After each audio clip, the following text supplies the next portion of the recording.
Once again, every year we have this happen. Every year we see another team looking to become great. If not better, looking for greatness. For more so, these teams are looking for an opportunity to get noticed by the rest of the world, to compare with the rest of Southeast Asia. So once again, may I welcome everybody to the 5th season of the Snapdragon Professional Series MLBB, brought to you by ESL.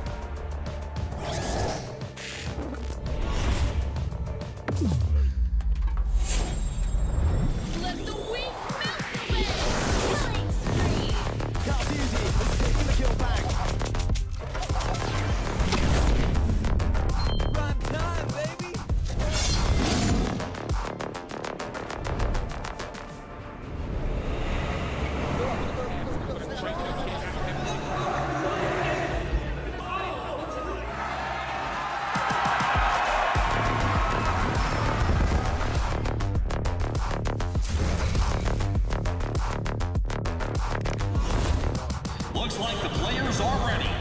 Here we go!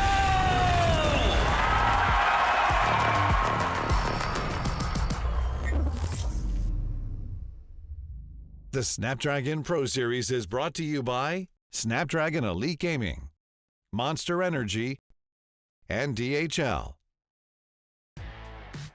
Hello everyone, my name is Gideon, and today for the Snapdragon Professional Series, we're going to be bringing you some of the best around Southeast Asia as they look for an opportunity to reach for greatness. My name is Gideon Q, and introducing here today as my co-caster, let's bring him on in. It's IC Baby 1-2. How you feeling for another season here at the Snapdragon Pro Series? Hey, speaking of the best as well here, personally, I feel like I'm the greatest right now. And guess what? I'm casting alongside the greatest of all time right now. And is all suited up in purple and pink. Suits the team as well, and I'm liking it as well. And to be honest, now, when we're talking about the best teams from all Southeast Asia, I feel like this is the most brutal competition there is in Mobile Legends Bang Bang history. Like, if you compare this with any other tournaments thus far here, this is where the strong will fight the strong and the weak will be eaten out. That's the way that we like to do it here. I mean, ESL has brought you guys a lot of different types of action from different multiple tournaments, but for MLBB specifically, it's survival of the fittest with the format that they've had throughout the season. And, well, starting here today for the Challenge Finals, we're looking to see 4 teams qualify against some of the big dogs that we have later down the line. With that being said, though, let's have a look at the tournament calendar to keep you guys up to date with what's going on here for the SPFs. To kick things off from May all the way to the 28th of May, we've been having exciting gameplay from the Open Finals, all the way till June the 3rd and 4th, where we found our representatives from all across Southeast Asia, from the regions that used to be known as Mekong, now known as TVCLM, from the Philippines, from Indonesia, from Malaysia, and as well as Singapore here in the challenge season. Within these 2 weeks, we're going to find a top 4 to make it to that challenge finals. Now, it is going to be a very, very exciting one as well for all the fans, but a very brutal journey for some of these teams here. And of course, when we talk about why it's so brutal, we have to bring up the formats coming into the tournament itself here. Now, of course, on screen right now, we have started things on the Open Qualifiers 1 and 2, where, again, 2 teams from each qualifiers from MYSG, PHID, as well as TVCLMM will be qualifying into the Open Finals, which we are currently at right now. And in this Open Finals, as you can see, 4 teams from each region is going to be fighting for that slot to make it in the challenge season here. And it's only going to be 4 teams that advance here. And this format is going to be based on the Swiss format. Oh boy, this is tough. Yep.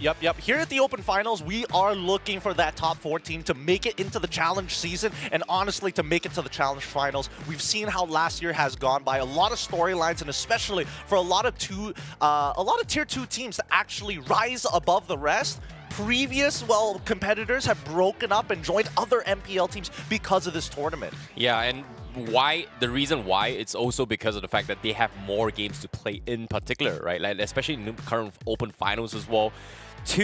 You have to win 4-0 and get your direct slot, and if you lose the game, it means you have to play more games in order to get out of the safety net. So in terms of the tournament itself, I feel like this is very, very brutal, but it also provides a training ground for teams to get better. And I feel like last year itself, a lot, like you said as well, a lot of Tier 2 teams made it to the Tier 1 teams because they have a lot of competitive experience coming from here. Yeah, take it as you will. Some may say that, you know, the SPS, it's all about inter-region combat, but the truth is, Tier 2s have an opportunity to become more than what they are now if they get noticed on this global stage. With that being said, though, let's start to introduce some of the teams, and especially from some exciting regions from all across Southeast Asia. To kick things off, participating from MPL MY, based off of the rankings, it's Team Hawk, Todak, and as well as the JP Niners. Qualified from MYSG Open, we have FOXURA and as well as Monster Vicious, and finally Homeboy Syndicate as our second Open qualifiers to make it in. Next up is from Singapore. Introduce us, Terrence, Icy Baby 1-2. Let's talk about some of these teams. Yep, coming in from Singapore as well. The Singapore representatives here, we have Vanguard Esports, we have Homeboys SG, Bleed Esports, as well as ASTERIS coming in as well. And again, of course, when we talk about invited teams here from MPL they are from the previous MPL's rankings, and they were seeded here. And of course, ASTERIS qualifying from the qualifier here. It is still a long journey for them if they want to stand a chance to make it to the grand finals.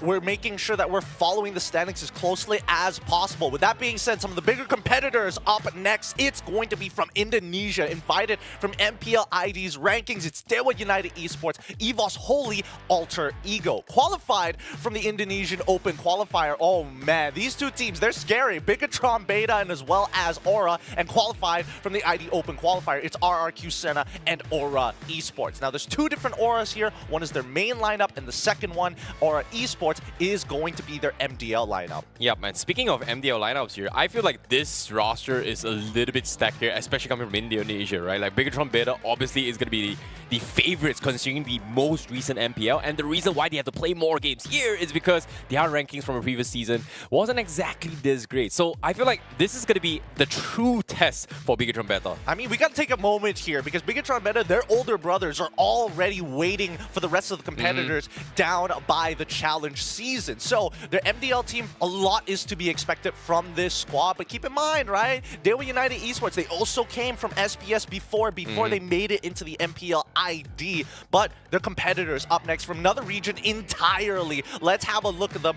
Give it up for the participating teams from MPL KH. It's Team Flash, now rebranded from Burnex Flash to now just Flash KH, Team Max, and as well as D-Roar Legends. And qualified from TVCLM Open Qualifier, the second one, it's Valhalla. Well, this is going to be a little bit of an interesting one here, especially coming from Cambodia, right? Because when it comes to the region itself, we've seen MPL Cambodia kind of, had a very rocky start, but we saw a lot of potential coming from the teams in particular. But for them to have their own MPL now, and even qualifying from TVCLMM, pretty much makes a very, very big statement here, especially coming from Valhalla. However, again, qualifying here is just only the first step because they are going to be facing off another Titans themselves, and this is going to be the upcoming one. And who do we have next, Gideon? Well, let's have a look at the next set of participating teams all the way.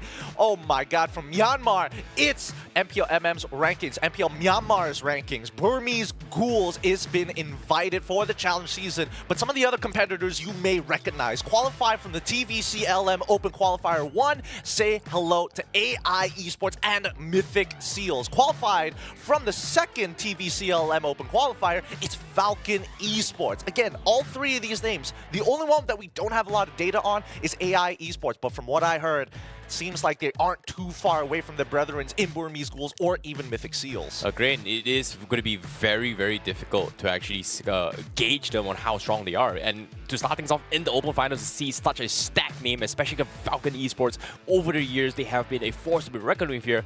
However, I'm curious here, is this going to be the exact same roster? Of course, you guys got to stick around for the SPS to actually find out here. Next up, what do we have, Gideon? We've got the powerhouses of Southeast Asia, our participating teams from PH itself, invited for the challenge season. It's ONIC Philippines, TNC Pro Team, MNNA, EVO, some big names here, but qualified from the PH Open qualifiers and recently winning their own MDLPH.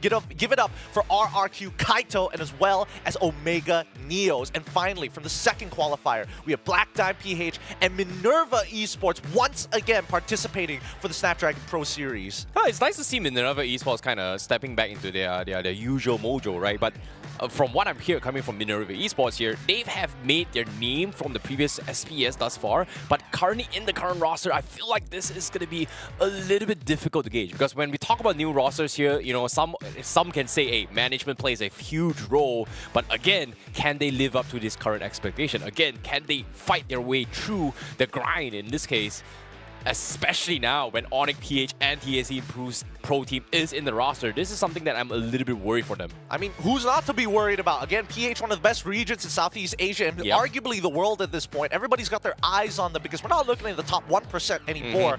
We're looking to make sure whether at least the 30, the 40, maybe even the 50% of that population might stand a chance against the rest of Southeast Asia. Everybody's looking for that top spot. Now, let's have a look at some of the qualified team slots here, just to give you guys, keep you guys up to date with some of the teams here. 16 invited teams right off the bat versus another 16 qualified teams. Keep in mind, in our upcoming format, which we'll show you very shortly, this is basically the gulag of MLBB Esports, right? Only the best move on, and the ones who drop 2 games are going to get eliminated right off the bat. This is why we have been stressing how difficult SPS actually is, right? Like, you talked about 16 teams invited here.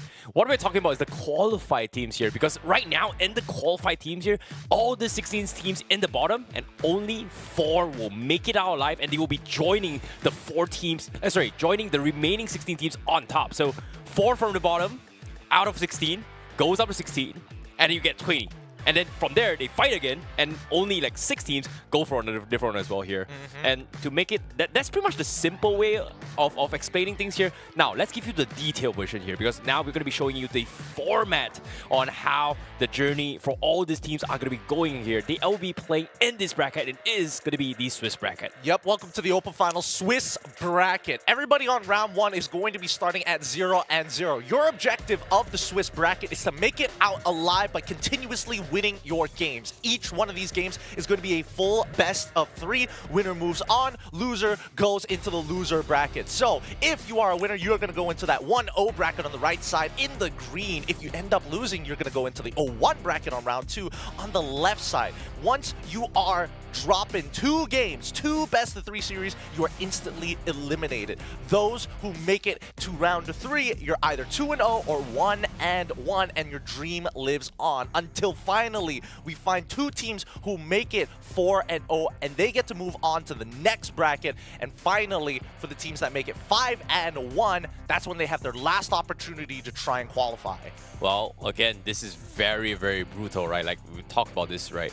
And of course, for the winners, they will be playing lesser matches here. And for the losers, they will be playing more matches in order to qualify. And when we talk about round 6, means that if you play more matches, you are going to be exposing your strategies a little bit more. You are going to be read out like a book by the pro teams who are already in the next phase, looking at you guys playing this entire competition as well. Yes, arguably, it is more training experience for some of these teams who lose, but at the same time, who likes to be a loser, man? Nobody likes to be a loser here, especially in the gulag of all formats, where the best keep on playing against the best, while losers will have to scrape their way from the bottom back to the top. I mean, this bracket is supposed to eliminate the weak as early as possible, so consistency is key, and good momentum is going to push your team further down the rounds rather than warming up later down the line. Oh boy, this is going to be very, very brutal here, considering the fact that, like, I don't know, like, personally, especially for teams that have one tricks or comfort picks to get to here, some of these teams, they will stick to this one strategy that works with them and play it all the way to the next finals here.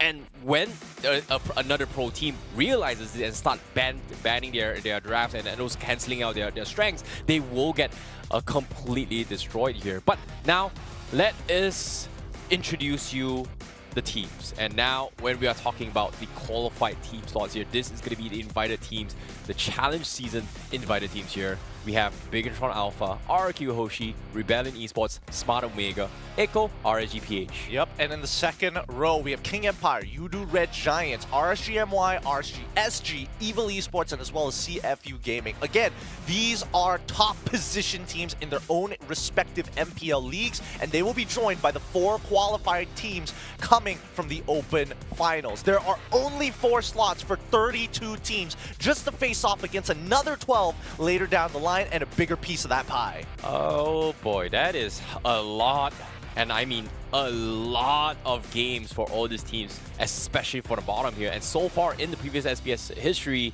we have had one team almost making it to the grand finals. It was close. It was very, very close. Previously, it was Game Lab and as well as Euphoria Esports who made an amazing run during Season 4. A majority of the Game Lab and as well as Euphoria Esports members from that SBS squad have now disbanded and joined other MPL teams. Yep, and of course, for today, enough yapping on all the teams for Snapdragon here. I know you guys are curious on how the format has been here. Let's talk about today's schedule on the English broadcast, of course. We will be starting things off with TNC Pro Team going up against FOXURA, representing from Malaysia. And for the second series here, we will have ONIC Philippines going up against ASTERIS, representing from Singapore, followed by MNNA Evos going up against Bigatron Beta, and then closing things off, it is going to be Bleed Esports going up against RRQ Senna. Wow, all 4 of these matches starting up big time with MPL namestays in their own individual leagues going up against MDL teams other than FOXURA, who's technically in the tier, well, saying tier 3 does sound kind of bad now that we do have our own MAL, but they didn't qualify for it, so it's kind of a little tough to say where they are in terms of the power rankings. Agreed. It's all comes down to whether or not can they be consistent, right? And nowadays it has gotten a little bit tighter as well. But of course, it's not just this 4 series that is also going to be playing when it comes to this match as well. If you guys are interested in watching some of the games, it is going to be broadcasted in other languages as well. But for now, these are going to be the 8 teams for today. And to start things off here, the first match here, TNC Pro Team versus FOXURA Malaysia. And we are going to be starting the match. Any inside scoops? Honestly, I'm expecting this to be an absolute stomp here. Okay. I'm expecting TNC Pro to be doing a very good job, especially against a team that, again, hasn't really qualified for the MAL and technically is still part of the Tier 2 scene here in MY. Overall, as a region, we're not as strong compared to, again, TNC Pro Team. Might I throw that out? Agree, you know, but at the same time, that was a name in the past, right? Like, if we were to gauge it off the current results on the MPL for TNC Pro Team, they actually finished an 8th place as of yet, and they are not in the brightest position here. And of course, to introduce them here, we have Hits, Ryzen, Hatred, Nomad, as well as Bentings to start things off for TNC Pro Team. Again, a lot of people are looking at their legacy players, like Hatred, for example, Bentings even, coming into the team to change things up for TNC Pro. And let's not forget, even for Heads, right, previously from Euphoria itself, he has experience in this lineup, and more so experience in this tournament. As we look over at FOXURA, it's WAP, Win, Aminatsu, Papitero, and as well as Tenka, Win, previously an MPL player himself. So again, it's not like this team doesn't have some legacy players to be strong pillars for the team. Yeah, and of course, Win does have experience playing from Carco as well as Red Esports during his days in MPL MY. And again, it is a good thing to bring to the table and for the team here to share their experience here on how they be playing here. The mental capacity is going to be a very, very big factor here. Yes. I feel like right now, like you said as well, FOXURA personally is going to be the underdogs against TNC Pro Team, but I feel like TNC Pro Team isn't exactly in the greatest form, so it might be a chance for Malaysia to come on top. And of course, now, without further ado, we are going to be starting things off with the drafts here, and from the left side, we have TNC Pro Team and FOXURA on the red side, and we do see Angela, Faramis, Valentina band, Harif, as well as Matilda. Nothing out of the ordinary here coming from the usual bands yet. Yep, seems pretty normal overall so far. Nothing too out of the ordinary. I'm expecting whether one of these teams might even consider Roger, which is what we're very much used to, especially for teams who want to play around the gold lane. There are still a lot of strong picks here, right? Keep in mind that TNC purposefully getting into both Valentina and as well as the Farmis on the blue side, so they want to make sure that at least if Farmis gets to go through, or at the very least, they don't have their ultimate stolen for upcoming team fights. Now, this is something that I'm a little bit more curious here. I know for a fact that in MPL MY, they do prioritize the chips a lot here. And we've also seen Indonesia kind of bring in the Hellcurt from time to time. But of course, I like this opening up for TMC Pro Team here. They've drafted up Low E in case, anticipating that maybe FOXURA decides to bring in the chips. At least they can have some sort of macro presence with the Divergence coming in with Low E. Well, I think that's why we see the Valentina banned out in the first place, right? Again, Valentina either usually used as a way to kind of negate your opponents from having a call Altar, or at the very least steal away an ultimate that is especially useful. I mean, Diversion has been used a lot in MPLPH, and not only just there, everywhere across the world, right? And now for FOXURA, they respond getting their own power pick, locking in the Moscow, but also making sure that they get chipped too. Wow, very, very strong opening here. Like, I was expecting maybe they would have saved the marksman for something else as well. Maybe you can go for a little bit more of a flexible pickup. Possibly, yeah. Alongside the chips, right? Like, chips, obviously, no-brainer, you gotta pick it, right? Unless you're not comfortable with this macro presence. But this pretty much gives an answer to TNC Pro Team. Great, what is chips weak against? It is going to be weak against AoE damage as well as being out macro. In this case, they have two very, very annoying CC heroes who can kind of annoy Chips' combo and also potentially set up for a combo where if everybody comes in, boom, one big out, massive three-man taunts coming in here is going to completely shut down the entire aggression from FOXURA. But again, like I said, that is if 5-man grouped up. Under a lot of conditions and under a lot of assumptions here, I think TNC just playing to their strengths, right? Again, we saw from the bans, they wanted to play for team fights. They just want to find some kind of substantial advantage on blue side against FOXURA, and I think they found it so far with the double flex pick here on that Arlet as well as the Fredrin, as well as the Fredrin, just to make sure they can be a little bit more flexible coming into the second phase, right? I like it where FOXURA's head is at. They want to make sure that they can take away the Barats in case it gets thrown into the EXP, and then you have Arla in the roam, and after that Fredrin in the jungle. Makes a lot of sense to me. I actually like this draft coming from FOXURA. Like, they have very, very strong early game presence here. Chips and Barats, amazing early game all the way to level 12 here, right? If once you get the snowball, Chips and Barats does have this timing that just completely rolls until level 15. And once that happens here, there's nothing much TNC Pro Team can do that. And unless they find a way to find a pick off here and there, it is going to be a very, very difficult one. And I feel like right now, TNC Pro Team is in a situation that how do they deal with both the Barats and the Chips? And these are two heroes where if you can't figure out how to deal with this, your entire early game gets completely rolled over by FOXURA's opening right now. Well, it kind of depends on what lane they want to play for. I think that's the most important thing right now, right? Because we look specifically at TNC Pro, they're also getting rid of the Yuzong, so they don't want some like hard dive on this side, or at least some early game presence coming in from FOXURA. Because based on early game presence, right, we have Barats to be the main momentum swinger. We have Chips to kind of get him into the places he needs to be. However, Moskov going in blind at the same time, and we do see a gold lane ban in that Natan to make sure that at least TNC doesn't have scaling. It might force TNC to play something a little bit more, something that has a gold laner that utilizes Purify. I'm thinking Claude, worst comes to worst. If they want to play a little bit more early game, they absolutely can as well. But I think overall, TNC, they don't have to show anything just yet. It's kind of on the onus of FOXURA to determine what that matchup is going to look like. Wait a minute. I actually recognize William. He's also played in the MPL before.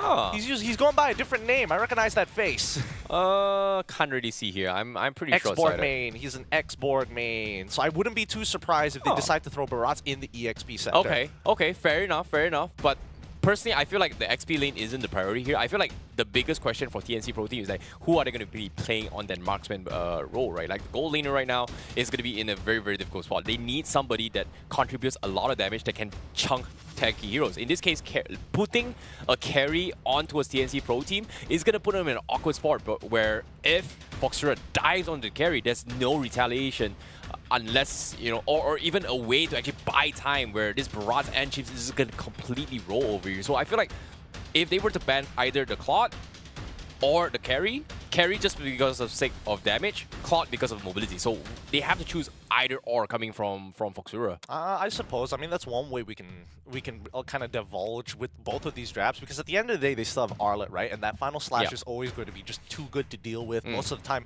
used as a way to kind of disengage your team or re-engage, depending on what the situation starts to look like. But I think FOXURA is aware of this, right? They don't have to make that first move. They're seeing TNC's bans, and so far, they're focused around making sure that they don't have hard, strong laners or a laner that's able to hard push. Oh, wow. What? Wow, they missed out on their final ban.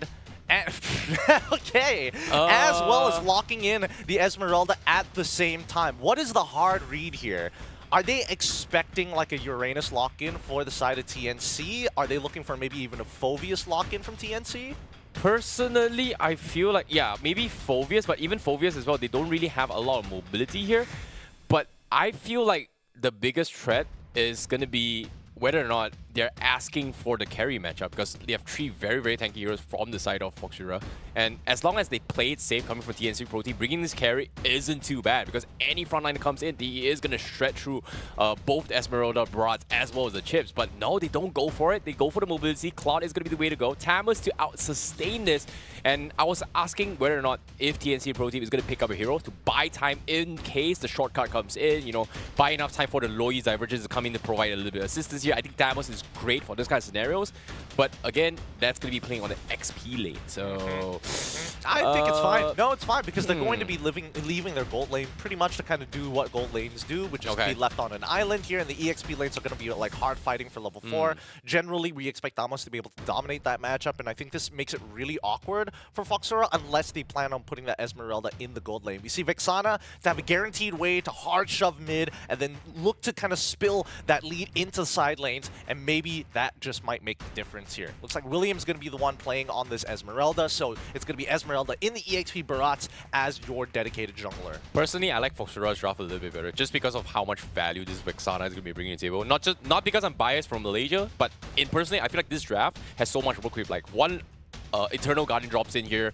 It takes out so much from TNC Pro Team. Just deal with it, and I feel like TNC Pro Team has the more difficult draft to actually pull this off. Well, I think that overall, I feel like it's minimum, like at a minimum, we're expecting TNC Pro Team. We don't expect the greatest of final slashes, but at the very least, just use it for general causes. If they're chasing down our marksman, we're able to kind of buy a little bit of extra time, make sure that Thamos does take vengeance just to buy that extra time when the shortcut comes through, and when you're getting ganked by the Y-Walk. So I think that chip is going to be their biggest problem for the side of TNC. As long as they're able to kind of match that aggression and cover the portals, it should be a good time.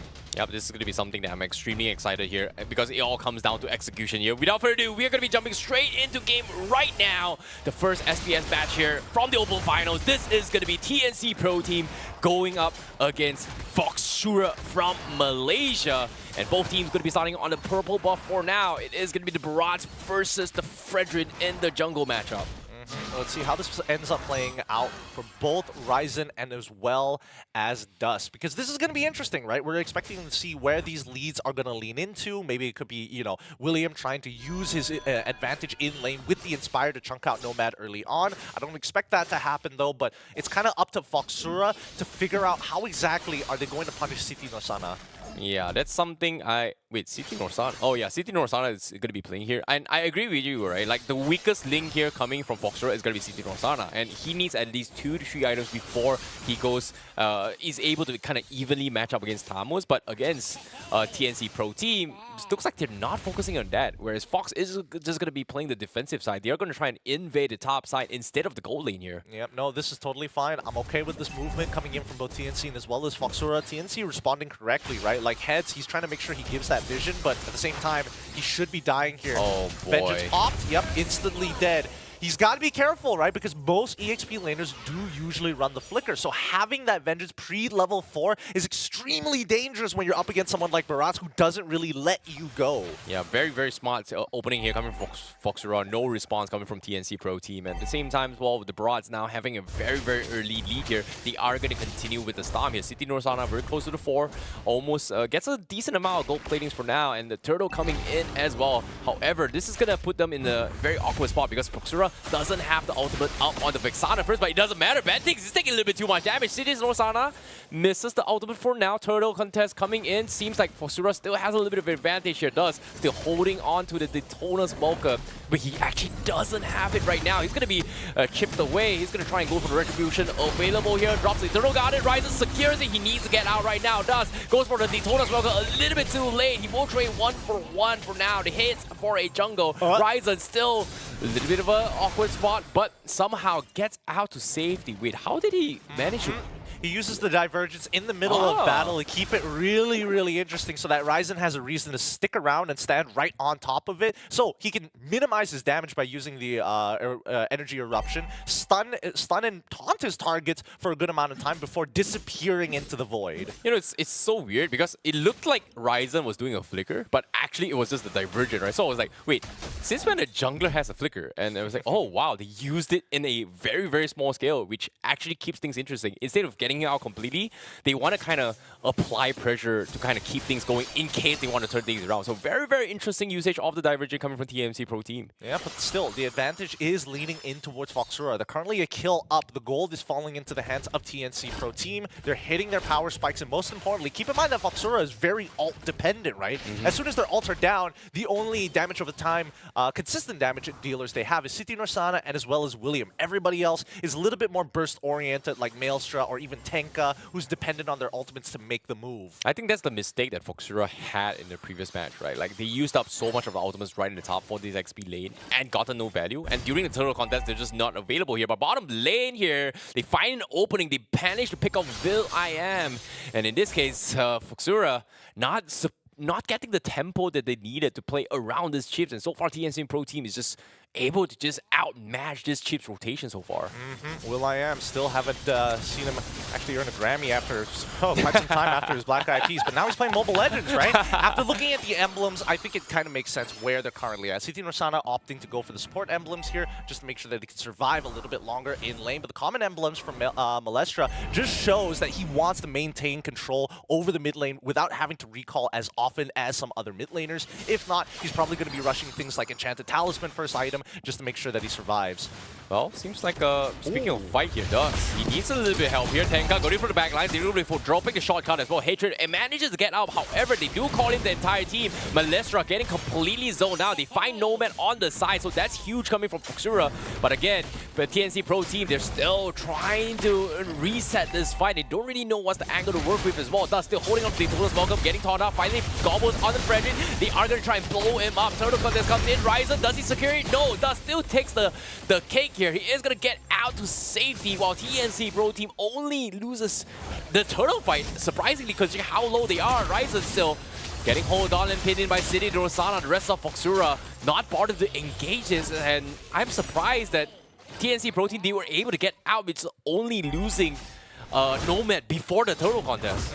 I think this one's a little tough, right? Everybody was kind of split on what the decision was supposed to be. In the meantime, William not going to waste any time. He was zoned out from the fight eventually, just went straight to the top side of the map to ensure that he gets a tier 1 with or without that turtle, right? It's a 50-50 and a risk that they have to take. But so far, Heads has been taking a significant amount of punishment. We're seeing that City Norsana is quickly outscaling him at the same time. And surprisingly enough, opting to go for the lethal ignition first item Starlium Scythe, so he's building damage. Yeah, I'm really surprised at the fact that FOXURA, despite them technically supposedly winning the early start phase of the game here, it's only a 900 gold lead. So this is actually pretty good for TNC Pro Team because over time, they will kind of match and outscale the Barats if they can make it to his level 15. Because as of yet, this Barats is only 1, 1, and 2. It's not super crazy. Ryzen is doing a fantastic job matching his level so far. But again, are they getting objectives? Because right now, FOXURA, they want to get as many map pressure for themselves. But for TMC Pro Team, all they gotta do is just stall. Yeah, I mean, generally TNC Pro Team wants to stall until they have like Trinity build done on William, 2 items completed for Hatred, Ryzen probably at 3. Heads has a lot of catching up to do, but his main goal is to be a thick tank in the front line, so they have to play around his Vengeance and his ult more than anything else, rather than his power spikes.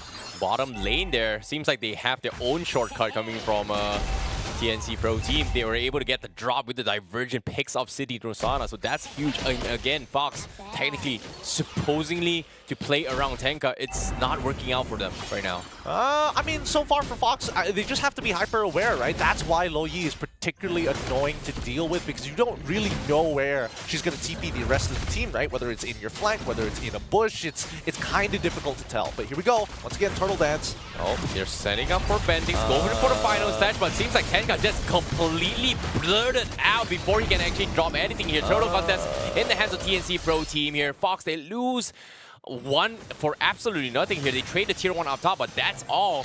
The spear comes in, doesn't connect. TNC Pro Team still having very, very strong map control somehow. Yeah, I mean, FOXURA is just making some good decisions, making sure that at least with the Moskov, he doesn't necessarily have to be there, right? Tenka is able to TP him in, he's able to land the ult demon spear, just to make sure that he can like TP somewhere, but he has to communicate, right? So at the end of the day, they still get a tier 2. They did lose the objective, but that's kind of whatever at this point, right? For TNC, this is where you expect them to start getting really, really strong. Like Ryzen, he's been power farming this entire time. He's already got the Athena shield. He's about to finish his anti-cuirass as well. If you look on over, even for Dusk, right? First item, blade armor. He is genuinely worried about Nomad in the later stages of the game, who currently is our top gold earner. Yeah, they definitely have to worry about this for sure. But as of now, top side, they get 2 tier 1s and tier 2, so that's huge for FOXURA. But again, TNC Pro Team still has the middle turret in the middle side, so it doesn't really translate much for FOXURA. But once they take this tier 1 on them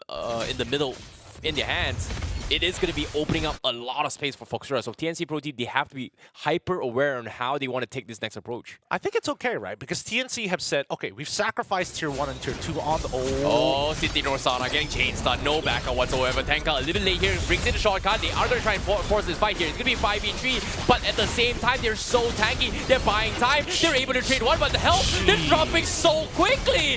What? They're able to turn the tides as well. They lose the lives of Hatred, but at the same time, Nomad joins the fight, and Fox, they take too long. They get completely butchered.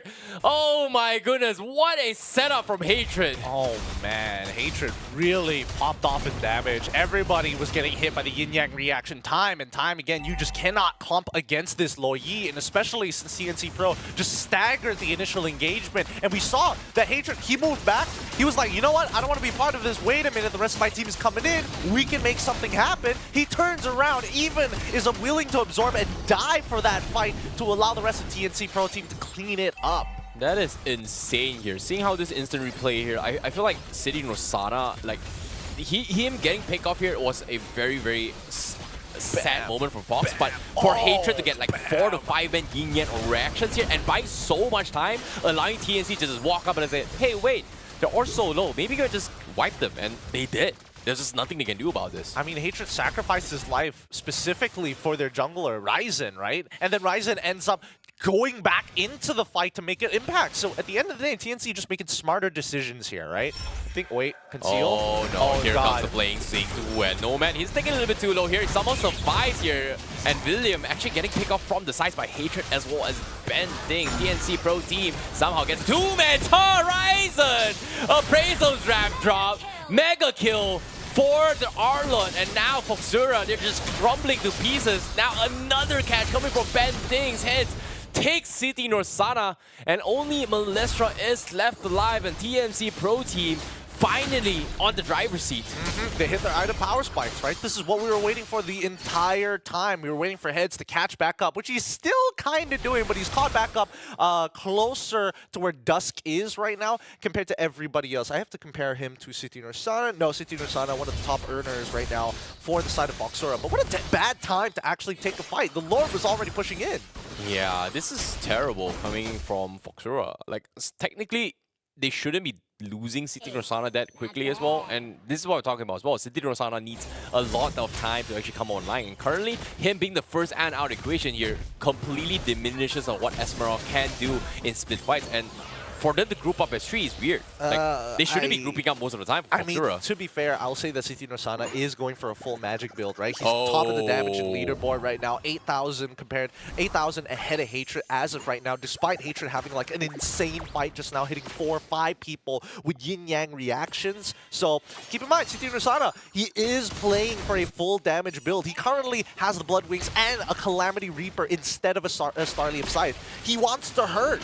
Not a big fan of this build, but we shall see. Like, as of yet, City Norsana should be pressuring the back lines on his own rather than clumping up as 5. But TNC Pro Team, they realize this. They're like, okay, it's okay. I've got Ryzen. I can catch him from 4. I can buy time. And if Hatred gets to do his job, that's the dream play for TNC Pro Team. And what a way to start the game. Yeah, I think that FOXURA is currently in a dilemma, right? How do we approach this fight with TNC Pro Team? If we take it front to front, then Hatred's going to be a little bit of a problem if we're closer to a choke point. If we try to get into the backline, then our backliners are basically uncovered, right? And they can't deal with Ryzen heads or even bend things by themselves. They need some form of peel, which is what Dusk's job is currently at, right? So that's why he's balancing very carefully where he's standing. They've already lost City Norsana, and that's what we should expect. TNC Pro Team's just making smarter decisions, and more importantly so, stopping the split push before it even starts. You know what's really sick about this is that I think Observer was just confused. Like, how did this 4 players disappear out of nowhere? Like, Hatred's sensors with this Divergent has been so spot on, and every single time he uses Divergent, he drops onto either City Norsana or William and just one-shots them. Here we go. Instantly drops, goes He's in, dead. they fight. Oh, What? no, Why is what? he- How did they know? It's like, how? I mean, they saw him take the tier 1 Taran down on bot side, right? And he didn't have enough time to recall. There's a specific amount of time before the recall animation goes off, so they're probably just counting down as soon as he walks inside that bush, and they instantly punish him. That's why you see Nomad quickly using the BMI to close the distance, to cancel it as soon as possible with the Art of Thievery. And once again, with this Luminous Lore crashing onto the top side, they're almost guaranteed to lose an inhibitor. Oh boy, TNC Pro Team just a little bit more aware. Final Slash comes in, they get the Dream and Taunt as well. Yin Yang comes in, Tenka gets out, but it's only a chip because right now he's got no tankiness, he's got no damage. The Lord in your face, tier 3s will be exposed as well from TNC Pro Team. 3v5, they still have Hatred still exposed to this. They want them to group them up, but guess what? If they're not grouping up, we're taking the Crystal and we're taking game 1, and this is TNC Pro Team playing at their best for SPS. Really nice things coming out from Ben Things and as well as Hatred. Really turning some of these fights around single-handedly with some strong abilities, and most importantly, that final slash to clump them up. A nasty combo between the Loyi as well as this Arlet. Something to keep in mind for the upcoming game. FOXURA, good early movement, but unfortunately did not know how to manage and guide themselves through a solid winning pathway during the mid to late game. You know, this Loyi is just a big threat for FOXURA. Technically, they should be winning the early game here, but TNC Pro Team was able to find opportunities and deny them those existence. And that opening wombo combo up top, the dream perfect combo for Hatred, is what set them up for this stage. And this is exactly what they needed, right? Like, they needed to buy time. That one first big team fight up top just completely says, like, it's okay, FOXURA, all early advantage you had is gone now. It's over. It's my time now. I think FOXURA did a couple of good moves. Obviously, we saw them have some set plays on the top side of the map to look to punish their opponents, but it looks like the arsenal wasn't as deep later down the line. I think they really started to struggle at a certain point, right? Mid to late game is where they couldn't really find the mojo to have the right angles to actually find these fights, and more importantly, just to stop Hatred from getting in on the fight. It's difficult to zone him out. I think that CT Norsana might have an opportunity there, but with the build that he was going for, even so, right, there's still plenty of appeal from the side of TNC, whether it be Ryzen on this Fredrin or Ben Things on this Arlet. Both of them did a really good job at creating space. I think the difference between what TNC and as well as FOXURA made was that FOXURA has a composition that should be taking the first early lead in terms of initiation, right? They should be the one that starts the fight in their favor, but it didn't happen. Like, Tenka was nowhere to be found. He's always fighting for the best pick-off here, whereas TNC Pro Team, they say, like, you know what? If they don't want to start a fight, why not re-choose our fights ourselves? And every single time they have this Divergent on up in Hatred, boom, they either take City Norsana or William. And they always choose fights at the side lanes, which is crazy because even if the Chiefs wants to provide backup, it is going to take some time for him to actually get in based on his 4 portals. Yeah, no, exactly. That's what TNC is trying to make sure that they keep up with the overall cooldown timer coming in from Tenka. Because every single time you see, oh, Chips has disappeared to the opposite side of the map, that means he uses passive, which gives you a window of opportunity to look to attack your opponents. And I think that's why we saw Heads taking a majority of that punishment, right? His goal at this stage of the game is, hey, even if I die early, I can guarantee us at least maybe 3 to 4 seconds during a fight when my Vengeance is active and when my passive is active as well. Let's look at the match stats, right? Because we're talking about team fight participation. It's looking like City Norsana and as well as Hatred on the top of the chart with 88%. Yeah, City Norsana personally here, I like the damage output that he's going for as well, but because of the fact that he's went all full damage coming from City Norsana, if he gets jumps first, he is going to first fall. And where's the damage going to come from? Because right now, again, like I said, Fox is got to be the team that has to start the fight first. And if they don't start the fight first, there's nothing much they can actually really do about this. Because most of the time, when TNC Pro team jumps in, it's pretty much -1 straight up for Fox MY. I think, yeah, well, it's a little tough to say, right? Because I think that especially for Fox, they're really depending on William specifically to start getting ahead. But unfortunately, Nomad was able to like out-farm him. At the end of the game, what, it was 11,000 to 8,000, about to go 9,000 for William, and he was very close to actually completing that Winds of Nature. So we could see, like, again, the economic difference between the two, right? If Claude didn't scale as hard, maybe FOXURA probably would have a better opportunity. But again, a majority of the goal was just invested into Nomad, and he really made it worth their time. Yeah, agreed. And at the same time, William as well, he was making the right moves as well, knowing that, hey, teamfight's lost here, he is going to make a lot of macro decisions here, taking turrets, taking objectives here, which is great. But those objectives wasn't being able to translate properly for FOXURA, and TNC just realizes that, hey, if I lose this turret, it's okay. As long as I have mid control, all good. You know, but guess what? Why do I need mid control when I've got Lo Yi that says like, they're not grouped up as 5. I'm just gonna come in, boom, one shot. And you know, to bring up to the point on what I'm trying to say here, why don't we just take a look at the highlights here to kind of describe it a little bit better here for the matchup. Well, see, here's the thing, right? I think what you're trying to get at is that FOXURA doesn't have a tempo breaker. Yep. TNC, they've got multiple ways of doing it, right? They're not as ultimate dependent in comparison to FOXURA. Once the ults are down for the side of FOXURA, it's basically we have to disengage, we have to back up, we can't deal raw burst damage without our ults. And I think that TNC Pro, they identified that really quickly. So as soon as you see resources being blown from FOXURA, TNC Pro is looking for a trade, right? And every time we see the trade going badly for FOXURA, people like Hatred, they get back into the fight. He's willing to sacrifice his life. He didn't decide to sidestep. He just made sure if I can make them commit long enough, Ryzen is eventually going to be able to get back into that fight and maybe turn things around, or at least Nomad is going to get multiple kills. And to be fair, Nomad walked away with, well, more assists than kills, but he's still significantly ahead in comparison to William. Yeah, and also coming into this fight as well, like when City Norsana was able to split up the fight, he was picking a fight with the XP laner rather than just shutting down Hatred, etc. And even if they shut here, I think this was pretty bad from the bottom side here. Like this was pretty much a nail to the coffin here. TNC Pro team, every single time Divergence comes in, finds the right target, boom, that's it. There's nothing FOXURA can do about this. And it feels like Chips, quote unquote, is tier 1 banned material. But in the hands of FOXURA, this game felt like it was nothing. Like there was almost zero presence on his chips at all. It's not like he didn't have presence. I think, you know, FOXURA, they had a very straightforward game plan in the early stages of the game. But then during game 2, I think that's what's the most frustrating for people like William and as well as their side laner City Norsana, right? Because no matter how far they actually get ahead, FOXURA seems to be making, TNC Pro in this case, looks to be making the better choices after information is given. And FOXURA doesn't respond too well with new information coming up like a second before it even happens. So again, this just shows the level of experience that they're playing with. FOXURA definitely has to think 2 or 3 steps ahead before making the play. That's the thing about the difference between tier 1 and tier 2 teams, right? Like if you're so used to watching tier 1 teams, it just shows like, oh, they might be bad, but they have learned things that no other teams has actually learned. So it just shows you why they need it. And in this case, not having Dex experience is going to hurt them. No, that's the whole reason why the SBS is around, to really show that these maybe tier 2, maybe some may even consider them tier 3 teams, get to clash against potential tier 1s. Even if they are low in the standings of their own MPL, they are still tough competitors. With that being said, we're going to go on a short break, and when we come back, it could be the conclusion with a 2-0 for TNC Pro, or maybe a game 3 from the side of FOXURA. So stick around to find out.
We're back with some more SPS here by ESL. Once again, we might see a 1-1 coming in from FOXURA to bring it into a Game 3, or TNC Pro just closing it out easy peasy, moving on to that next round with a win.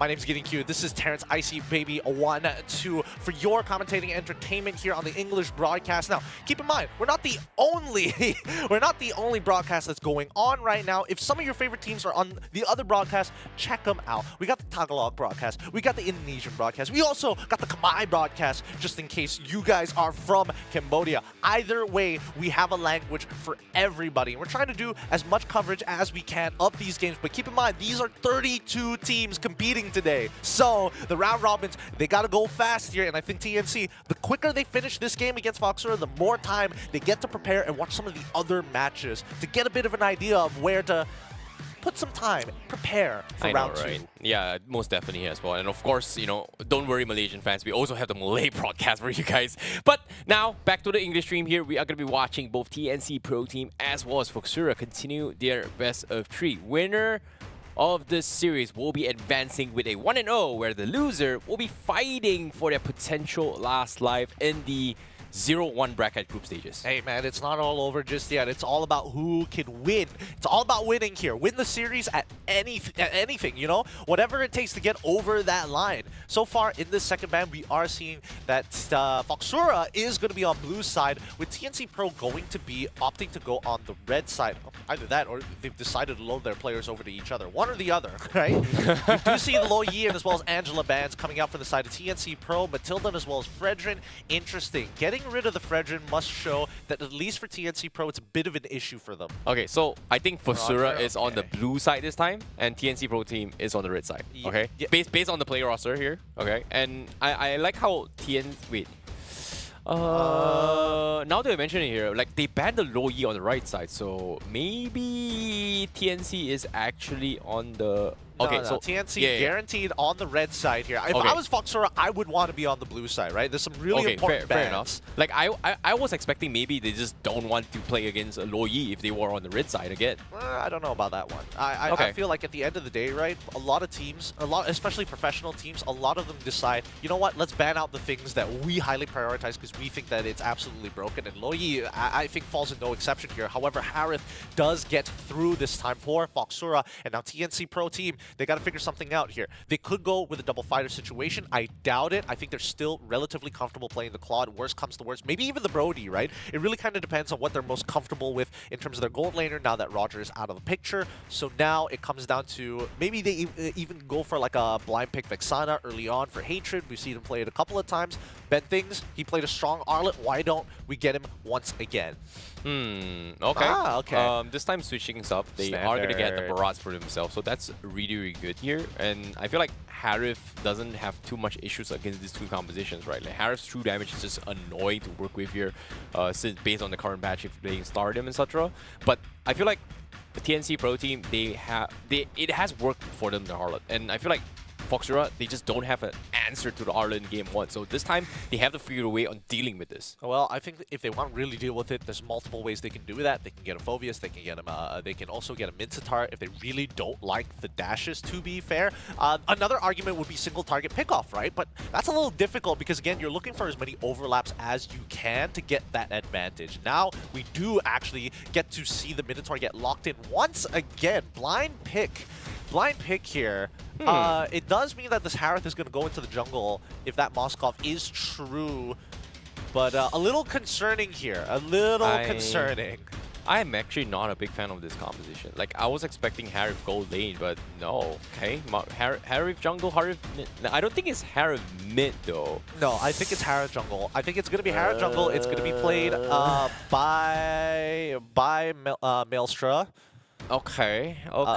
Sorry, No, it's going to be played by Dusk. Dusk, yeah, It's Dusk. going to be played by Dusk, and I think that TNC Pro, they're looking at this and they're like, okay, guys, What is it's going clear, on? it's clear that they're going to have multiple dashes, and it's clear that our gold lane is going to win, right? If William wasn't able to win game number 1 without much help anyways, we could play the Claude once more. And I think that makes a lot of sense here, right? Claude, you take the Purify as well. We don't know whether this Harith is going into the jungle or the mid lane. Doesn't really matter at the end of the day. There's still multiple mid lane options that they can go for, one of which can be Valentina, can steal away the MNNA Fury. They could still go for Vixana if they really wanted to, for just strong wave clear. Novaria, there's plenty of options. I think from TNC's pro team, they have so much more options to work with, right? Like, you can put the Arlet onto the role position and then just get an Phoveus on XP lane, which benefits from the Harif as well as the Moskov, right? When Zaman Force comes in, absolutely zero value just because of the fact that Phoveus is just gonna take the full chunk duration off your Chrono Dashes and just use it against you. There's just nothing much Harif can do, and just so much raw damage to come into play. So for FOXURA side, if they don't ban the Phoveus right here, you know, TNC can use that option to say, like, it's okay.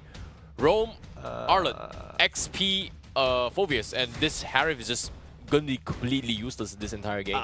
Well, if they want to set something up like that, they probably will have to lock in their mid laner here as 4th pick as soon as TNC gets priority. We see the Terizla get banned here, and as well as the Farmist from the side of FOXURA. Good thing from FOXURA to cover up as many team fight options as possible from TNC Pro. That makes a lot of sense, right? We've seen Hatred play lots of Farmist, lots of Vixana as well. They get rid of the CC, so TNC Pro want to make sure they have control over that side lane here. But keep in mind, FOXURA, they can easily play Benedetta if they really wanted to, right? Yeah. Things Swiss Army knives of the EXP lane, almost worst comes to worst. I think when it comes to this draft here, from the idea that FOXURA is having right now is they want to set up for a fight relying around the Minon's Rage and then going for the Wombo combo, right? In terms of Tempo Breaker, Forum is great.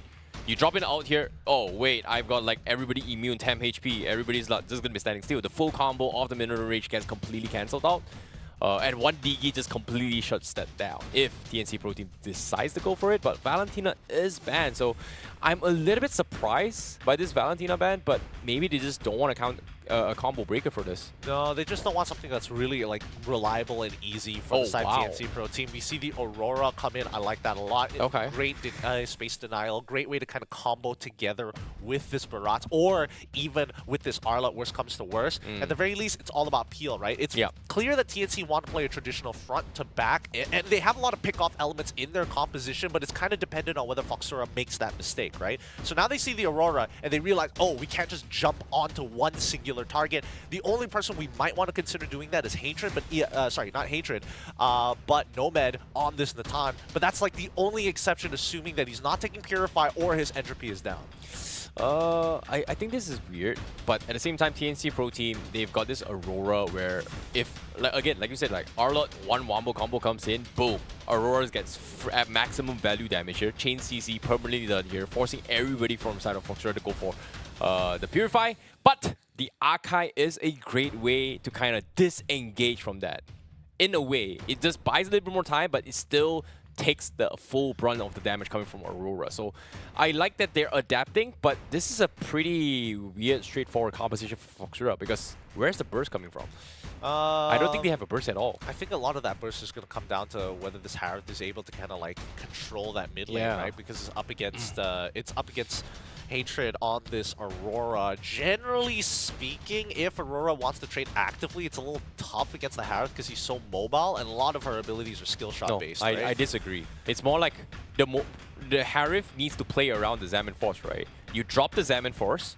All Aurora needs to do is just drop an entire out on the Zaman Force, and you gotta get out of it. Well, I don't see Harith actively wanting to trade against her in the first place, right? Like I mean, in the overall 5v5 team fight, like you see the Zaman Force, one out there, boom, your entire Harith is just immobile immediately. I think he's got bigger problems, right? I think he's got bigger problems to deal with. It's not even about finding an area to get the Zaman Force out. It's like whether or not Tenka can even find a MNNA Fury that's effective, because everybody has some kind of like an escape mechanic or some sort of like mechanic that makes them invulnerable to CC. So Natan can get out if he takes Purify. Like Hatred naturally area has an inbuilt, not a passive that doesn't allow him to move, but saves him from desperate situations. I mean, bend things on this Grok is really smart, right? Yep. Anybody who gets CC, who gets locked down, is in a lot of trouble and will have to use their Purify super early on. So I think generally TNC Pro team, they've got a really good composition to work around here, and I think it's kind of up to FOXURA, especially City Norsana, to get access to that backline on a Lapu of all things. So good luck to FOXURA.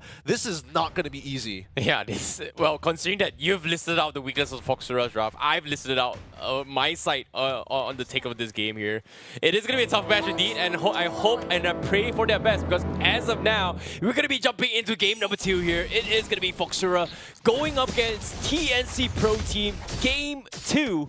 And of course, if TNC wins this, they will advance into the next phase, while FOXURA is going to lose their second knife. Well, let's see whether the buffs are going to get reset. Force out that retry, brother. Yep, Dusk having to use his retry super early on. Ryzen just finishing off. They're going to be on opposite sides of the map and end up in 2 different spots. We are expecting Ryzen to end up on gold side and fighting for the Litho Wanderer here in comparison to Dusk, who is going to be on the top side of the map looking to eventually affect the EXP. They're going to be stealing away at least 1 camp here, right? Yeah. Oh no, it still falls into the hands of Hatred. Unlucky. It does mean that we're expecting Ryzen to start walking into enemy territory and stealing away as many camps as he can. Yeah, this is going to be tough here, considering the fact that right now, TNC, all they gotta do is just chill. They're and so much FOXURA, trouble. okay, tank, what?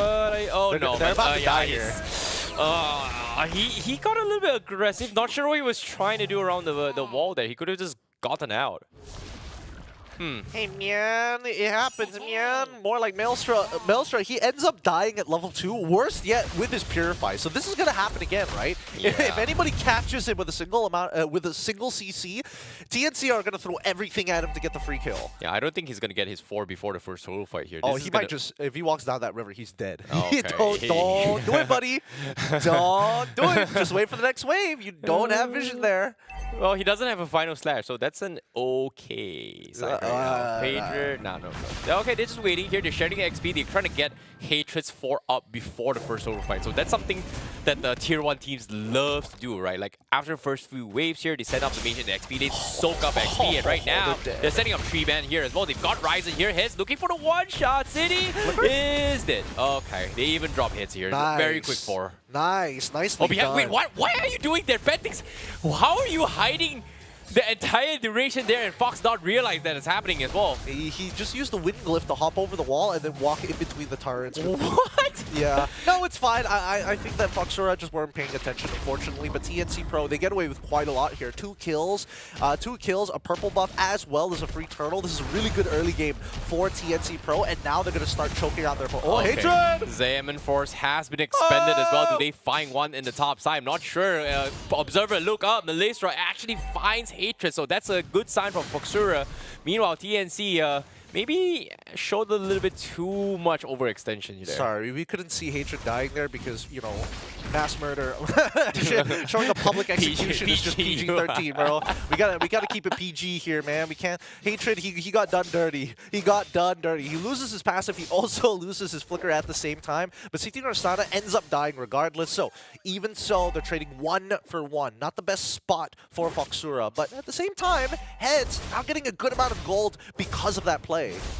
Well, he is farming very, very efficiently as well. Almost a full gold plating. Not even 5 minutes in the game. So that's a very, very big start for TNC Pro Team. Meanwhile, even though 1,600 gold is not a big lead in normal circumstances here, but this is 3 minutes we're talking about. And did he steal it? No, he forced retry. They forced retry. Oh, thank God. That would have been so frustrating. That would have been so frustrating, but here's the motion, right? TNC looking to dive. Oh no, Tenka, he's gonna get caught out, dragged down into his wall. Ryzen, nope, not gonna be using the Daytona Smoke'em here. They will burst him down before the Miran's Rage comes in. CC, no use. So many CC immune coming from TNC Pro Team. Melistra comes in. Why did you dash forward? He's gonna die to this. Oh no, they force a Purify. That's huge. Zaman Force still not expended yet. So TNC, they're just trying to bait this out, but guess what? They don't even need it. Hatred was just waiting for him and just completely one-shots the Melistra. Oh boy, this Harif. Ouch. Yeah, Harith is not having a good time here. Hatred has just got his number. He sacrificed an entire mid-wave. He knows that he's a level ahead of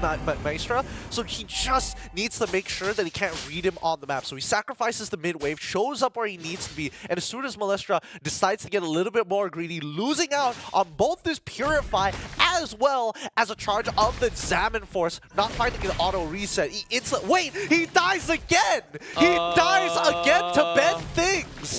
What was going on with FOXURA right now? And now Easy Turtle forms our TNC Pro team here. FOXURA, again, needs some way to fight back. Like, they can't really out-sustain TNC Pro team because the amount of burst the TNC Pro team is bringing to the table, it's just a little bit too much for FOXURA to handle. They need this Harry to come online, and so far, he hasn't been able to do so at all. I mean, we literally have 3 losing lanes right now, Yep. so do it, William. Do it. Do it. Do it. Just Do it. Nope. In terms of thoughts, go in. Try to 1v1. Coward. No, he's not a Coward. coward. He is not a coward. He's making the smart decision here. Yeah, look at bad things. This is getting left uncontested. This Grok is just unchaseable, and I like. Oh no, no man, it's dead. Okay, William, get a little bit greedy there. Hatred once again saves the day for TNC Pro team. Hatred just playing at a different level in this game. Hatred. It's good to see him play back on form, right? It's been a very long time since his days of ONIC PH, but now that he's with TNC after his stint in Cambodia as well as Malaysia, he's kind of, you know, it feels like he's back at home. He's dead. Yeah. He's so dead. This is the perfect example of TNC Pro team. Hey, we may be 8th place in regular season. Sure, whatever, man. Like, let us release the hatred on TNC, on FOXURA right now. They're just beating him up, and now oh no, he didn't even get the promo buff. Hey man, Hatred's farming. He's having a good time. He's having a good time. This is like vacation for this man. He's literally looking at bad things and is like, oh, you know where they're gonna rotate? Okay, I'm just gonna sit here. Bring them to me, brother man. Brother man says, yes, yes I will. Oh boy, Ryzen. You know, looking for the Oh, play. jeez, bad things, stop it. Stop it, man. What are these walls? Even his walls are nasty. Yeah, dropping the emote. You take no damage from a guy. They just don't have a damage kill Grok. Like, in terms of overall DPS, like, the only way to kill a Grok right now is just bursting down, and they don't have burst. Like, having DOTs is not gonna help them at all. Hey, man, And the bottom lane, Hatred. Hatred is just finding solo pickoffs. Or in this case, even 2-0 pickoffs is just using his teammates as bait. No, he's doing it for fun. Like, William used this Inspire and decided to try and dash in. Like, Hatred drops it out. Examine Force completely useless. This is what I'm talking about.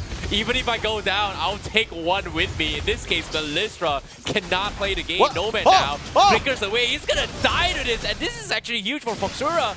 Now, Final Slash comes in. It's gonna be 1v3. Bentix is here to turn the fights, and this is 2 very, very tanky heroes, and they can't kill him off. And now, he's gonna try to trade off as much as they can. City Rosana is just stuck in a very, very difficult spot, but TNC Pro team, they only lose 1, and they are able to get out here. FOXURA disengages. Nomad very naughty, This guy ends up using his entropy into the heavy spin, thinking that his Purify is still active, gets knocked backwards, and he's like, oh crap, I'm stuck in the middle of everybody here. I mean, TNC Pro, they gotta make sure they maintain this lead. Oh boy, big. Oh, coming from Hatred here, no follow-up, so that's a good sign for FOXURA. Baits out the ultimate for now. But are they going to capitalize on this? And I don't think they can. Nope. No need to. There's No one literally wants no need to. Like, TNC Pro have control over the entirety of the map. If they want purple buff, they can easily fight for it. I mean, FOXURA don't want to be caught in these tiny corners against TNC Pro team or get funneled in, because that just makes Hatred's job so much easier. Current gold leader so far has been Nomad on this Natan, and he's eventually going to outscale this entire lobby. What is Bentings gonna like? Bentings is just in the faces of FOXURA, and there's just nothing FOXURA can do about this here. They force a retreat on Rise, and they really want to try and chip away the heaviest spin right now. Good but macro. Again, tier 2 will fall. Great zoning coming from a TNC Pro team here. Fox just not given any sort of space to even push out at all. Yeah, do you know why that happened? Because Ben thinks is just My taking God. free damage from Malestra. No, it's true, because he can visibly see Tenka and as well as Malestra down by mid lane. They walk into purple. Oh, wait! Oh wait, Final Stand comes in, more charge connected to Minon's rage is huge, but they have to focus on somebody. The fight is split off right now, thus getting focused down by TNC Pro team. They get 1 kill throughout the chaos, and FOXURA just cannot make up their mind on who they want to fight with. I think it's fine. This is still good for TNC. They have priority. They still have Entropy on Nomad. He can outplay this if necessary. Oh, Bendings is just, again, you know, being extremely annoying. FOXURA just not going to contest the Lord at all, and I don't think they can at all. Nope, they cannot. They cannot. They don't have the Minoan Fury, which is their biggest engage tool for their upcoming team fights. Without Dusk and as well as Tenka's ultimate, it's really difficult to play the game. Bendings looking for the fight here. William will be shocking his way through here. Hatred, they call him hit. So oh no, dead. Final Stage comes in. There's no way he's gonna get out. Xamarin Force being dropped in. Melistra trying to do as much with the Chrono Dash, but just no damage up on Bendings. He's just so far ahead. he buys a Brute Force breastplate. He's so big. Like this, oh no, he's gonna die. Like no, he's just messing with FOXURA. Bendings is so annoying. Just Grok can't die. Next time, if stands are real, if JoJo Bizarre Adventure is a real thing, I hope Bendings is my stand. Just him as Grok. That's all I want. That's all I want. So confident, man. Just look at him. He's standing there menacingly. If anybody walks up, he's gonna wall charge. Oh boy, now Xamarin Force Use not getting any sort of value here. Heads taking a little bit too much damage. They can't focus him down. Rage goes in. Connects on two. No follow-up. Bendings wall charge a train man into the Aurora. But somehow they have a way to out-sustain this Nomad. Dropping down a little bit too low. FOXURA was able to set up wombo combos, but no one has died throughout this entire CCs. They're just limit testing. Like, Nomad could have easily killed everybody there had he just used his entropy. He was worried that he would get flickered on, and he was right. He did eventually get jumped on, but he still made it out. So at the end of the day, all he loses is his Purify, and that's about it. And I think that TNC Pro Team could have easily turned that fight around. Let's look at the damage leaderboard, and guess who's on top? Because it's Melistra who comes back up to fight for stats. What? He's died 5 times, and he's got the highest damage here. So I'm very, very surprised that no one is dying from TNC Pro Team. And as of yet here now, Bendings, oh boy, here he comes again. Wall charges, stops Tenka in his tempo. They pop the Xamarin Force, no this value. is so good. They're going to focus on the Barrage for now. They told us about 4 man coming in. Dusk going to be zoning the back lines, and they were able to isolate the fight. This is huge for FOXURA. They find one. 4v5 here. Purple buff is going to be in the hands of Dusk for now, but can they re-engage in this choke spot? Hatred just zoning them off. FOXURA is going to be very happy just trading off a jungler, but can they get more? But do they want to? No, they can't. No, they can't. I mean, they could have found a little bit more there, to be fair. I think that, you know, Heads, he's still holding up that final slash. He could have made an opportunity there, but I think it was really smart of Dusk getting into the middle of that fight and making sure that he kind of splits the fight into 2, making sure that the majority of the damage is laid onto him rather than the back line of his team. That's precisely what they need, right? Coming from FOXURA, like they need this Archive to do more so they can actually focus and isolate the fight. And as of now, FOXURA, that is pretty much a big kill for them. But again, 6.5k net worth need here. They have to do more. They need more than this. They should be able to start scaling up around now here. Melistra, he's going to be at the hardest part of his journey in terms of item build. Now he has to decide whether he wants to, you know, whether he wants to get Blood Wings or whether he wants to really greed out and go for that Holy Crystal. Either way, it might be a bit too late right now, especially since they're 6k behind. But TNC, look at the way that they're managing these waves, right? Top side is naturally slow pushing. Bottom side is about to be set up for a slow push too. They have Prio over mid. Now they get to chunk out Dusk for free. Like, Ryzen can do this forever, essentially. Yeah, they're just gonna be, well, for me, I think Ryzen is something, but Bendings right now is just, oh my god, wall block. He is significantly worse. Yeah. Like, it's so annoying. Like, this Grok is just untouchable, and I'm really surprised that he's getting away with all these things, but could you blame FOXURA? They have to throw everything just to kill a Grok. Is that worth it just to kill a Rober? Well, no, I don't think so. I mean, to be fair, Bendings is the same level as Dusk. I think that's when you know the situation is real difficult here. And Bendings, he knows that all of this is happening. He knows that there's a good amount of players currently in that brush, and he keeps opening the map up with it. Yeah, I don't think he's going to be able to out-retreat Ryzen as well. He's close to 15. That's 3 levels ahead Retribution late game.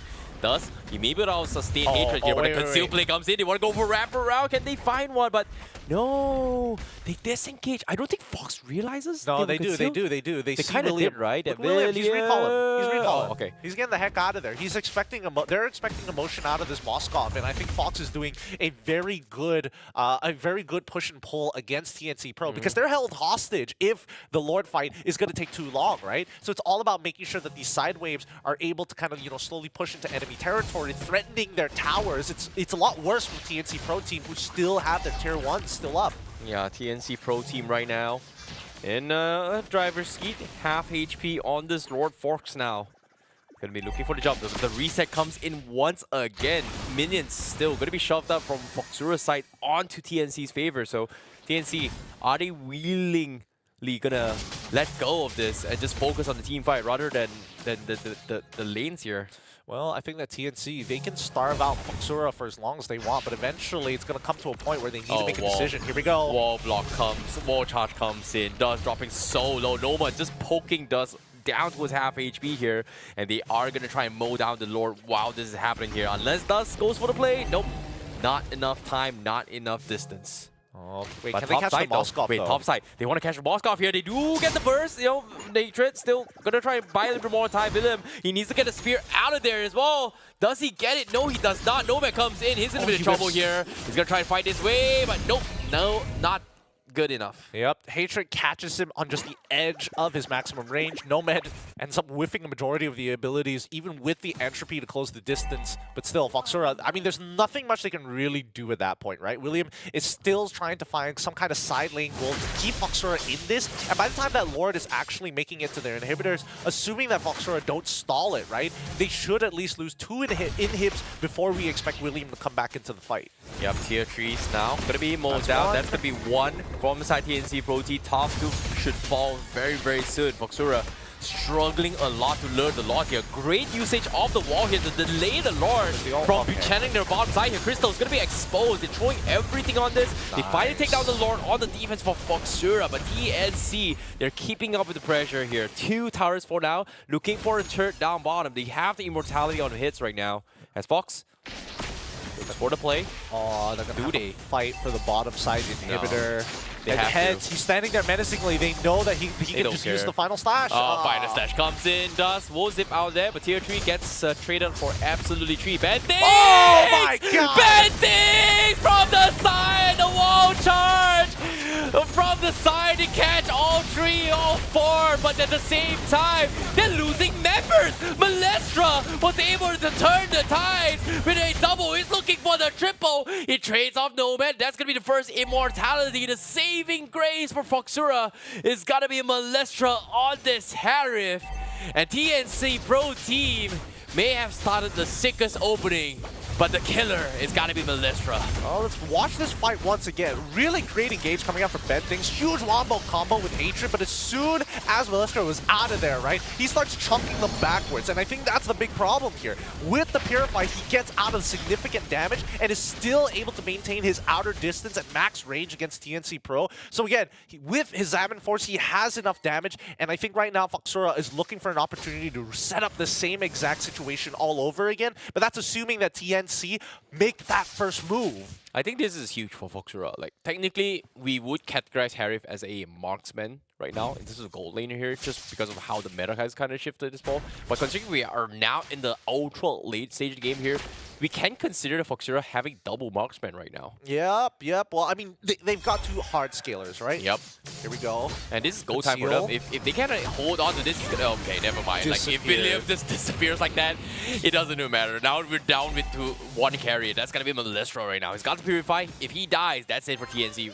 That's it for FOXURA for this game. Well, we'll see, because this Lord definitely will fall into the hands of TNC Pro team. I mean, they wanted to finish the game a little bit earlier, but FOXURA turned it around. This time, they know for a fact, hey, William, he doesn't by the time this Lord spawns, wait, that should be in about 44, so 44 is another 10 seconds, 10, 14, 14 seconds plus another 20 55, more? 19, No, 55. he won't have his Inspire up by the time the Lord actually spawns and crashes down to their base. He should be like 10 to 8 seconds off, and TNC, they're not going to give him that 10 to 8 seconds. I don't think Moskov is the biggest threat right now because as of yet, big out coming from Hatred. They are able to stop the tap goal right now, but Lestra gets caught in the combo. He's going to go down. No more damage whatsoever. Minot's Rage is going to buy a little bit more time, but they need William to do a little bit more. He's poking as much as he can, but the Crystal is going to be the POI for TNC, and that is going to be the win for TNC Pro Team, and that a very convincing 2-0 in this first series. Yep, which means that at least for TNC Pro, they're going to be making it into the winner's bracket of round 2. The 1-0ers, the 1%ers, technically right now. Good victory from TNC Pro team, and as I mentioned, was there any other threats coming in for FOXURA? Because I didn't see it. They all just died underneath their inhibitors. Yeah, that is a very, very convincing fight coming from TNC Pro team, but I would say there were moments where FOXURA had chances to actually win the game, but they weren't able to play in towards their win conditions, and that's something that I think FOXURA was just lacking in terms of confidence to actually go for the execution. So I'm a little bit worried for FOXURA, but hopefully it's not over yet for FOXURA fans. They still have a second chance, but again, this format here in SPS is still going to be very, very brutal here. It is going to be a fight between the strong versus the strong, and the weak gets completely eaten out. That's the Swiss round format here. Let's look at some in-game stats. 19 minutes here, a lot longer than game number 1, but at least for the side of TNC Pro, definitely a question about some of their execution, right? Because when they're confident with their moves, they make the engagements look great. Like Ben Things, I hope to God that he becomes my stand in the next live, because that man knows how to stand there menacingly and find these critical engages against FOXURA, who, again, some of these lines are not that typical, right? Like that. Hopefully, we see it in the highlights later down the line of that final wall charge, right? He was able to channel the first half of it, catch the Harith mid-air, flicker into another 3 huge knockups, huge stuns. Yeah, that was really, really fancy coming from Ben Things, but personally, I feel like this brute force breastplate up on Grok is just a little bit. I would say I'm not a big fan of it just because of how difficult it is to build charges, but I can understand that to pair it up with the Quantum Charge and how mobile he can be, yeah, he just wants more movement speed, I guess. I mean, it's just so he doesn't get caught by people like William, for an example, who has a corrosive scythe, right? Because again, it counteracts the overall on hit because he gets the extra speed and he gets CC immune. So then when he has CC immune, he gets the walks extra fast. It's like a micro thing overall. But I think, you know, it's generally very well used by Ben Things, right? That's why he's so confidently like standing in enemy territory, looking for these like flank angles and posturing in a way that zones Fox away from certain parts of the map, like how we saw him inevitably cut off the tier 2 on the top side. Same goes for the bottom side, and I think at least for this time around, Heads playing a little bit better. He's not getting like hard countered by FOXURA. He's not starting off the game 0-2. He starts off the game 2-0, and from then on doesn't even need to finish his Hunter Strike to make an impact. Yeah, I think the biggest threat that TNC brings to the table against FOXURA is that they understand their matchups really, really well. Like every spell is intended for a specific target. TNC Pro teams realize that, hey, the biggest threat is going to be Melistra, and every single time that happens, Hatred drops his ultimate, making sure that this Xamarin Force gets no value. And then only one time that Melistra was able to utilize Xamarin Force bottom lane was that Hatred preemptively dropped his ultimate a little bit earlier, and Melistra was able to get out scot-free. So I think that was the final fault down bottom, but eventually we will see later on. Yeah, let's look at some of the other post-game stats here, because overall damage dealt leaning over to TNC, but honestly, FOXURA not too far away. Just 43,000, sorry. No, that's even more than that. 53,000 damage differential between the two, which probably could have been 1 or 2 skirmishes, would have added up the numbers. Damage taken leading over to Fox MY, and tower damage leading over to obviously TNC. Total heals, majority coming from FOXURA as well. Now, speaking of the heals as well, like I think in terms of sustainability, it should be a little bit more onto his Fox's side. Like, this is too close. Like, I was expecting maybe a huge gap of 50 to 60,000 here, but this is like only a 30,000 gap, which technically shouldn't be possible, but considering the amount of sustains and spell vamps that TNC have, it shouldn't be even that close. Like, I feel like it should be even further apart if FOXURA realizes the potential that this Minotaur can bring to the table. But again, I think we've talked about this during draft. Like, there were just so many obstacles that FOXURA needed to overcome. Like there's this Grok with CC immune. Great, I can't use the Minotaur's rage properly. Oh wait, I've got to worry about his timings, but I've also got to worry about Ryzen's Daytona's Welcome, which again can't be cancelled. Oh, if I can't catch Arlet, he is going to catch my side. If I full force on Arlet, what happens to Hatred? If I focus on Hatred, I go in for the one-shot combo. Hatred has a passive that just buys even more time, a free innate with the Trunket. So again, very, very difficult for FOXURA to actually overcome. I think you kind of answered your own question here when it comes down to the total heals, right? Because individually from the side of TNC Pro Team, majority of them are pretty self-sustaining, right? Nomad gets his own healing once he gets Feather of Heaven, Hatred inbuilt passive, Ryzen inbuilt passive, Heads inbuilt passive. There's just so many things that allow them to have that raw level of sustainability, and especially with a composition that's heavily focused around like CC, it just gives Heads even more flexibility to access the backlines. Because as soon as somebody gets CC, a demonic mark is put on top of them. Heads instantly is able to jump on top and close the distance to look for these big final slash plays. Most of the time, not even needed because BTRB is already doing such a phenomenal job. So he just has to press one button the majority of the fight. Yeah, I think BTRB just needs to show up and everyone for FOXURA just can't do anything. I think it's so weird. I think that FOXURA has a much more difficult job to deal with the pressure from TNC because TNC have many ways of engaging and disengaging. FOXURA, they pretty much only have a disengage mechanic, right? Finding those hard engages is going to be highly dependent on CT Norsana or Dusk, or on the very small occasion that William is able to isolate a 1v1 with his knockback against the wall, there could be an opportunity to turn a skirmish, a 2v1 skirmish, into a 3v4. Yeah, that's pretty much it, to be honest. Like, there's nothing much we can say here. Hopefully FOXURA is going to be able to come back from this, but all in all, I think TNC Pro Team, even though they seemed to be weak, I think people expect like, hey, maybe MPL, PH teams, they're the bottom, they're not the greatest here, but guess what? This was just a complete outmatch, outclass performance coming from TNC Pro Team. I think for most people, don't get the wrong perception from these MPL teams. Even if they're at the bottom of the standings, they're still the top 1% in comparison to some of the tier 2 teams out there. There are leagues of difference between the two, and that's why the SBS is around, right? To give it a chance for these tier 2s to taste what a tier 1, even if they're at the bottom of the road, would taste like or feel like.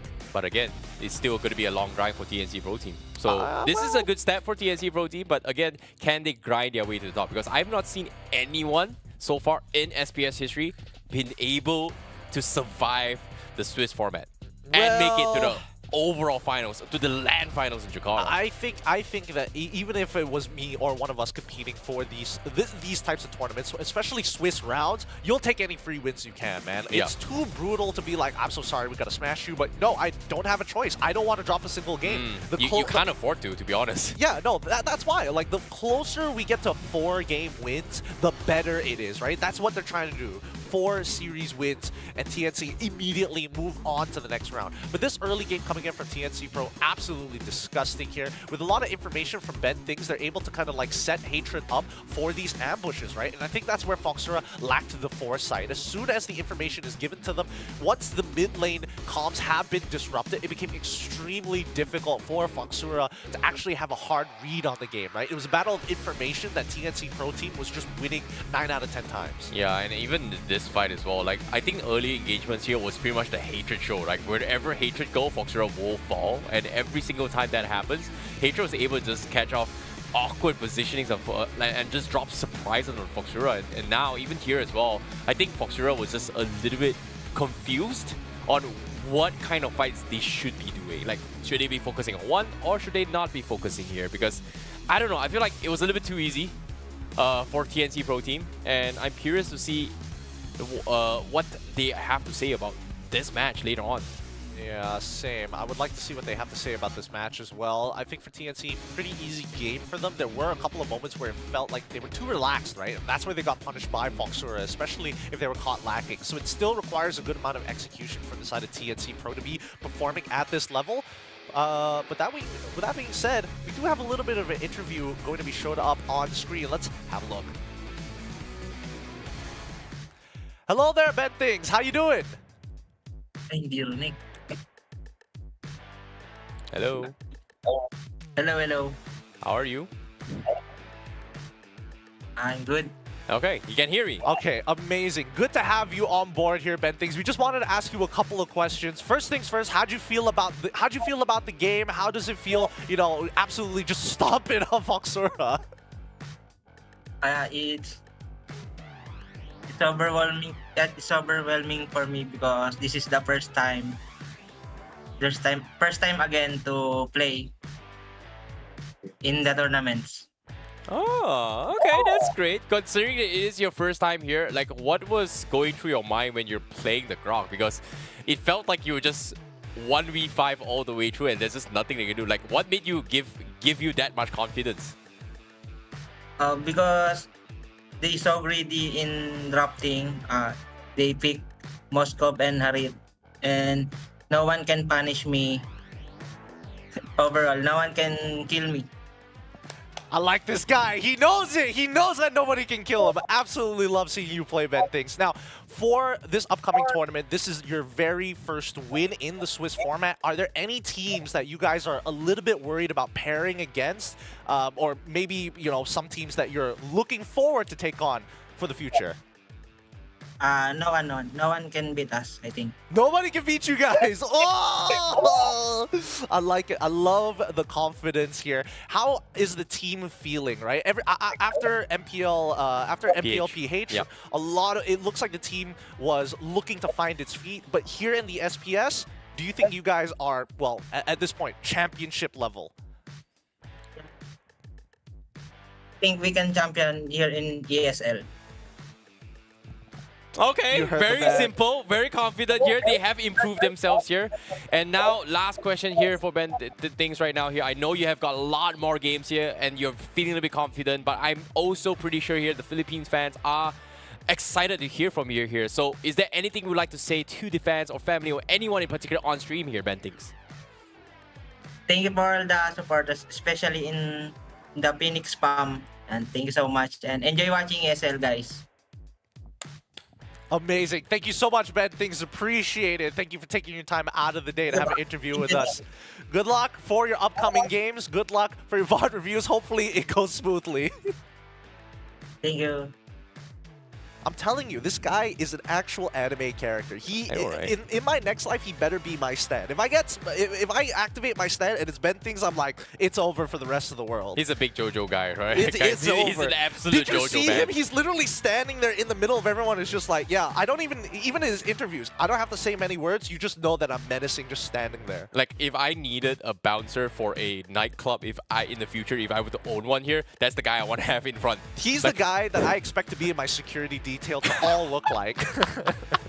If they need to protect me from some fanatical MLBB fans, it's just Ben Things in a wide stance, like, stay back. Hey, don't do anything. Don't make me walk towards you. No ID, no entry, no compadre. No identification card, not Indonesian. Just throwing that one out there. Just, Whoa, yeah. I know that some people we're on an international broadcast, so people might not know what that is. Just throwing that out there, Whoa. We're not trying to marginalize, all right. But with that being said, we're gonna go on a short break before our second round is about to begin to see another team face off in a best of 3 to make it into that 1-0 bracket. Until then, we'll see you soon here at the Snapdragon Pro Series.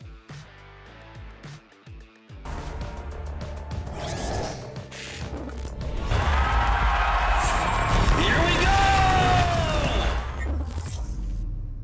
The Snapdragon Pro Series is brought to you by Snapdragon Elite Gaming, Monster Energy, and DHL.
And we're already back with some more Snapdragon action here by ESL. The Pro Series so far has been kicked off. Not too bad. A quick 2-0 coming in from TNC Pro, but now we move on to our next game here. My name is Getting Q. This is Terrence. Once again, on the English casting desk, we're going to be looking at our upcoming game here, and it's going to be between ONIC PH up against ASTERIS from SG. Again, rather interesting because we're seeing another Filipino team, and ONIC this time. This is one of the scarier teams that we have to keep in mind for, you know, the upcoming tournament. I'm expecting them to be at least one of the teams taking that top 4 slot. I'm just saying. I'm not gonna lie here. This upcoming match, it feels like we are getting a little bit taste on the middleweight class section here, because the middleweight class section. There's the heavyweight, they have the lightweight, right? So this feels like the middleweight section, just because of the fact that if we were talking about MPL teams, right? Like TNC Pro team is actually on the 4th placement, coming in from the current MPL standings, and ASTERIS is actually on 4th in MPL SG. So technically, I wouldn't say it's a pretty bad matchup here, but again, even though quote-unquote based on standings, based on their own respective MPL, the gap between regions seems to have widened. But now, this is going to be a test whether or not if it is going to be closer now. Well, I don't know about that, especially against ONIC PH. I've heard from many people. Again, some of these, a lot of people were like, I don't know about this team, especially when they were first formed together. I don't know about this team. Is this team what we should be looking out for? And over the, the past couple of weeks of MPL PH, a lot of people's opinions have turned. And even, listening to some of the podcasts here, Escalera being that guy who has like, what do they call it? The Emperor's Eye, an actual anime character here who sees the entire map, is somebody to be extremely aware of here. Let me show you the lineup real quick just to know what I'm talking about. It's Gem, King Kong, Super Friends, Kelra, and as well as Escalera. From what I've been hearing, King Kong and Escalera are absolutely obsessed with the game, especially with Super Friends to be part of that sector. The side lane's Gem, they need to hold on strong, but they've got their superstar in Kelra, who is really been making short work of teams, allowing him to have a good gold lane sector. Give him a Roger, give him a good lane matchup, it's basically one portion of the game already over.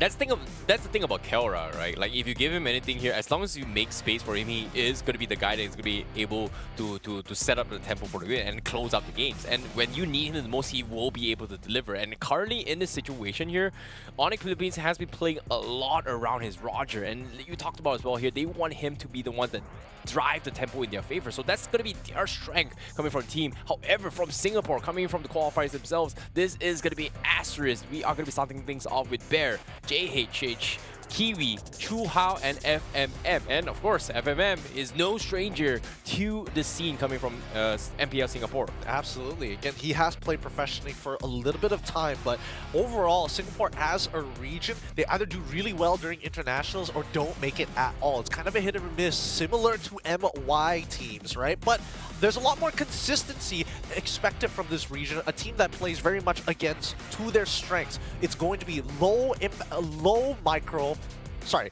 mechanics, maximum impact over micro and as well as macro, right? They're looking for minimal punishments, maximum rewards. That's the thing about Singapore teams, right? They like to be as efficient and easy to execute here, just because of the fact that if you have easier things to do, and it takes less tasks to actually set up as well, the chances of you making mistakes is lower. However, the rewards may not necessarily be the greatest, but again, we're cheapskates, right? Like, we want to pay cheap for best stuff. Well, I mean, it's getting bang for buck is one thing, but I think amongst the Singaporean, professional space, right? It's understandable. If you think of it logically, right? If you need to play 2 different heroes, one requires less mechanics, but is still able to make just as much impact as a high mechanic hero, why would you ever lean into the more mechanic hero? Because it's just more opportunities to make a mistake. Minimize your mistakes, get as much bang for buck, and that's how the Singaporean playstyle is easily summarized. Well, sometimes in life, we gotta learn everything. Even if it's difficult, we gotta make it happen. That's what's it called to be the best of the best. That's why you gotta play Fanny every single game, even you get countered and you still win the game. Oh, I don't know. It's just putting load on your back. The one and only. I don't know. It just feels like you're putting more load in your back than you actually need to. As we go straight into the draft, ONIC is going to be on the blue side up against ASTERIS SG on the red side. And straight away, we're seeing power picks getting taken away. Natan, rather interesting. rather interesting. It feels like ONIC wants to force a Harith v Roger matchup here, and they're on blue side, so I mean, it seems pretty straightforward unless we want to see another bet. Wow, they even get rid of the Moskov as well. They're really prioritizing Kelra.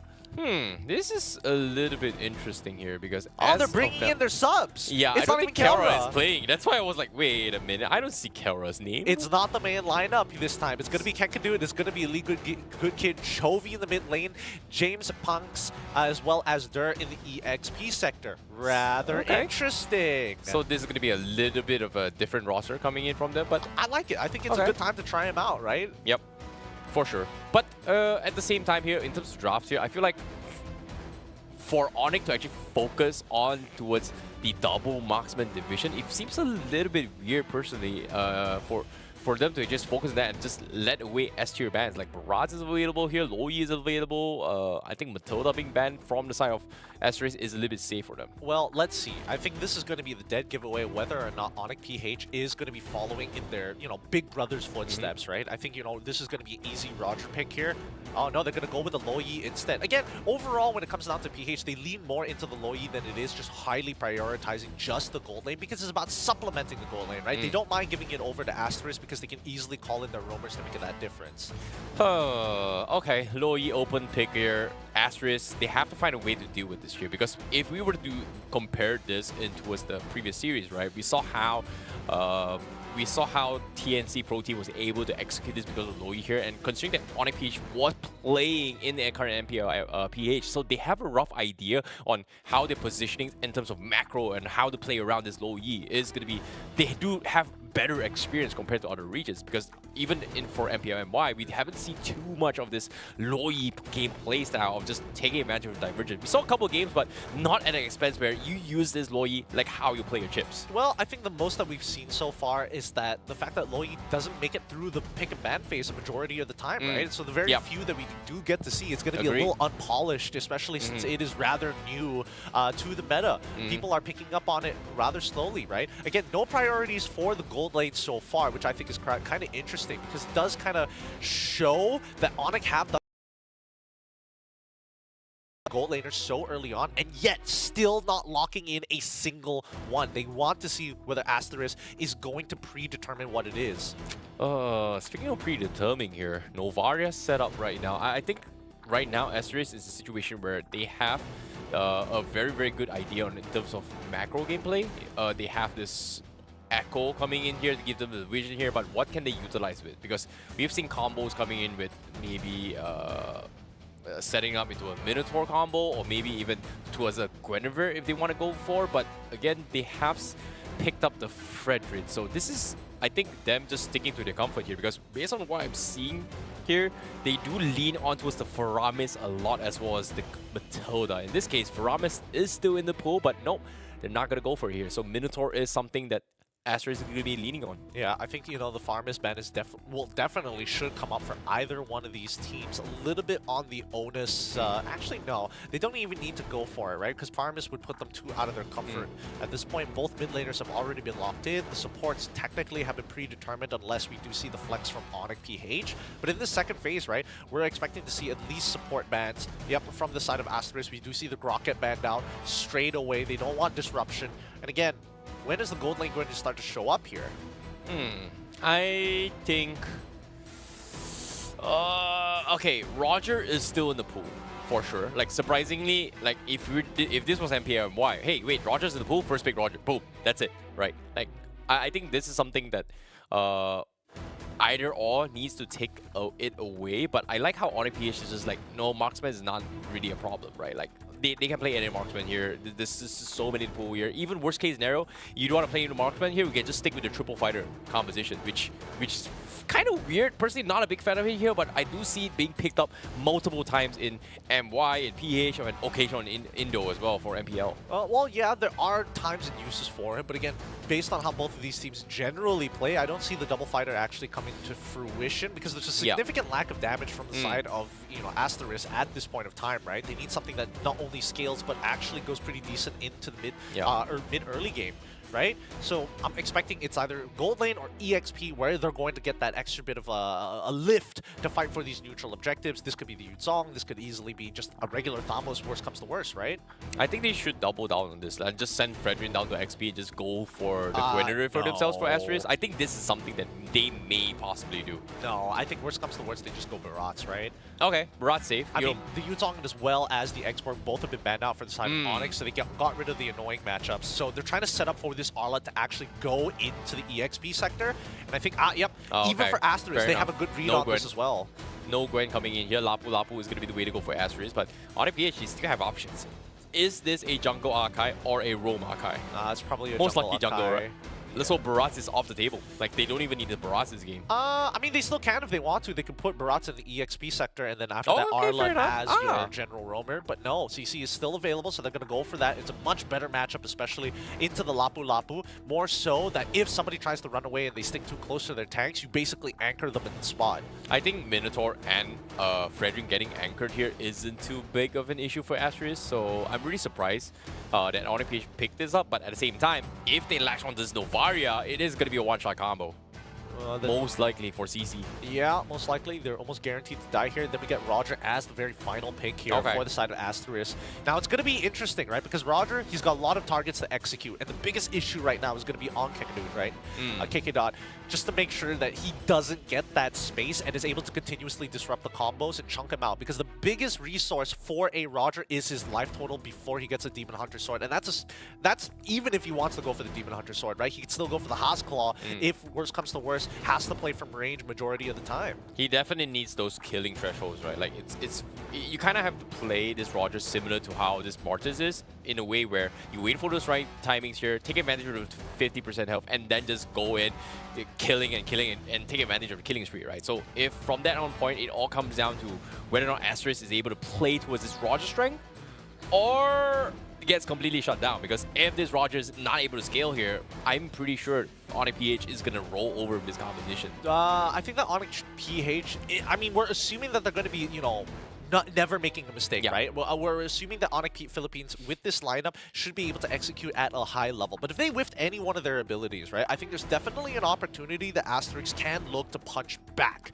And I think that's what I'm more worried about than anything else. How does the punch back actually look like? And more importantly, so with this composition opting to go, hey, we have the Arlot on our side, where are we going to invest the resources? And it looks like it's going to be towards the gold side of the map. Well, speaking of which here, seems like to start things off here, ONIC PH will be on the slow slide in terms of wave clear. I'm going to have the archive for now, but ASTERIS here doing not too bad of a job here, but it seems like, based on what I'm seeing here, both sides, they are going to play this a little bit slow here. ASTERIS is going to be playing in a situation where they're going to be prioritizing on the gold lane a little bit more here, and ONIC PH, they are going to try and invade a little bit greedy on bottom side here. James, not having the space that he's given here, he is going to try and contest the neutral objective with the Fredrin right now. He's dropping JH pretty low. They finally calling the back up here. He's very close to the 4, but I think he was able to steal the creep away. He's almost close to his level 4, whereas JH is a minion behind right now. Yep, this is just lane priority, right? When CC is able to shove that lane harder and keep Lapu underneath his turret while still having that wave, that's the most ideal situation for ONIC to start walking up and taking away camps close to this river. Oh, he's dead. Oh no, he needs to get out. Oh, my goodness. What a save, but at the same time here, KK he is going to be in an awkward position here. I'm surprised ONIC PH did not commit to this fight. They have the 4, but at the same time, very, very close call for ASTERIS to actually disengage of that fight. Yeah, hopefully it starts working out for them sooner rather than later. They have to play a little defensively for the earlier stages of the game, and once they hit level 4, that's when we can expect the ONIC PH to really start amping up the gas. But in the meantime, ASTERIS, they just have to play it slow. They have to wait for ONIC to make that very first move before FMM is able to find the big ult. Oh, big ultimate here coming for FMM. Astro Echo comes in. James will secure a turtle, but ASTERIS is a little bit too slow to re-engage as well. Rest of the teammates not able to provide the backup they need. As right, Kami-san, as of yet, doesn't have the mana to actually prolong this fight, so not worth it. Take the 50-50 trade, but again, it is still a 1K lead for ONIC PH right now. Yep, and that's to be expected here, right? And more importantly, James, he's again a full level ahead of JH. And I think as time goes by, this is going to become a much more difficult to play early to mid game than ASTERIS would have liked to imagine because their jungler is falling behind. And there's no real means of getting him back ahead unless they make like an off-tempo play against ONIC PH. Yeah, and I feel like right now, ASTERIS, they're just playing a very, very safe game, whereas ONIC PH is just getting a little bit greedy and they're winning off all these trades. But because of this play here, look at this, JHH is 1 level behind on James, and because of that, he's able to get, oh my goodness, did he steal it as well? Yes, he actually stole the orange buff, and slowly but surely, JH is not having the necessary farm to keep up against this Akai. Yeah. ASTERIS, they're prioritizing making sure that their lanes are good. Chovy is going to send the rest of the members down, back in towards the top side of the map through the most safe path that he knows, not into the middle of the river, but making sure that it's close to the lane as possible. Roar just got his first item in that Wind Talker. It should help him out in clearing these waves to attend fights sooner rather than later. But you notice that both sides are very nervous to walk up, right? With no information on the map just yet. As soon as the Arlet shows himself down mid side, that's when he's going to be confidently walking up. Yeah, this is a very interesting play coming from ONIC PH. Oh, okay, going for a little bit of preemptive measure, expecting ASTERIS to set up an ambush, but I would say ONIC PH right now, they're just all about efficiency, right? Like, the previous series, it's all about, hey, Loy's divergent, setting up for ambushes. This game, it's all about making sure Lei Good Kid has the most efficient farm. Like, clear the mid lane, great. Now, top side, great. Can you outfarm the Roger? Right now, he's doing a pretty decent job here, but for now, Turtle comes in, JHH, looking for the play, 3v3. 4v4 here. Echo comes in. He needs going for the pin here. James is going to pin him down, but he still gets the turtle, but he cannot drop the ultimate here, and they are going to be picked apart. They lose too. Bear goes in for primal form. He needs to get out. He's getting mowed down slowly but surely. And he is going to fall. Double kill for James, and Kanmi-san just not able to do anything at all. Dang, that's sad. James had him pinned against the wall and still, Kekidu still trying. Still trying to find the play onto Kanmi-san. But at the end of the day, right, James, he should have been able to land that retry no problem. He had all the advantages on his side and even had Kekidu right on top of your boy JH, and he still managed to pull that retry. Regardless, it is still a losing game for ASTERIS with a 3K gold lead underneath ONIC PH's belt right now, and Good Kid, he eventually is going to get that Trinity build. So as long as this laning phase, again, is nothing much is happening, he's not dying, he's not falling behind, and that's the best outcome from ONIC. Yeah, in terms of mobility and out-rotating right now as well, ONIC PH is just out-rotating on every single front. Now, top side, they do send a Divergent on top. They get a very, very decent amount of chip on towards Roar, and they may be able to take a tier 1 up top as well. Good Kid does have the Blazing Duet. They have the Astro Echo. Scouts out 3 members, but nothing they can do. They're just securing the farm for Raw once again. But Lei, look at Lei. It's just, I don't care. They're not coming. It's okay. I am going to try and threaten this Roger as much as I can. And he actually has the capabilities to do so right now. Yeah, I think at this point, ONIC PH, they're going to start backing off, right? Because look at that bot side, all right? They already have a good slow push. A good amount of EXP is lost by Bear because of that, because he has to respond to the mid lane and match up with Dur. He can't fall too far behind him, and he needs to make sure he's within eyesight, or at least line of sight, so that he can participate in these upcoming fights. We look at the items so far, and it's not going especially well. We would like to believe that, at least for the side of ASTERIS, that Bear is significantly ahead, but he's only 500 gold ahead of Dur. Yeah, but speaking of 500 gold, I feel like it may not mean much, but in this fight up, especially for junglers, it is going to be huge, because right now, JHH is going to be mowed down again. What? Gets it again. He still gets it again. A sick retribution. Minor Rage connects on 2. They made the blunder. Finally, ASTERIS turns the tide. And ONIC PH gets punished heavily for this as well. But meanwhile, topside tier 1 will be taken down as well. So ONIC PH, they get the space that they need on both the side lanes. So still, may not be the end of the world, but it does give ASTERIS a little bit of hope here. But Troy, ooh, okay. Chovy, he comes in by himself here, really scaring away the members of ASTERIS. They recognize that even during these team fights, it's still up to them that they are the ones that counter-engage ONIC PH and not the other way around. I think that ASTERIS, the fact that JH was able to steal both those turtles is pretty huge for him specifically, because now he's catching up in terms of farm, right? He's still a level behind James Pang, but at the moment, he's been doing his job pretty well, and I think that for ASTERIS, they're going to eventually scale to the later stages of the game, and Roar is going to lose his relevance much sooner in comparison to Lay Good Kid, who's about to finish the Trinity build. Yeah, and now ONIC PH here, they're doing a little bit of decent pressure down middle here. This turret will take a little bit chip damage, but JHH, he is going to be in a little spot here. He's one level behind, but he's going to force a Retributor here. Damage poking on James, but it doesn't matter, because ONIC, they've got a lot of space. All they got to do is just wait for a mistake. In this case, getting a catch onto Kami-san is huge for them. It looks like they want to go on to Oh, okay, CC. final. Nope, never mind. They're jumping on the Minotaur here. CC comes in there. He's going to buy a little bit more time. He does have the Vengeance to play a proc as well. Divergent comes in, connects on two-man catch. They cannot escape. And now the Roger wants to run away, but he's linked to the big fat jungler. Oh boy. Nicely played by ONIC. Really good response. Instantly, as soon as the flank has been identified, we see an instant turnaround here by Dur, dropping his ult to lock 2 down, but making sure that he's not walking away too far to deter ASTERIS from picking up that kill. Diversion once again, this time in towards that mid lane. They still haven't cracked open that tier 1, and that would be great for ONIC PH to take that 4.5k lead and 2x it. Yeah, now Lord comes in. No, half HP, no jungler available. It's going to be easy one coming from ONIC PH here. ASTERIS, what's the game plan right here? Because as of now, they've just been playing defense after defense after defense.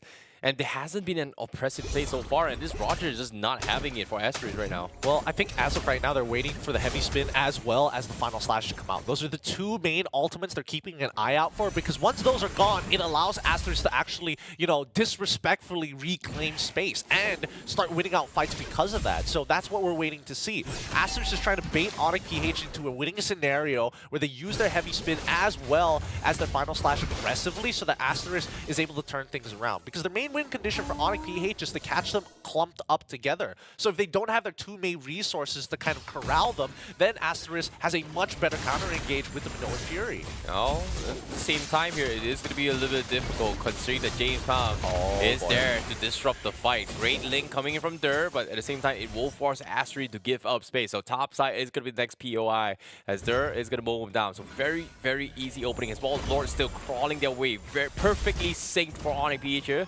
But at the same time, Divergent comes in. Where are they going to be dropping here? They dropped our bottom directly on top of the Roger. Nothing he can do. Instant drop, instant melt. Too late to retaliate. Now the Lord also going to be mowing down on towards the tier 3s, but still great defense from ASTERIS for now. They lose only one, but can they hold on? ONIC PH now. Gonna be focusing on the bottom side here. Heavy spin comes in, Bear flickers out. He's gonna be A-OK. Tier 3 will fall. They take it out. But now ASTERIS, they do not want to give this away for free. They want to fight it back. Kikidon finishing all the helps here. Lay Good with the blazing to win. Almost catches can be Sun. But they were able to get out. Wow. I think ONIC PH has got this in the bag, right?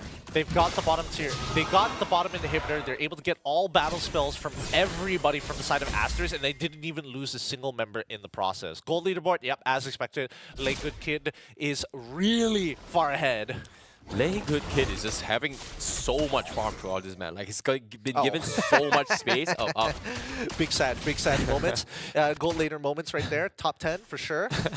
He thought he was a jungler. I'm just waiting for the Watch Mojo video. Top 10 relatable gold lane moments. You miss out last hitting your buff. You're forced to walk back to it. The walk of shame. The walk of shame. Top 10 by Mojo. Looking at the items, right?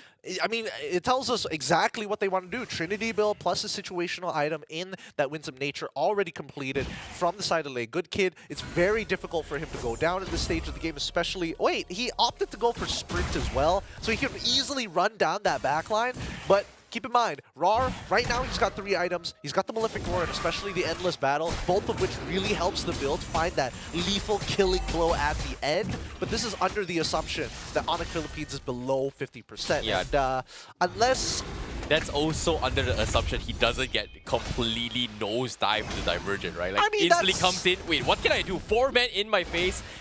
Yeah, what am I gonna do, man? Because that's what actually happened to him. And ASTERIS right now, they're a little bit afraid of revealing the Roger's position. And even then, Roger, look at him. Look at how far back his position in the back lines for ASTERIS.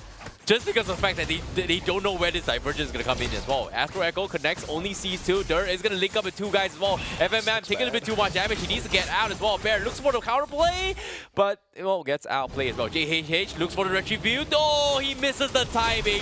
It's going to be locked down. No backup from ASTERIS. Yep, they get completely zoned out here. A heroic attempt from Divergent. JHH. No, Right. right. Oh my god, they are going to dive into the back lines here. The base exposed. They were looking for to catch a pick right here, but okay.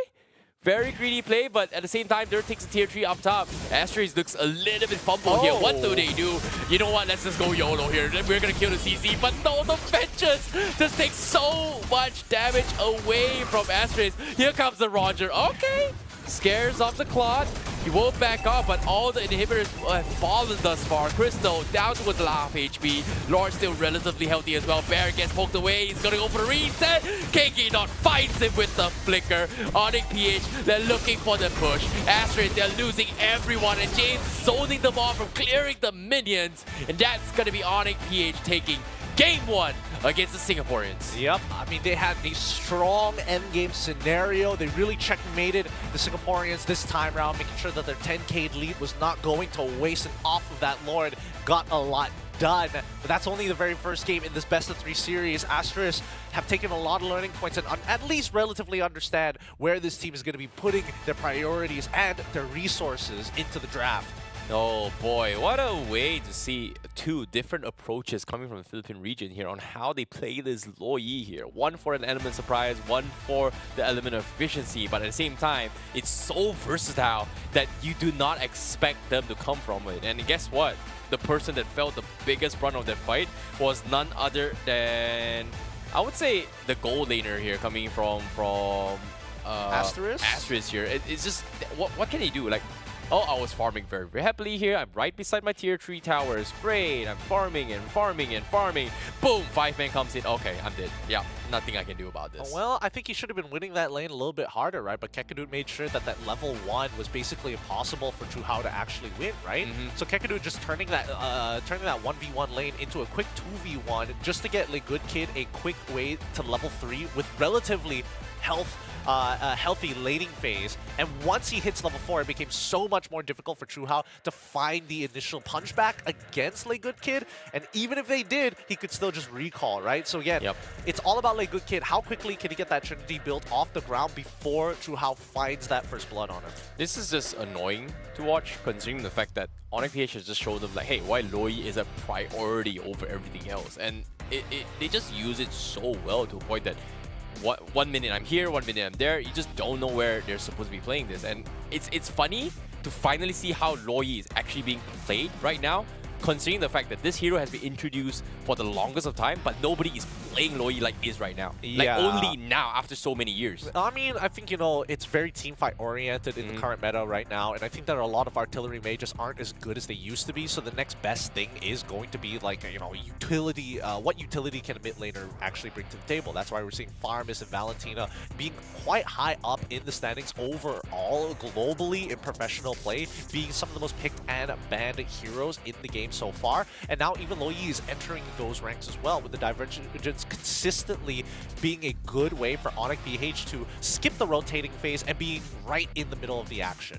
Yeah, and speaking of the action here, what can they do in this next game here? Because it seems like ASTERIS had a very, very even start trade-off from coming against ONIC PH here, but it all started with James slowly taking away JH's farms bit by bit. It felt like a slow bleed, right? Like it felt like it was just a small little pinky cut on your finger, which eventually grew to a complete fountain for ASTERIS to just bleed out completely. Well, I think the name of the game was tempo, right? And when ONIC PH was able to kind of predetermine what the early game tempo was, a lot of that control came out at the expense of ASTERIS being late on the rotate, right? We didn't see enough help coming in from True House side to turn that, 2v1 into a potential 1v1. There wasn't enough pressure being put on the opposite side of the map to make that even a consideration, because Der was having the time of his life against Bear. And again, we saw time and time again that ONIC PH just used that lane priority as a means for James to slowly claw his way ahead of JHH. And I think that even for JH, right,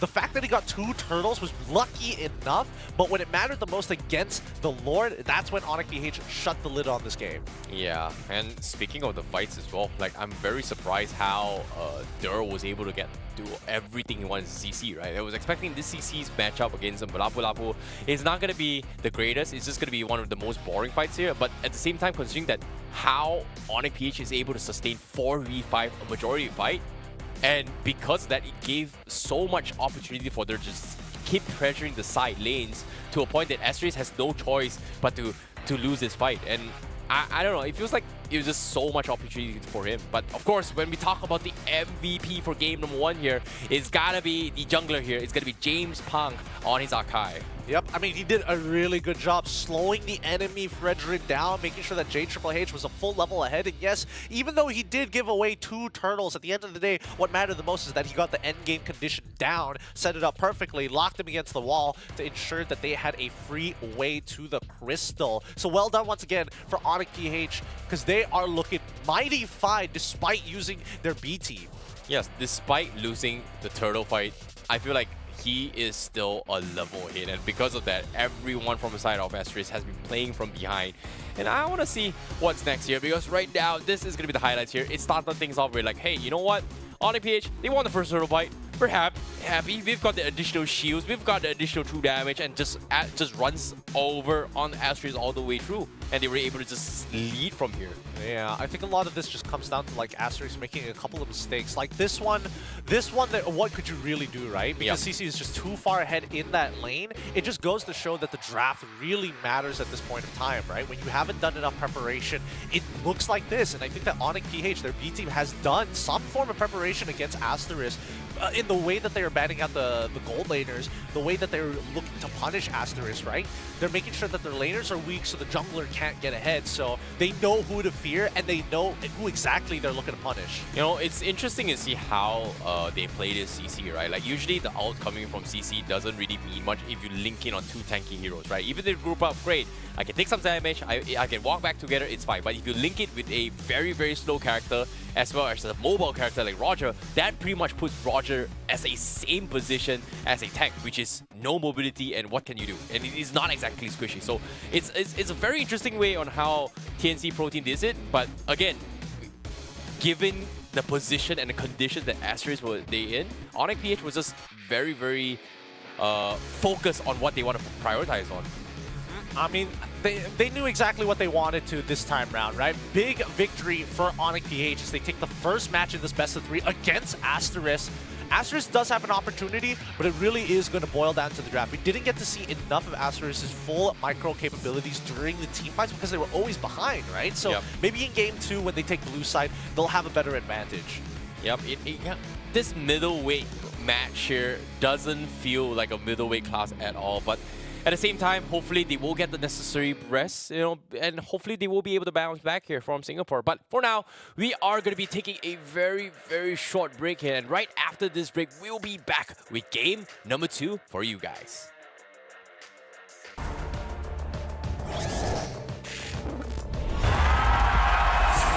Here we go!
Welcome back to the Snapdragon Pro Series. Once again, here for the MLBB sector, we are seeing the best of the best teams really stand above the competition right now. My name is Getting Q. This is Terrence. We're going to be taking you guys through the English broadcast here today, especially when it's Philippines versus Singapore in ONIC PH, their B team taking on ASTERIS from SG. And so far, the draft is already predetermined that ONIC PH has done some form of homework against ASTERIS, who were not prepared coming in against the B team of ONIC PH. Yeah, that's something that I think I wouldn't expect as well here, because I think off the screen here was a discussion here. Wait, did ONIC PH register 2 teams? Am I seeing this wrong? But turns out, in the registered roster for ONIC PH, they've registered the entire roster from the main team and the entire roster from the B team. So you don't really know who you're playing up against until you hit in the draft. So I feel like for 30 seconds, I have to think about, hey, as a drafter, right, from a coach, I have to think about, okay, what's the opening pick here? What's the comfort pick here? Wait a minute, your name changed. Like, that 5-second pause just buys so much time. It's like, I might be drafting wrong into this. And then while discussing, hey, what do we do, guys? And if we speak too much and discuss too much, boom, I messed up the draft. And in this case, Game 1's draft didn't exactly favor ASTERIS at all. Yeah.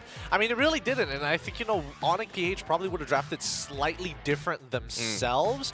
That many gold bats is rather interesting. You don't get to see that very often, right? And I think that ONIC PH, they're going to be on the blue side once again, as ASTERIS have decided once more to be on red side. Now that they understand that they don't have to prioritize the gold too much, they're getting rid of some key picks, getting rid of the Harith, making sure that they're also getting rid of the Matilda as well as the Loyi. Now, that means that Angela is going to get locked in. I don't know where it's going to be exactly for ONIC PH. It could go into the Roamer sector or even to the mid lane, but considering how Chovy played in game number 1, I would feel terribly awful for him if he ends up being the mid laner, Angela mid lane this time around. Yeah, but seeing how, wait, is this gonna be, like, I'm not a big fan of Angela mid lane. Like, Me neither. I'm never a fan of Angela mid lane just because of the fact that, oh, is that the only single source of magical damage? If that, yes, that is.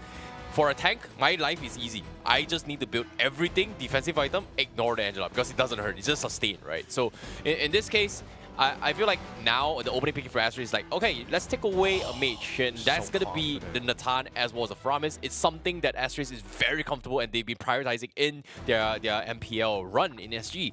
But now, picking the Angeling combo right from the get-go. Another macro aspect, a macro gameplay. I would say high mobility gameplay coming from ONIC PH. No, I think ONIC PH is just being disrespectful at that point. They're going blind link into whatever ASTERIS is going to do, right? In most cases, a blind link is a tough situation, especially against teamfight comps that have a Farmus. I would have expected to see Valentina if they were showing some raw respect to ASTERIS. Considering how game number 1 actually went and how much the laners in the side lane were able to kind of like not only open up the map, but give the opportunity for the enemy for their own jungler to just walk in and take away some of the uses, you know, no man land camps, whether it be beetles, whether it be Cobalts on the enemy side, made it really difficult. So now that ASTERIS sees that, they're focusing very hard on their side lanes to actually have a winning matchup. So we're going in with Paquito, we're going in with Natan, both of which are really, really good here, except that ONIC is going to be playing around Roger. They have the Angela as a global offensive, so in case one side of the map starts to crumble, they can start immediately investing to the opposite side of the map. Okay, now the good side about ONIC PH's composition is that they already have their jungler in check. Like, they already have their gold lane in check. Okay. But now the question is, who is going to be the ones in the front line doing the, I would say, opening up the map for the team? Because Angela sure as hell can't open up that for the team. So they definitely need a very, very tanky XP laner.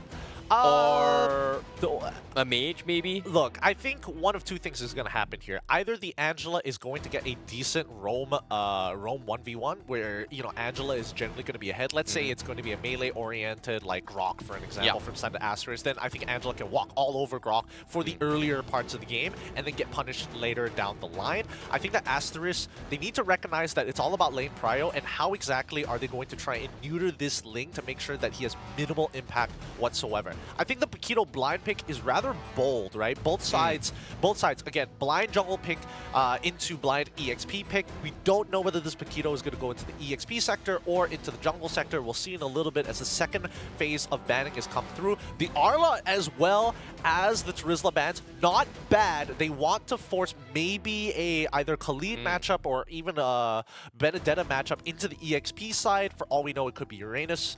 for all intents and purposes, just to be real difficult. Yuzong is still available for the side of ONIC, and that's another enabler for the Heart Guard. I really like the idea that ONIC PH is going for as well, like taking away the Fluorine as well as the Minotaur pretty much limits their options for Enchanter playstyles for ASTERIS, right? Like they have the kiting capabilities based on this draft as well, this opening 3 drafts, where, oh, if we take a team fight here, all we gotta do is just out-kite you and eventually poke you apart. And if you...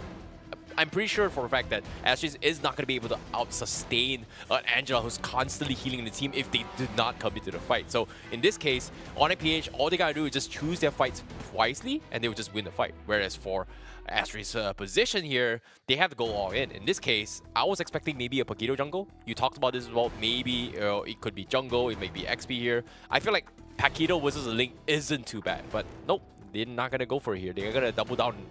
Wait. Could this still be a... No, I don't right? see it. It's most likely XP Paquito. Yeah, it's most likely XP yeah. Paquito here. Yeah, ONIC is just making some really smart choices, making sure that they have the Edith on their side just to be like a complete sandbag to the EXP side. It can force out waves. It still plays similarly to game number 1. It's just not as much team fight ultimates. It's generally attack an opponent, pull back, and start peeling backwards as ASTERIS taking like full damage. They even get the Thamos as well. So now, really strong side laners to guarantee that they can just walk into enemy jungle territory, right? And that's the big problem for ASTERIS right now. They need a support that's able to clear waves relatively fast and be there on time, bringing in reinforcements to affect these lanes. I think Grok is a really good pick here for the side of ASTERIS to be able to kind of manipulate the waves in their favor. I think this is good coming from ONIC PH here. But like my question was like, who's gonna be the frontline tankiness, right? They've got Thamos, they've got Edith. Another one that I brought up was that, hey, where's the only magical damage output here? Like, Angela can't be the only one. Either does a decent amount of damage on its own. It can actually solo kill most of the squishy targets. So I feel like ONIC PH, they've got their draft done here. They've already set the conditions on how they want to win the game. But for ASTERIS here, they're still looking for that wombo combo. Final pick Grok here. So yeah, this is good. Like, if they can take advantage on how this Grok movements is going to be playing here, ASTERIS is able to shut down ONIC PH. I think it's going to boil down to the mid lane at this point, right? It's how the mid lane needs to read the map, especially when you're dealing with a Ling. Because if Ling decides this is not a good place to be, instantly can hop to the opposite side of the map and start applying pressure there. So it's a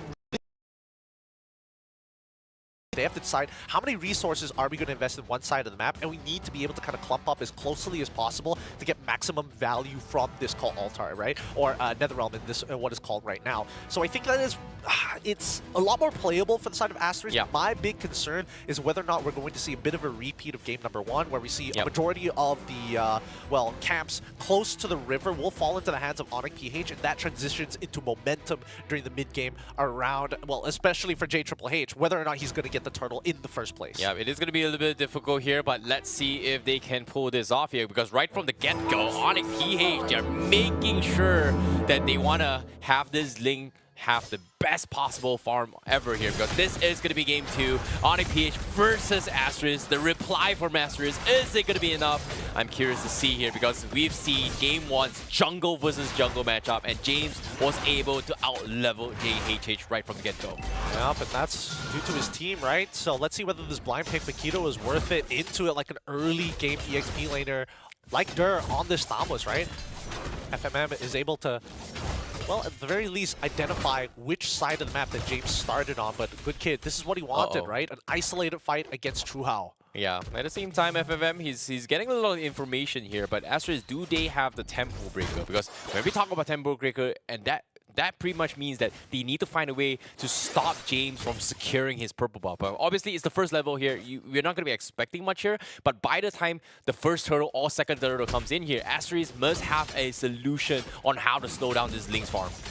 They're going to steal away camps. I think if they want to do that, it's going to come down to level 4. Where do they want to be on the map, right? And luckily, the turtle is spawning on the top side, so purple buff isn't too far away for ASTERIS to maybe keep control over. It was on the opposite side of the map, it could be a different story, right? But I think that luckily, things are working out. Now that ASTERIS has that decision, they're hovering around that area, expecting James to eventually come back, and that's when you see ONIC recheck it, just to ensure that their battle lines are safe. Yeah, as of now, I think ASTERIS has definitely adapted a little bit better here. Game 1, the opening here, we saw invades coming from James. This time, he just went for a mirror match up here, so it's not that great. It's not that bad that JHH is still equalizing with James, but Again, top side, they're going for the flicker play. Kiwi pulls Chovy in, but do they have the damage? No, they don't. They can't finish him off, so that's going to be major battle spells expended here. And now close to the 4 as well, so he's going to be getting his first Nether's Realm in this upcoming fight. So ONIC PH, they have to rush this out, but no, guess what, ONIC PH?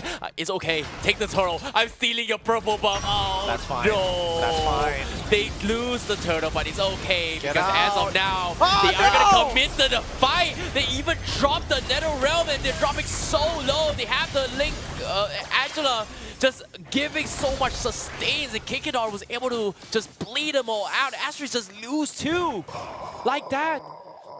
They lost so much there. They lost everything.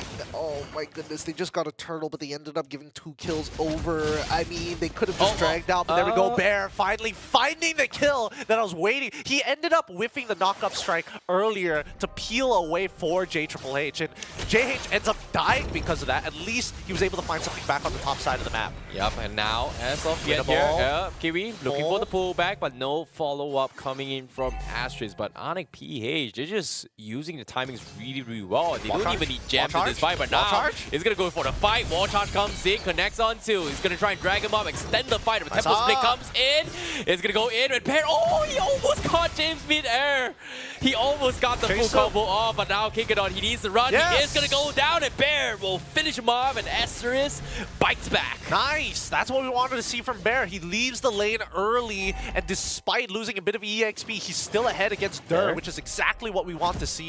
Okay, Bear, you know, no, doing he's not walking off. No, just can't. JHH, let's go for the Dawn. He's gonna go for it as well. Combo comes in, not good enough. He is a little bit tanky, but again, ONIC PH, they are leading in terms of economy right now. James, he cannot afford to die. They pop into Angela. Hard's got to kind of secure him. He wants to steal the purple buff. He is gonna steal it away. So no purple buff for JHH once again, and that means Asteris is gonna have a jungler a level behind. You know, each time we see ONIC Philippines and Asteris scratch each other, ONIC PH is the one coming out on top, right? Because again, it's not just about the neutral objective of the turtle that's giving Asterix an opportunity to stay in this game. It's the fact that ONIC PH, their side laners are doing very, very good. Like so far, Le Good Kid is having a full kill over Chu Hao, and even Chu Hao, he's nervous about this, right? He has to wait until he has some form of items before he can take that full 1v1 against Le Good Kid. Yep, Kikidon now in a little bit of trouble here. He's Get dragged in. He's dead. There's no way he gets. Wait, what?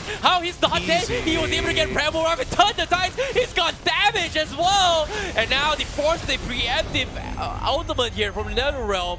They secure the turtle, but they don't get the kill in Kikidon. So it's a little bit of small win for Asteris, but the purple buff comes in. Where's the link? Okay, nowhere to be found. So JHH is able to secure it for a team, but James is here. He's going to drop onto his FFF. Kikidon misses the catch.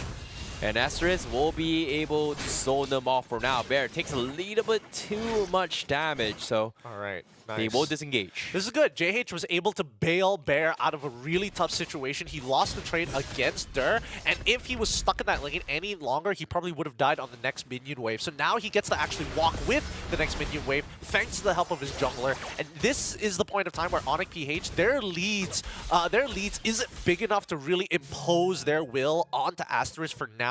And based on the items so far, we do see quite the lead from Chu Hao. He is nearly 2,000 gold ahead of Chu Hao. Holy cow. Yeah, he's so close to his second item as well. It's going to be the endless battle coming in on this Roger. So I'm pretty sure if Chu Hao is in the wrong place at the wrong time, boom, 2 combo, he's dead from all the true damage purpose here. But at the same time here, Bear, he's doing pretty okay. But again, Asteris has been needing a little bit more fights here because the finisher has always been on towards Bear, and so far they don't seem to find an angle to do so because Kiwi, he may be pulling, but where is the follow-up damage from the team? Because ONIC PH is just, you know, out-sustaining them all right now. I mean, so far the team fights have been just a little bit better right now, right? So fast. Quick correction, it's going to be 1k of a gold lead for Le Good Kid, but it's a 3v2 in the mid lane, right? Again, this wrestling for that mid control to not allow ONIC Philippines to predetermine the tempo while ASTERIS' jungler is looking to protect the side lanes, right? You see JH just walking up,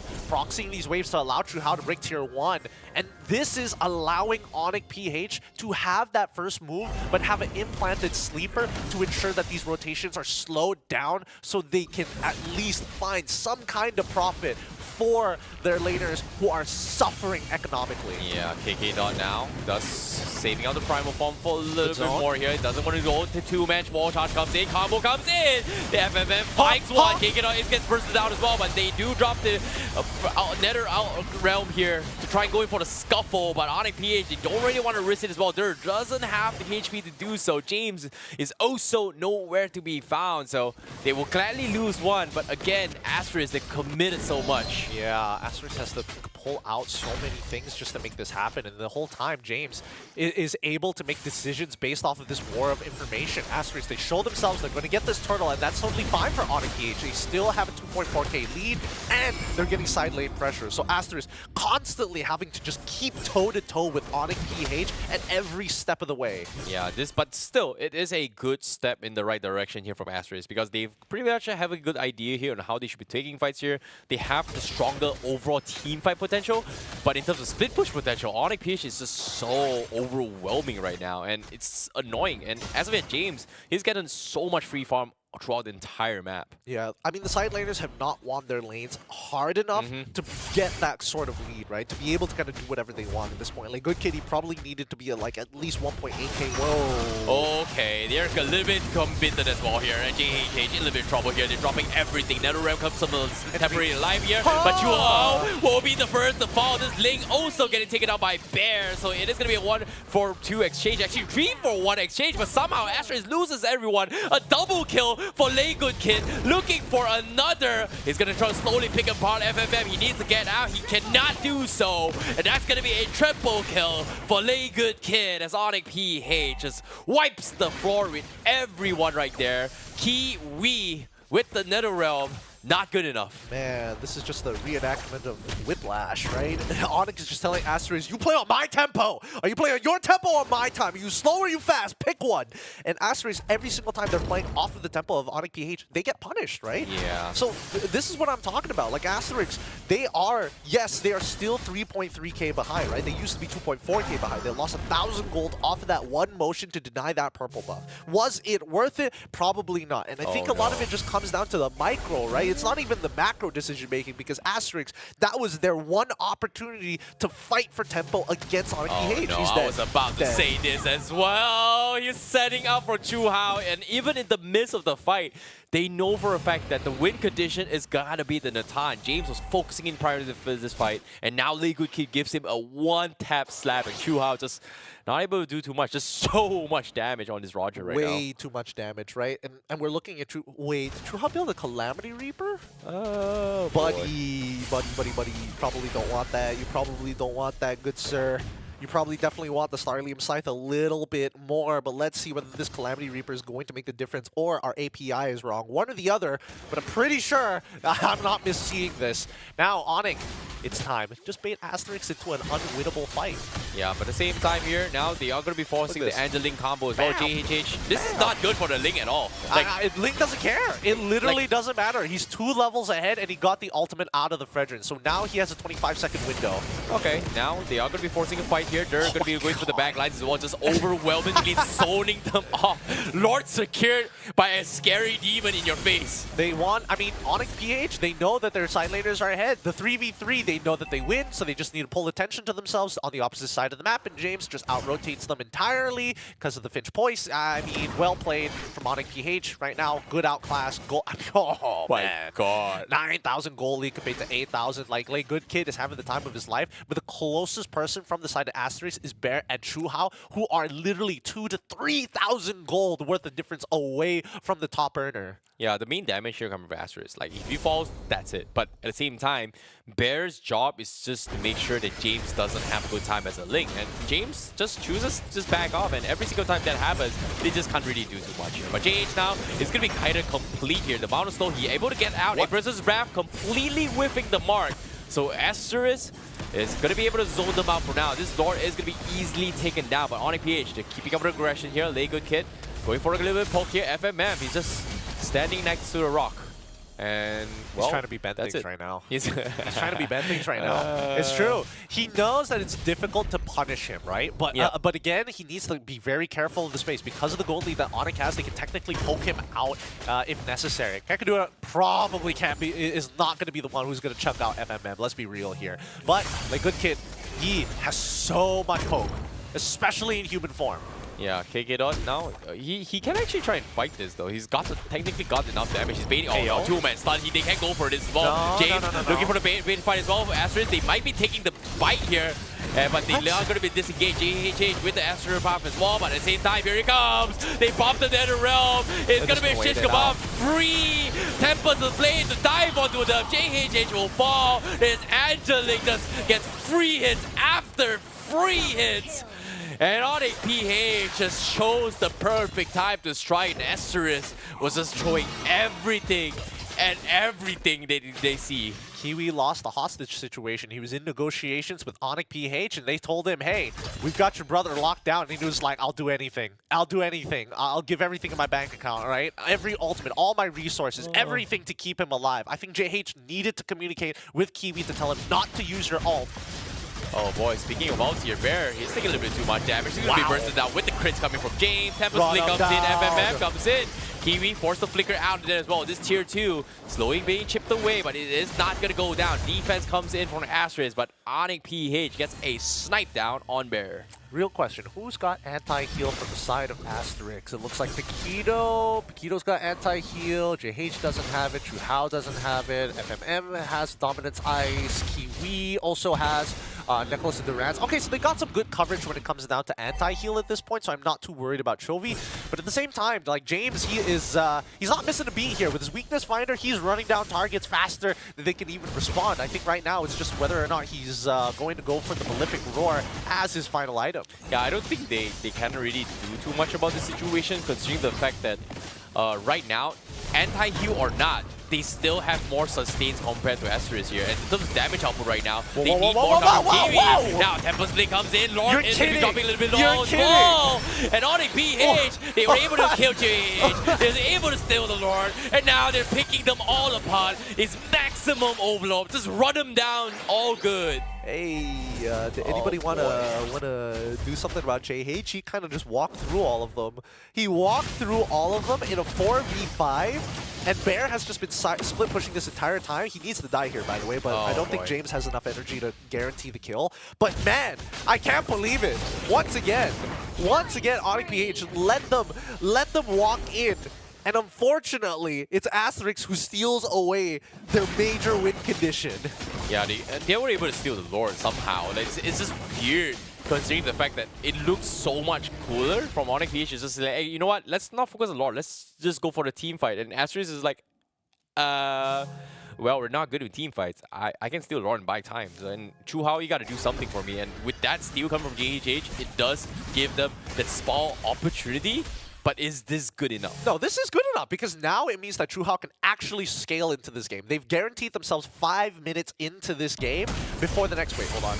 Okay, JHH. They gotta be careful here. They can't be walking up. If they have to sacrifice outer tier turrets, they should just do so, right? ASTERIS just hit the 42k mark, so I would assume that Chuhao is very close to his full build, if not already full build. Yeah, speaking of full builds right now, orange buff. Gonna be focused here, KK Dot gonna be fighting in the same exact spot 5 minutes ago as well. JH dropping a little bit half HP here. James also again waiting for the moment to strike. Appraiser's Wrath comes in, he's gonna chain CC all the way through. James, does he want to go for the finish as well? They're holding the Nether Realm hostage for now. They don't really want to be in the exact same position they are. I'm telling you, watching this game is watching a hostage situation go down, right? Both teams are negotiating for the best odds. And this time, ASTERIS, they remain strong, right? Kiwi, he didn't use his ult too early. And that's the big issue. If they use that Netherrealm too early, ONIC can just wait it out. And if ASTERIS is too far away from their inhibitors, they have nothing to fall back to. They're going to get punished as soon as the temp HP times out. FMM opening up the map. He's gonna get chain CC. Lay good kid. He's got the damage, but he cannot afford to go for his. It's just not worth it. Even if he does get a like and pounce reset, there's immortality on FMM. It's just not worth his time. He's looking for Chu Hao, and Chu Hao has a lot of one-shot potential right now. Looking at his items, he's got Feather of Heaven. He's already got Calamity Reaper. He also has the Winter Truncheon in case it gets turned around, and the Holy Crystal to guarantee the damage. Yeah, this is going to be a little bit of an awkward situation for ASTERIS, considering the fact that right now, Good Kid, yes, quote-unquote, this Roger does have a lot of damage. But the problem is, if he Lyco pounces into ASTERIS' face, you've got a wall charge coming, you've got a taunt coming from Frederick, you've got a combo from Bear to just maybe one-shots you, and the only way he kind of survives is that they burst anyone from ASTERIS quick enough for him to just, you know, kite them around. So as of now, all ASTERIS needs to do is just group up as 5 and they're good. I think ASTERIS, like, they want to group up as 5, but it's not going to be easy. Oh, well, they do get the group here, they're dropping everything, they're going for the 5 here. They are going to go in for the wall charge as well. They're looking for the disengage, but they get picked apart. Keikadon will be able to mow him down as well, but here comes the Angeling from the back lines. He's going to focus on Kiwi, and he are going to be able to kill him off as well. Bear gets to pick the pot, and now they're all scrambling to run away. ONIC PH looking for more. FMM falls as well. He's got immortality, but it is going to be a wipeout for ONIC PH. They get the wipeout, and ASTERIS just losing all their members. My God.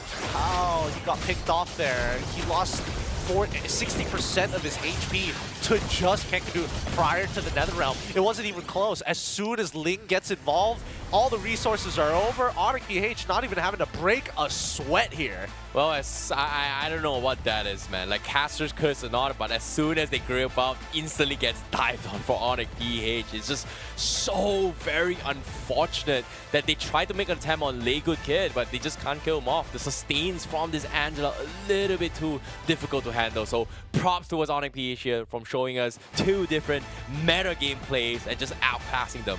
Yeah, I think ASTERIS, they had a very good idea here. They had a very good chance in the draft. They've adjusted well, but ONIC PH right now, with more options and winning the war of information against their opponents, yeah, they basically could never make the wrong move. Give it up for ONIC PH's B team here. They put on a really good show, and ASTERIS, they've got a lot to learn, things to look up forward to.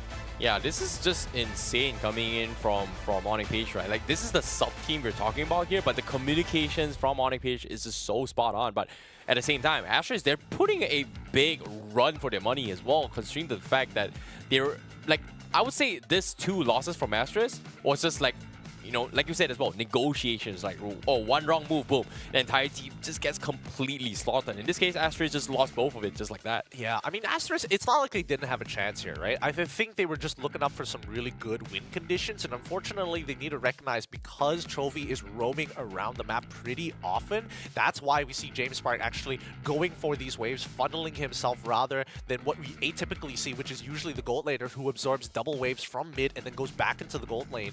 They didn't need to do that anymore. Good Kid, all you have to do is make sure that you just completely dunk on Chu Hao. And if Chu Hao is out of this game, we have a free way in against ASTERIS. We can give every single one of these turtles away. Totally doesn't matter as long as James Spark is getting ahead. And as we saw, as soon as that Netherrealm has timed out, no wild charge, nothing to worry about. James Pang.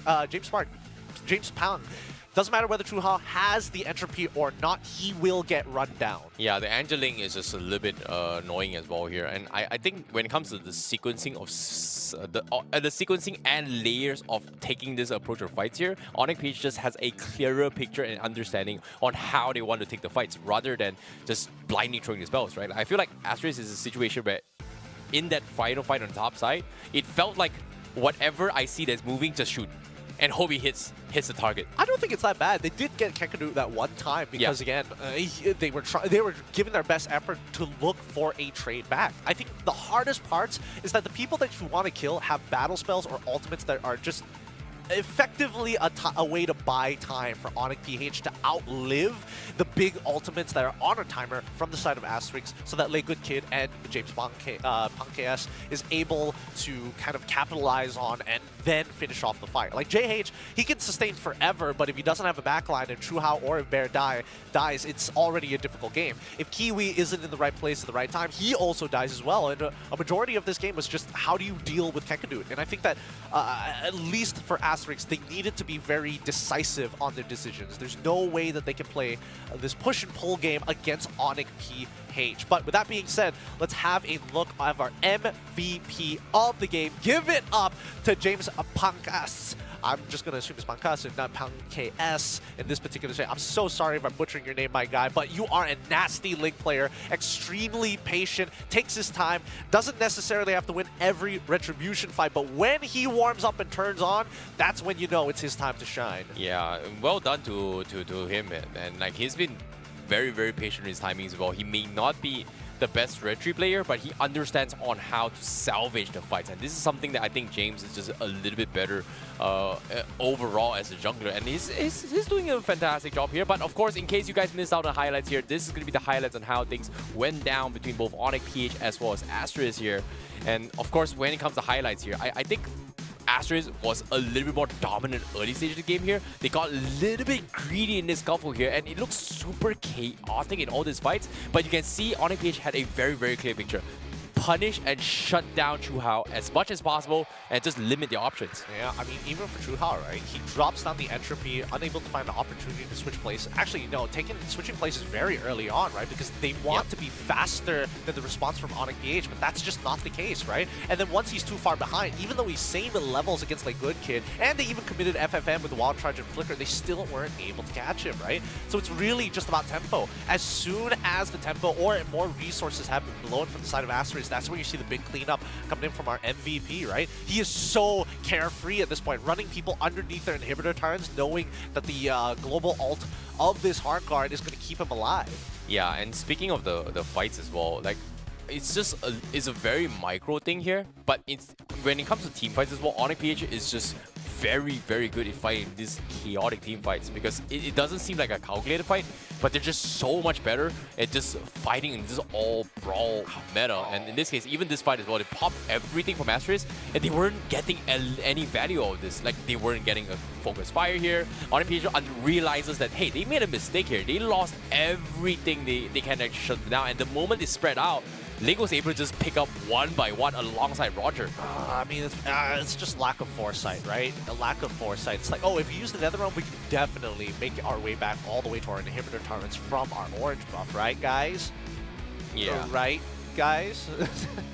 That's exactly what happens. Again, I think, you know, for these younger teams, they start to recognize that there are more conditions out there that you need to identify as early as possible to not simulate it for your opposing team. And that's why we're seeing the big difference between MPL teams and some of the other teams where, again, in terms of raw experience, they've definitely had more reps and they know more different niche situations that they don't want to be in compared to their opponent. Yeah, it was a very difficult call to actually play as well here, but it's just ONIC PH just had a better understanding and focus on how they want to shut down the gameplay. And in that fight as well, it's just, I wouldn't say it's experience, it's just, I would say it's more like decision making. Like the focus on targeting what needs to be done at what stage of the game has been a little bit more clearer from ONIC PH in that particular game for me. I suppose. The most that I could say about ONIC PH's B team is that, especially against ASTERIS, the big difference is really going to come to, yes, as you mentioned, you know, decision making, but also at the same time, the micro, when these fights get really, really messy, right? What are they waiting for? What exactly do they kind of want to set up for? And what are some of the bigger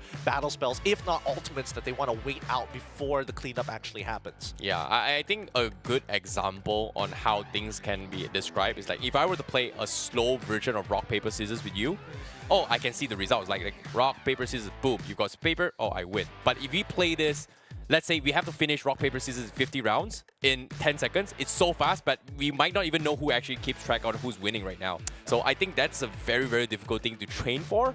But over time, MLB is a very, very fast-paced game. It is a fast-paced game, and again, that's why we're seeing that a lot of teams, they don't want to be wasted any time. As soon as the fight is over, we see EXP laners, they start recalling as soon as possible, because even if they waste like 3 seconds worth of time just walking around and making that decision, that means you could have been on the opposite side of the map getting farmed. You should be soaking up the mid lane. You might have been able to participate in an upcoming play in the enemy jungle. So again, not a lot of time to actually waste in the meta that we have right now, but at the same time, mobility is such a valuable asset to actually have. And I think for a lot of teams, even scaling is coming down to a bare minimum in each and every comp.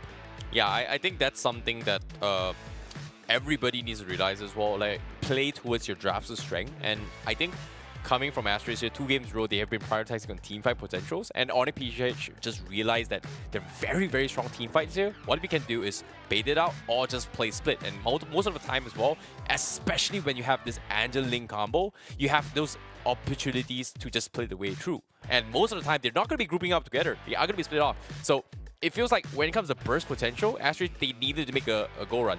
Are we going to focus the guy? We see this guy, we jump on him. But if we don't, they are going to buy time, and then Link is just getting trade-offs across the map. So I think ONIC PH is just a little bit more clearer in terms of communication.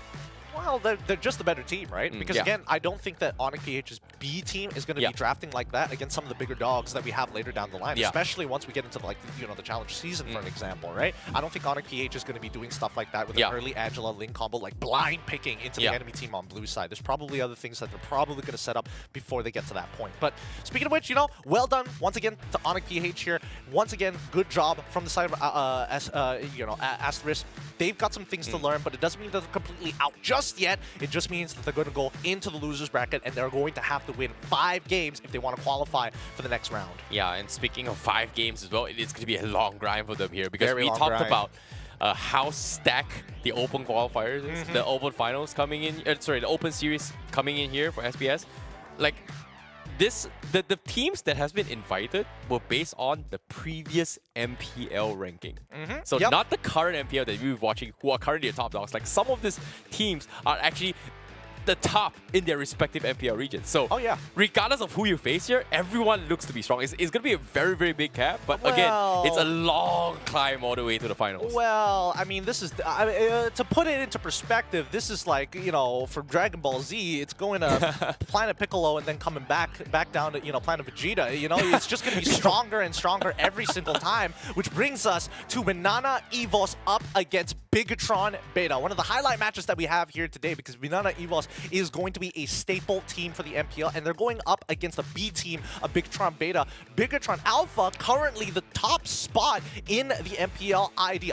I got to double check that in case that has just changed. I can't remember how many points ahead that they are, but last I checked, they seem to be looking real good, as they've already qualified for the bye and upper brackets in their own respective playoffs. But their Beta team, I can only assume that they've learned something from the big brothers, and they're going to be looking just as fine. Well, as of now, Bigatron Beta is doing fantastically well during the NDL season region, right? In Season 9 here, they are currently in the 2nd place here. So this is going to be, I would say, the lightweight match for me. The lightweight match coming from both these teams here. You don't know. These are some, when it comes to MPL Indonesia and MPL Philippines, they always seem to be pumping out some great talents, whether in MDL or even in MPL.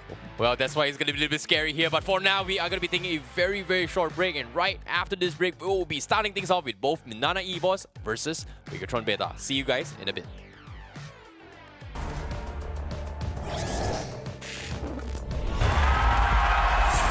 Here we go! The Snapdragon Pro Series is brought to you by Snapdragon Elite Gaming, Monster Energy, and DHL.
Welcome back, everybody, to the Snapdragon Pro Series by ESL. Once again, 2 best-of-3s have already been completed here. We're on to our third one, and it's going to be MNNA EVOS up against BTRB.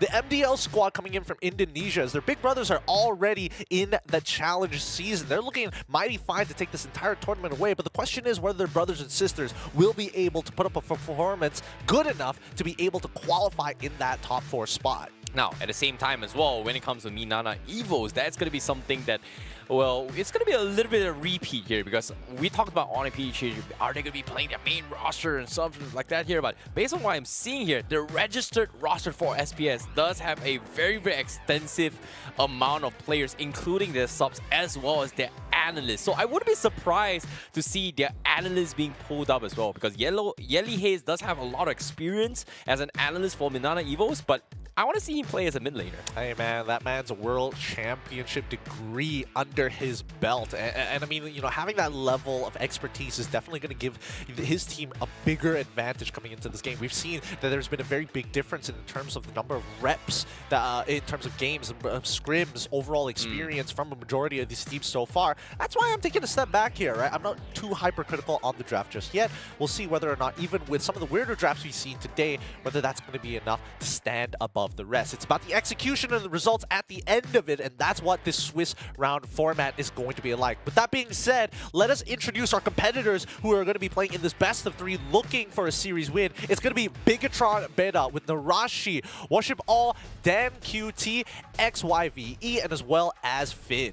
Yeah, this is going to be an interesting one here, because when it comes to Bigatron Beta here, they have had they are doing pretty good in their respective current MDL in those Season 9 as well. They're currently ranked 2nd overall, but in terms of roster here, they've lost Gar, their jungler, and went towards, he's pretty much in Dewa United previously, but at the same time, Narashi, Dan QT, and Zai has been playing together with Bigatron since as early as 2003, so they have been playing together for at least more than a year. So in terms of chemistry-wise, I'm not that worried about this. However, when it comes to MNNA EVOS here, we have Vayne, Coil, Yelly Hayes, Sumpak, and Perks. Yes, it's Yelly Hayes. Yep, it's Yelly Hayes this time round, back with this lineup in MNNA EVOS to take on Bigatron Beta. This is going to be an interesting matchup. I think this is one of the more even ones, or we're hoping to be more even than the past 2 O's that we've seen so far in these best of 3s. And I think, you know, MNNA EVOS, they've got a pretty good chance against Bigatron Beta. Keep in mind that Bigatron, as an organization here at the SPS, has gotten very, very far last season with their main roster, now transitioning over to their beta roster. Let's see how much information and experience they can impart to their younglings. Yeah, this is going to be a little bit interesting here, considering the fact that the formats coming from MPLP is a little bit unique compared to other regions here. But currently, MNNA has kind of racked up a very, very huge lead compared over Omega as well as TNC Pro Team, lying on 6th place thus far for MPLPH. And I'm curious to see how the analyst is going to be able to keep up, because he's pretty much studied the meta and strategies for his team, but can he also do that while being a player himself in the game as a middle laner? We haven't seen him play for a very, very long time.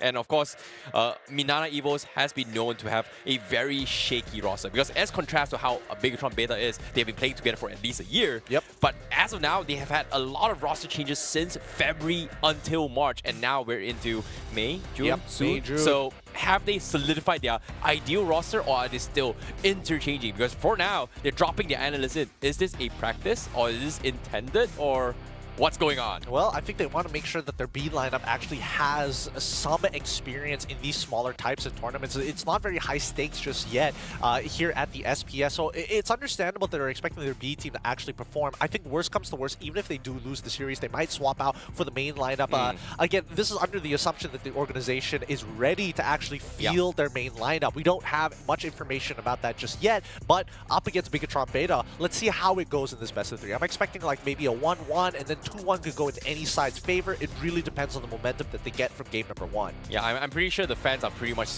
disappointed about this year. He pretty much signed an NDA with MNNA EVOS and said, like, I cannot disclose what's happening internally. Yeah, because apparently I've been, you know, all the way in Malaysia, I'm associated with MNNA EVOS. Yeah, that's factual lore, right? Yeah, very, very true. But of course now, seeing how this coming in match as well here, we haven't seen too much of Yelly Hayes' playstyle, but in terms of priority matchup, in terms of their draft, they do lean on Baxia a lot. So that's something that I think, sorry, not Baxia, they actually lean on Faramis and Nolan a little bit more into the current patch as well. We've also discussed this in MPL MY where, hey, Assassin has been buffed. We might see a little bit more Assassin come into play here. It might be work from the traditional tank playstyles. I feel like MNNA EVOS might be in a situation where they are still willing to try things out. Well, trying things out is definitely one thing, right? But I'm more excited to see if a team is brave enough to actually bring Hellcurt, whether it be in the support position like we've seen Beloyski play on a Geek Fam, or just in the regular traditional jungle role, right? I think, you know, that's been one of the main matchups that I've been looking for, or aspiring some of these teams might want to push the meta in that direction. See, that's the thing about the current ML, current situation on Mobile Legends, where there are so many roles. Usually we're stick to this one-dimensional thinking where like, oh, if I play gold lane, I should be picking heroes that are gold lane. But at the same time, it's very rare to see teams or players with a player, like let's say I'm a tanker, I can play multiple roles. I can play Assassins, I can play XP, I can play also as a traditional role, I can even play as a mage to a certain degree. And it's very rare to find people like Beloyski who can play an Assassin playstyle roamer while playing as an enchanter as well as a frontline tank. So it's very, very rare, and I want to see more things like that. Like, not many roamers have that luxury to be like Beloyski. Well, for a good reason as well, right?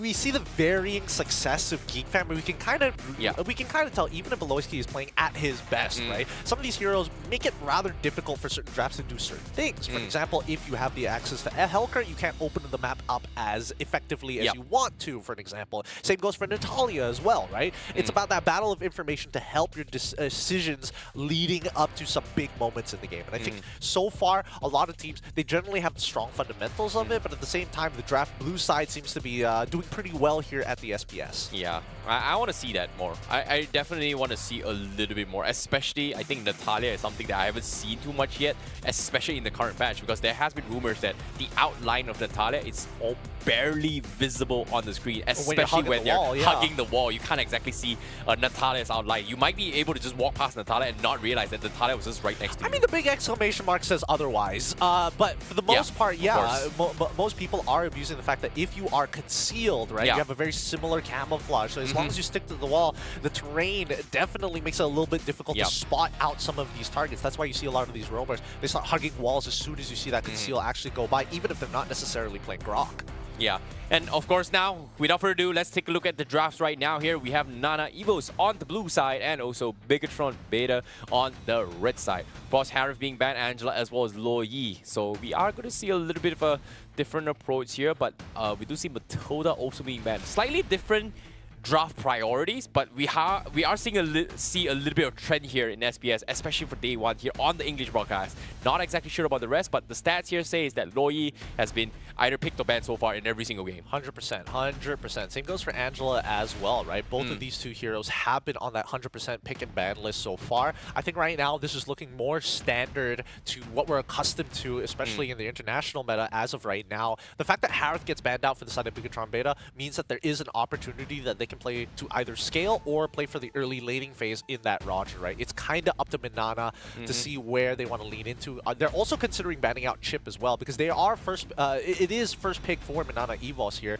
They get rid of the Moskov. A lot of Moskov bans this time round. I think this is smart. MNNA is in a situation where they set up where these are two heroes with very, very good global reach to actually kind of rotate in the game here. It's like a free rival, right? You've got this Moskov ultimate here, you've got Lo Yi. They're pretty much setting up the way where if I get chips right now, there's not really a lot Bigatron can really do to kind of out-rotate unless they pick something else. So it feels like they should ban it. Well, yes and no, right? Because Moskov generally in the laning phase doesn't do as well as majority of marksmen, but the real big difference is when he does have access to that Inspire. I love this response coming out from Bigatron Beta, because now it's not predetermining what the gold lane matchups is going to look like. It's the question of, hey, we got rid of the Arlet, now MNNA, it's up for you to choose. It's either you pick the Roger or you consider going for the chip. If not, ignore both and go for a really safe pick in either Fredrin or maybe go into a Valentina.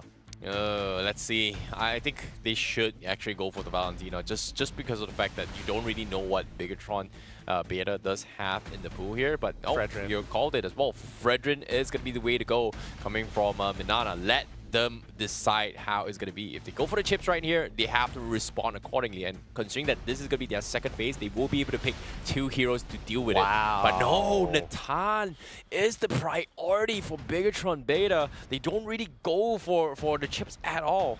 I think the Fredrin has definitely deterred them, right? If they played something a little bit, if they showed something a little bit squishier, maybe they could have picked up the Roger, or it just could be what the gold lane is most comfortable with, and in this case, it's a scaling traditional marksman like Natan. I think it's totally fine at the end of the day. They just have to keep in mind that they can't necessarily, like, they can either go for either the Valentina or the Farmers. They cannot pick up both, which gives it over to MNNA, even if they want to, right? Getting the Netherrealm may not necessarily be a good idea, especially against Natan. We know how his auto attacks work. It goes back and forth, so he can hit multiple targets at once if they clump up a little too close together. This kind of reminds me of GeekFan's composition right now, especially for the fact that they do like to play Valentina as well to the Ruby just because of this little mini interactions of stuns and the terrifies that just annoys out the tempo of the overall team fight, right? So it is very, very annoying. It comes down to how overall the teams kind of prioritize the plays out. So for MPL ID, they do like to lean onto that, but MNNA, they do get the chips as well as the Roger. So these are 2 power picks in the hands of MNNA Evo. So if they choose their fights wisely and just take isolated fights, it is going to go well for MNNA. Whereas for Bigatron Beta, they have to group up to 1-5 and just completely chunk them away and disrupt them. So the Terrify is great, but the Akai heavy spin.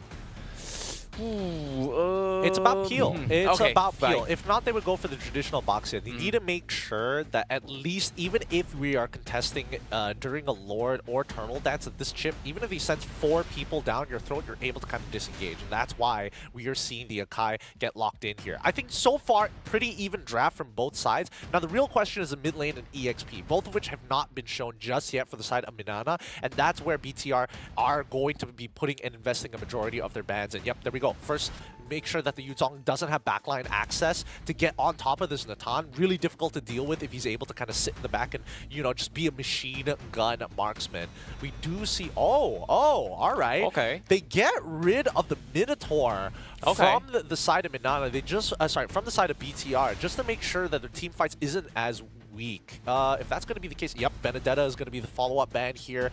Is there going to be a Grok ban from the side of MNNA if that's what they're worried about? I'm never surprised by this, but I don't think they are going to go for a Fredrin. Fredrin's already locked in. Yeah, no, I don't think they're going to go for a Fredrin jungle. Sorry, XP, right? I was expecting maybe possibility this might be an XP. You know, they're going to be bringing up Nolan here, but based on their track record so far, they have never picked a Nolan with the Fredrin before. So I think you can kind of scratch that right now. But so far, I see Benedetta as well as Yu Zhong ban coming from Bigatron. That means they need something to that can ensure this Natan's survivability. So yeah, I like the angle that Bigatron is going at right now. Like, they want to make sure that this Natan is going to be able to carry this entire game. But for MNNA's side, it feels like they're just taking off heroes that kind of stops the tempo of this chip's combo. I think if they want to stop the tempo of the chip combo, they're going to lock in Xborg here, right? Because again, they got rid of the Benedetta. Oh no, they're going to play for more peel than anything else, right? They don't care about the Xborg anymore. It's not about like chunking down these heavier targets. They know that the Natanus should be able to do it by themselves. So this way, it doesn't really give much information over to MNNA Evos of where exactly this Edith is going to go. So we see the Terizla, a good way to kind of forcefully push the wave. It could have been Novaria, it could have been Vexana, to be fair, but the Novaria does bring a little bit more information for the rest of the team to make those types of choices. I don't know about this, Raf. Like, personally, I'm a big fan of playing chips here. Like, the shortcut right now from the side of MNNA Esports doesn't bring too much value, right? And why I mean by too much value, I guess, is in the sense is that, yes, you can get everyone in here, but in terms of burst, right? Like, you want to take advantage where I go in shortcut, take 5 seconds, kill somebody, and then just back up to your lane. And in this case, they don't have a very, very strong burst coming from MNNA. And the ones that can actually take advantage of this is either the Fredrin and Terizla, Drizzler, but both of these are setup heroes. And who's Well, going to be the finisher? Okay, so in this case, the finisher is definitely going to be this Roger, right? The two main early game damage dealers is going to be the Drizzler as well as the Roger, and I think that's going to be something that BTR beta need to be hyper aware of, right? That's why the Novaria makes a lot more sense. If you have Vexana, you have a lot more kill pressure in terms of combinations with the chip, but with Novaria, you can make that decision of whether or not to actually take the portal, right? You get a full view of the landscape of where Bigatron beta actually is and can roughly calculate the timings of when they can actually approach the fight. This way, MNNA EVOS has a guaranteed of, if we're taking the fight, we're taking it on our own terms rather than giving it over to Bigatron beta, who eventually will scale in this game. So let's jump right into it here. It's MNNA EVOS on the blue side of this best of 3 up against Bigatron beta. Well, very, very risky plays, high execution, high mechanical communication before MNNA EVOS for this fight. But of course, when it comes to Bigatron beta as well, they do have the easier composition to pull off. But as of now, Washipo is taking some serious annoying by these chips right now. I do see catch a glimpse of the chips on just, you know, poking on Washipo, making sure that it's not getting pressured as well. They force an early retribution up on Washipo. Yep, a little sad. It means that they can't instantly invade, and he's not even going to contest for the Lethal Wanderer this time around. Looking down to the bottom side, Bigatron beta, making sure that we saw something similar previously in the game, making sure that Sumpak isn't able to get too far ahead. Huh. Interesting here. Good Chong. Okay. A little bit decent amount of damage, but I'm surprised that Perks actually opted to go for the Quantum Charge up on the chips instead of the traditional Concussive Blast. Well, he's not looking to heavily influence the lanes. He just wants to come in for ganks, right? Yeah. That's why the Quantum Charge is a little bit more effective here. Unless we're expecting Bigatron beta to find crazy freezes, that's when we're expecting. Oh no, this chip. No, he's fine. He's fine. Finn's dead. Okay, he's got a little bit of stuns here, but they're going for the 50. Nope. Sumpat says not worth it. Like, if I get a kill like that, it's just gonna be my life for a roamer. So it's not a little bit worth it here. Zyve is gonna be there. It is going to be a little bit of pressure here, but top side also on an XP here. Nothing super crazy yet. Both sides still trading 50-50s from both sides. So this seems to be a little bit more an even matchup here on understanding they need to hit those level 4 timings first. Well, I think worse yet, especially for like XEUF, right? He is just, he's trying not to interact with his lane too much. And I think right now it's a good setup for Sumpak to actually get effective trades and zone him out for a couple of minions. And that's what you would need to do as a Roger. You're just trying to win your lane as hard as you can by any means necessary. And wow, XEUF already losing out on this flicker. Perfect for Sumpak to crash that wave. Yeah, seeing how the Astro, okay, 2 Astros on both sides here. They do see everything as well. The Rizzler with the penalty zone comes in. Narashi secures the turtle. They need to get out from BTR beta. Minerva, they are trying to fight a little bit more kills, but nope, they will settle with the objective and just back out. 0 kills thus far. Beautifully done for Bigatron beta. That could have been a bad situation if they stuck around any longer. And this is what I'm talking about. They're saving their resources to disengage from their opponents. It's up to Perks to beat all. Yep. They dropped the shotgun as well. Everybody's here. They want to steal the purple bomb away. Do they get away with it as well? Yes, they do. And now Bigatron beta, they need to get out. Finn, he's getting chain CC all the way through. He's down to his last health as well. He is going to try his best, but it's going to be first blood from the side of MNNA EVOS. But they get a double for Zai before they go in for the fight. Vayne was able to get a double himself as well, but this is a huge lead for Zai on Bigatron beta. Very big lead indeed. Like Finn, he's buying a lot of time. I mean, he was supposed to die to the Executioner's strike anyways, but at the very least, he quickly popped not the Appraiser's Wrath, but at the very least, unleashed himself to ensure that he gets a good chunk to allow the rest of the team to actually collapse on it. People like XE, for an example, picking up 2 kills is going to put him back in contention in his lane. He's a level ahead of Sumpak, who left the lane early on to respond to this initial gank. Yeah, this is huge as well. And to top it off, because he's got 2 kills, Zyve just got his feather 3 minutes into the game. That is a big lead for Natan to have, especially this early into the game here. But it's not the biggest lead, but it definitely makes his laning phase a lot more manageable. No matter what trade that we see Sumpak actually commit onto XEUF, at the very least he can heal it back up, right? He doesn't need to do much right now. And they're trying to set up for another lane gank 20 seconds before the turtle shows up.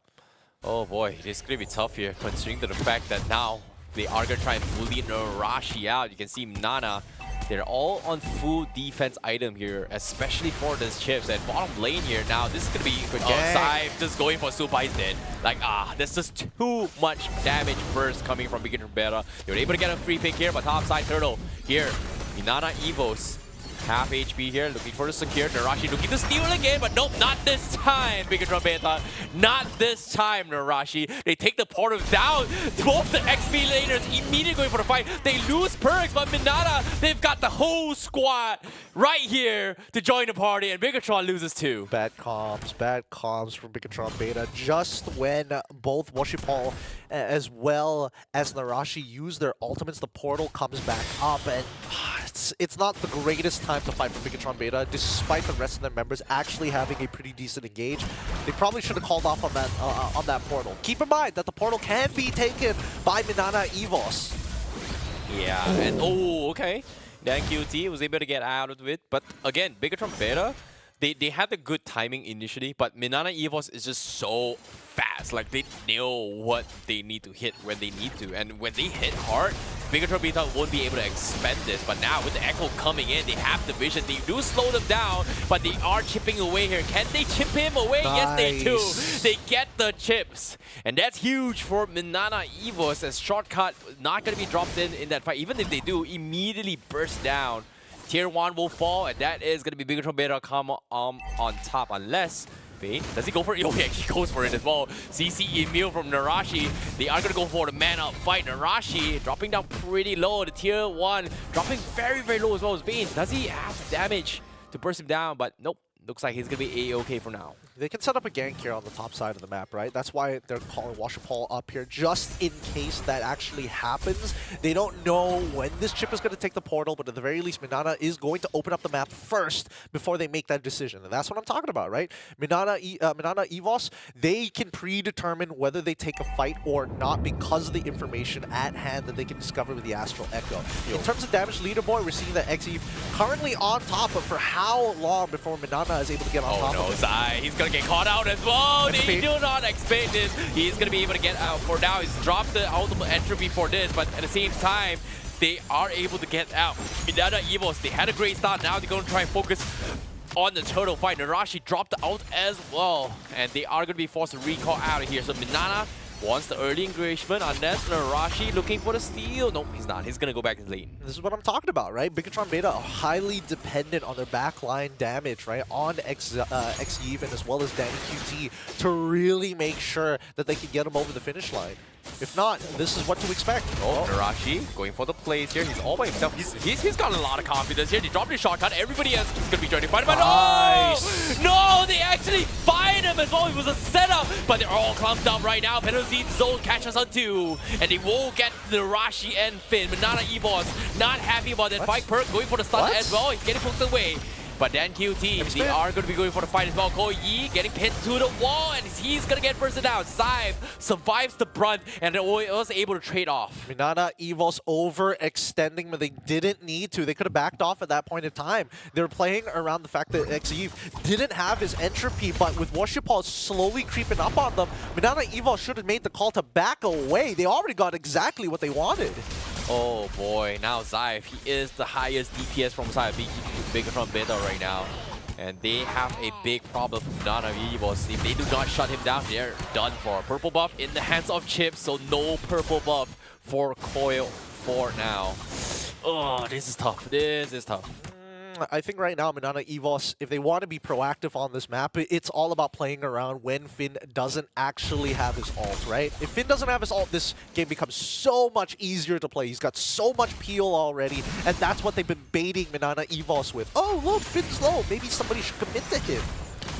Oh, this is tough. This is really tough right now. But at the same time, Bigatron Beta, you can see Perks. He's going to try and set up for the perfect shortcut here. They're all grouped up as 5. They got to conceal blade. They 5 drop the chips here. Shortcut comes in as well. They're calling the rest of the teams here, but Bigatron, they've got a 3-man penalty zone in the back lines. And now Bigatron, they are scrambling to get out of the fight. Bigatron, they're looking for the snipes. Does not connect. And Bigatron only loses Finn. They will be able to get out unless Washipal is buying time for the big play here. Pops the heavy spin. Misses another snipe coming from Yelly Haze. Oh, mistakes. But MNNA Evos, they're able to get 1-0.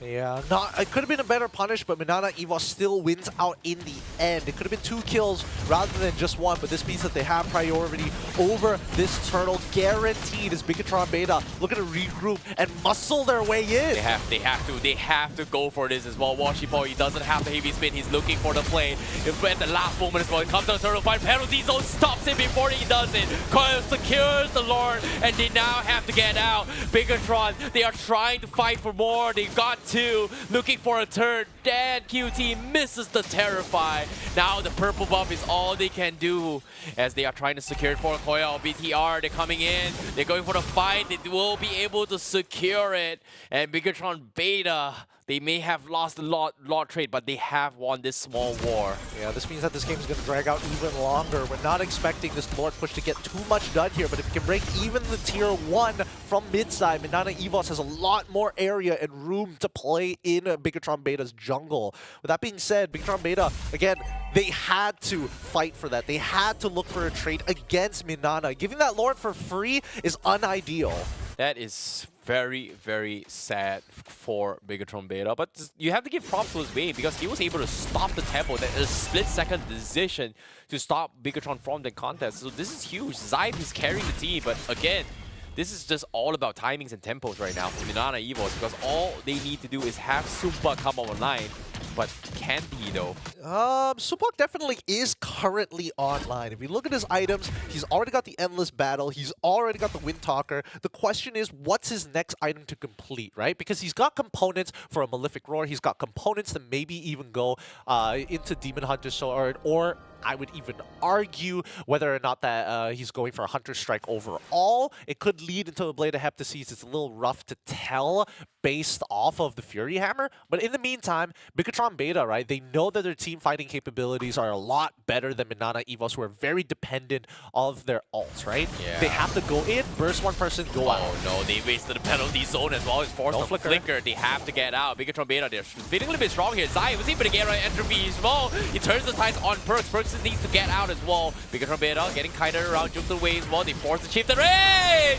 But the Yeli, hey, Snipe finally connects after 2 missed shots attempt. This time he gets the job done. Bigatron Beta needs to back off a little bit more, and I'm a little bit worried for this. This is the timing that MNNA needs right now. I mean, MNNA, they just want BTR Beta to overextend. That's all they needed to do. Narashi, unfortunately, wasn't able to get the damage reduction down before he got locked into the animation for the Rage Blade, right? So, unless we see a significant turnaround from Bigatron Beta with the way that they fight, so far, the lead coming in from MNNA EVOS, a majority being spread out throughout the team in comparison to Bigatron Beta. All of their gold lead is coming from Zybe, who's single-handedly keeping them in this game economically. So much economy, and as well, he's so close towards the Winds of Nature as well. Like, once he gets the Winds of Nature, he is going to be able to have a little bit more defensive items, because think about this, right? Everyone from MNNA EVOS doesn't have the magic damage to challenge him, and now, speaking of fights here, they're going to make an attempt right now. They're all grouped up 4. They're everyone here from MNNA Esports, and guess what? BTR, they're just picking them all one by one. Zybe, he holds on for his dear life, but he drops them down low enough for his teammates to pick them all apart. But Vayne is running for his dear life. They don't even get it. They trade 1 for 1. And Supa, he's got the buff, but does he want to commit to this? But wait, Narashi, what are you doing? He's committing. He doesn't care. He's gonna fall. He should have gotten out. And now, Bigatron, they gave them the opening, and they will take it. The mistakes. Oh. Why overextend? There's no need to. Bigatron Beta need to calm it down for a second. They're more ult dependent as of right now. MNNA EVOS, they're looking for these big engages, especially with Vayne, just to bait out resources from the side of Bigatron Beta. If MNNA EVOS just takes their time with this, eventually, once Bigatron Beta don't have their resources, it's free game. Yeah, they need Zybe here. They need Zybe here quick, but guess what? From behind, they go in for the chip shotgun. He's able to get out. He's getting free damage. MNNA, they're crumbling to pieces. Zybe is doing a fantastic job on the snipe from Yeli. Drops them down low. Takes down Zybe. The only saving grace for Bigatron Beta is completely shut down down. They trade 2 for 2, but the Lord still exposed. They still have Washipal, they still have Coil, but they have to equalize from both sides right now. I don't think they can equalize just yet, right? I think this is going to be a Lord dance back to 50-50. Coil, he's going to try his best to hold control over this until the rest of the members can set up these waves. And even for Bigatron Beta, they recognize this, right? They see Yelly Haze on the top side of the map. They also see that the wave is pushing down on bottom side. There's no way that they're rushing it with just 3 people, or if not 2 people. Look at the bottom, Chips. They're going for combo. They find Narashi. He's going to get out as well. He's got a CC combo. But no, they dropped everyone for that fight. They don't get any value. This is huge. Echo Scouts on 3. Bigatron Beta. They are going to try and wait this out as well, waiting for the effect. But Washipal is taking too much damage. He's got the heals, but MNNA, they need to wait here. They don't have the ultimates here, but the Lord in the hands of Bigatron Beta. 50% health. Baby Speed comes in. He's going to zone him off. He secures the Lord. He needs to get off. Penalty zone stops his play. He is going to try and get out of safety. But MNNA, they're taking so much damage from Xive right now. Really great peel from side of Bigatron Alpha. As soon as the heavy spin times out, then we see the big engage coming in from Vayne with the penalty zone. We do see a good amount of peel coming in from Xive to make sure that they don't get follow-up damage, allowing Washipal to use his body slam to get the heck out of there. So, with that being said, Bigatron Beta, they're in great position to actually turn the gold lead in their favor. They've already done so with 200 gold underneath their belt. They're looking to at least get 1 inhibitor against MNNA EVOS. Yeah, this is tough. This is going to be very, very important here. Yeli Haze's positioning has been very, very spot on, but he's doing so much work from time MNNA EVOS. And Bigatron Beta, they've got to realize this, because eventually their win condition is going to be Xive. Because right now, if you were compared to a head-to-head between him as well as Sumpak, he does have an advantage in terms of Winds of Nature, whereas the Winds of Nature on Sumpak has no value whatsoever. But for now, seeing how this fight is happening as well, Perks, he will be the first point of interest here. Lord getting chunked towards half HP. Very, very quick thing down here, but they do chip away at tier 3 Sumpak. Forced to go in for the reset, but they are able to defend this, as Bigatron Beta cannot push up high ground right now. Very nicely done by MNNA EVOS here. Now they can start, if they want to, they can chase Narashi down, but they got to make sure that they don't commit too deep so they get pinned to a wall by Washipal, right? So MNNA EVOS, they recognize that the high ground defense is where they're most safest and most likely how they're going to get into free pokes with the Astral Shatter. Yeah, it's tough. They've got 2 immortalities as well. Bigatron Beta, they cannot afford to force this fight as well. Perks scares them off a little bit here, but Bigatron Beta, they've done some significant amount of damage here, but tier 3 down middle, is it gonna fall? Oh, so close. One more tap is all they need, but now here comes the engagement. Shortcut comes in. Finn, he's gonna be crapped out as well. He needs to survive this. He's gonna go down. The first immortality comes in.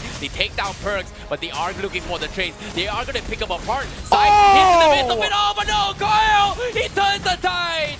BTR, they're losing members, and now Sumpak is looking for the finisher. Paul with the heavy sin saves Narashi for now, but he won't fall as Sumpak finishes him off. It's only Narashi that survives, but MNNA EVOS, what a turn!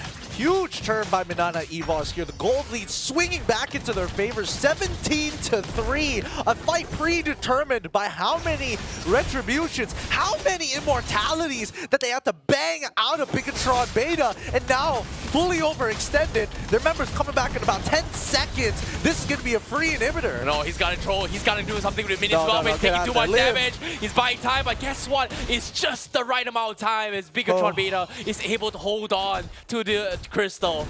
But again, MNNA, they're giving us a 50-50 this game. It's tough. It's really tough because right now Bigatron Beta, their composition scales way better than MNNA EVOS. So really, when it boils down to a full 5v5. So back. Oh no, why are you in front? Okay, he's fine, DPS is gonna be good here. They're gonna be focusing on that QT. Good flicker. They took so much damage here. It has to reset, but do they have the damage to take down this Lord? They do.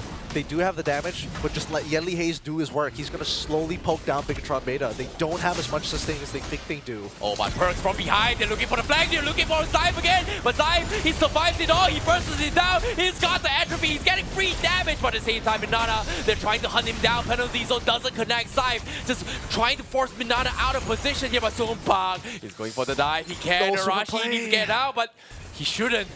Xive is still alive, but they will focus on the Lord. Bigatron now looking for the reset.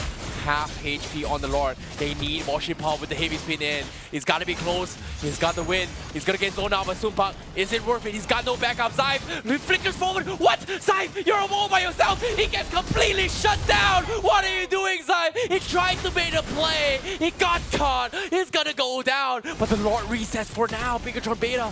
They want to steal the Lord again. Farming them. They need it. Washipal, he's got the heavy spin. No, he doesn't. But the Lord gets resetted. Nicely done. What? Nicely done. It's a good stagger tactic coming in from MNNA Evos. From this point onwards, for the next 30 seconds, it's a 5v4. I would say the next 40 seconds, because it's going to take some time for Zyve to actually make it back for this Lord dance. This is exactly what MNNA Evos need. Just buy more time. Allow Yelly Hayes to do his good work. No, that guilty. He doesn't have the shotgun. He's gonna be dived on by the chip. They take the Valentina, but the steal, Washipal, don't miss the retry. He missed it. Koyin secures it. All hope is lost for Bigatron Beta. MNNA Esports slaps them in the butt, takes them down, takes the Lord. They want to close out this game, but it's all up to Zyve. It's all up to Zyve. He needs to get out. He pops the entropy. No damage for the marksman. MNNA Evos, they're looking to finish the crystal. Narashi drops. He has the immortal, but they clear the minions for now. But for how long can they defend this? The Lord is mushing down from the middle lane. Tier 3 is exposed on the top side. Bigatron Beta, they've got immortality speed. They are gonna try and start the fight. Zyve is doing some damage, but it's not enough. Entropy. They lose one. They've got the entropy. Zyve, clear everything. He's gonna do no, but the Appraiser's Wrath drops down on him. He won't fall. It's over for game 1. MNNA Evos takes the crystal. They take game 1 against them. What a game! Ooh, this is what we wanted to see. MNNA versus BTR Beta. What a fight between both of these squads. Great staggering from MNNA Evos, and that's where we see the big difference between the two teams. Really nice micro coming up from the side of the Indonesians, but the Filipinos making sure that they stay up on top just by staggering their deaths and really capitalizing on the situation, making BTR Beta feel very uncomfortable, very nervous, and continuously having to respond to MNNA's tactics. Oh boy, what a way to close out the game for first one. But at the same time, game 2 is going to be something that BTR Beta needs to kind of bounce back from this play, because I feel like BTR Beta, they had the right tools to close out the game, but eventually I feel like Perkz did his job really well, because I was expecting these chips to come online in the early stage of the game, but in the later stage of the game, he was the reason why Bigatron Beta was just completely forced to take fights where it's so awkward to take a fight. I mean, that's the beauty of Chip, right? He finds angles which a BTR isn't used to seeing supports in, and then really isolating those fights. If somebody is isolated, it's an instant punish. That's what we saw from MNNA, right? Were they going to contest that Lord? They denied information from BTR side, and as soon as one member was split off into the mid lane, instantly we see Perkz jump on in for the opportunity and brings the rest of his team to do so, right? While Coil is actually holding on to the Lord aggro against Washipal. I think if Washipal was able to, you know, win that retry battle, this could have been different for BTR Beta. So they shouldn't be too disappointed with themselves. They still played decently well. Just a couple of fixes in their draft to give them a slightly better EXP lane matchup might have been the play. That was so close, right? Like, imagine So if very close. Washipal got that retry with the heavy speed, and if he won that, this game could have dragged on for another 5 to 6 minutes. I think that MNNA Evos, they did a really good job, right? Like, even from Sumpak's perspective, there was a couple of times where he could have tried to make the super play, but unfortunately, there's a lot of peel on the side of BTR, which just doesn't make it worth it. And then MNNA would rather gamble another 50-50 down the line rather than try and force it against BTR Beta. So really nicely done. If we look at the post-game stats, relatively even, right? From damage dealt all the way down to damage taken, both sides trading back and forth. Oh boy, what a game coming in from both sides here. But as of now, seeing how this is happening as well, I feel like the early lead that BTR had with Zyve was a very good indicator where they could have gone on the fight. And even when Zyve first got his Wounds of Nature, MNNA had one of the biggest struggle in terms of damage output, right? Besides this Novaria that can burst through Zyve, everyone from MNNA pretty much gets completely negated by just one click of a button. Purify, Winds of Nature, oh, free hit all the way through. But every single time that happens, Zyve has been preemptively forced to use it rather early before actually getting maximum value out of the damage coming from MNNA, which is crazy. Well, I mean, this just goes to show that the body of Smith from Vayne specifically really makes quite the difference. I mean, like, we've seen him jump in with the penalty zone, and with the help of his passive body of the Smith, he is tanking like a lot of damage. He's had 4 people hold him down when Zyve is trying to curb stomp him into the cement, but Vayne, he drinks milk like every other day, every other hour. His teeth breaks the concrete, unfortunately for BTR.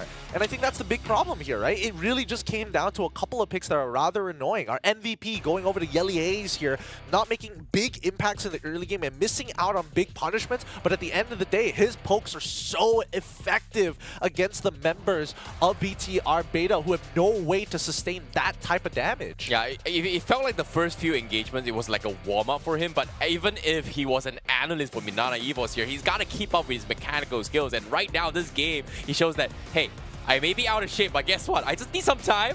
And he's been hitting some serious shots, and his timings has been really on point. But of course, as the analyst here, he is got to be the MVP for this game. But for now, let's take a look at the highlights on how things went down for Game 1 here. Gideon, what do you think about the early stages of the game? Well, the earlier stages of the game really came down to, can MNNA EVOS get more resources out of Bigatron Beta? And I think a lot of it just comes down to that primordial form, right? The primordial wrath coming out from the side of Finn. He's been the biggest problem for MNNA EVOS. Every single time they're about to actually turn the tables of the fight, that's when you see Finn break out with his ult and start peeling backwards, despite almost guaranteed to die from the Executioner's calling, right? But I will say that BTR, they tend to overextend a little too much. And the same can be said about MNNA EVOS. Like, both of these teams are a lot more even than what is seen with the naked eye. Yeah, I think that was pretty much the comeback coming from MNNA EVOS as well, considering that, you know, Bigatron was kind of owning its way through, but that one small mistake, and Narashi was like, wait, why did he flicker forward? He could have gotten out. But because of that, MNNA was able to translate kind of 2 kills out of it and then kind of equalize this. But when it came down to this stage, it looked like everything was like an all-out brawl to a point that, hey, it's all about trying to equalize. It's all about trying to save. But by then, MNNA was just getting so much value out of all these fights. I think the scarier thought is the fact that Bigatron Beta opted to go for 4 flickers rather than maybe some of their backliners to take a Purify, right? I think that was the scariest part. And I think that Bigatron Beta did a very good job despite not having Purifies, but then it comes at odds, right? If you do take the Purify, it's much easier for MNNA EVOS to eventually punish you in your lane when you walk back to it. And with Flicker, you never really know, right? It's a longer cooldown, but there's a lot higher percentage for Bigatron Beta to make the super play, which we see a couple of times. Yeah, and you know, even here as well, Zyve was like, I don't know, like his damage was just a little bit lacking compared to the entire of this game. But again, there's only so much he can do. You talk about the body speed coming from Terizla. Yeah, it's understandable. He's going to be super tanky. But I feel like the idea of having this Natan is kind of deal with the shortcut before the rest of the teams comes in, right? Like if you drop, let's say, for example, Chips comes in with ultimate here, great. If you drop your entropy as a setup, everyone who comes in will immediately get chipped away by the Natan's ultimate, the normal attack right from the get-go. But at the same time, he wasn't able to kind of set up for that. And no, when the chips comes in, they were able to get so much value out of it. This Natan just can't do anything beyond that every single time. Well, I think that goes to show that at least from Bigatron Beta, in their experience, the Akai is a good way to actually deal with that, right? Disrupt the fight by kind of splitting the front line from the back line. If somebody goes through the portal, at least you can kind of like move your attention away to somewhere else. And that's why I was thinking maybe, especially for Natan, like picking up the Purify might be the way to go. Play a little bit safer, but guarantee that if you are winning these fights, that you continuously win these fights rather than depend so much on that flicker, just in case the potential big play coming in from Vin later down the line with the penalty zone. So I think that overall, pretty even draft from either side. I think it's very lucky that MNNA was able to get to this point and find that overextension. So that means that they're 1-0 against Bigatron Beta, which begs the question, can they 2-0 this for a clean sweep victory to move on to the next round? Or is Bigatron Beta going to adjust themselves to bring it to a Game 3? We'll find out right after this short break.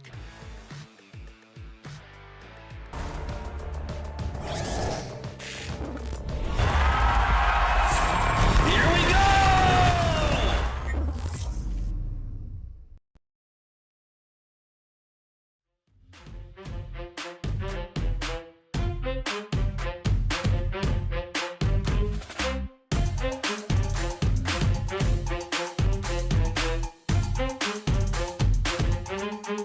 go!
So far, the most competitive game we've seen so far here at the Snapdragon Pro Series by ESL between two very decent teams here. And they've definitely stepped up. MNNA, EVOS, and as well as Bigatron Beta definitely putting on a good show for everybody out there. Yeah, and I talked about this. Hey, this might be the lightweight match. Guess what? No, not happening. This ain't no lightweight match, man. This is a heavyweight match right from the get-go here. And so far, it could have gone either ways. I'm expecting the full 3 games in this match right now. Yep, delivered right to you by DHL. Check out the link in case you're looking to get into some AI shenanigans here with the future coming through them. Now, for the upcoming game, we are expecting some adjustments from the side of BTR. I think their weakest link, unfortunately, was Lapu Lapu as a hero, not the player. In terms of what he did in the earlier stages of the game, it was totally fine, but he needs that, well, passive that keeps him thick, real strong here. And I'm seeing a lot of similarities, right? Exactly the same as game number 1, MNNA EVOS on the blue side, exact same bans and exact same picks so far from both sides.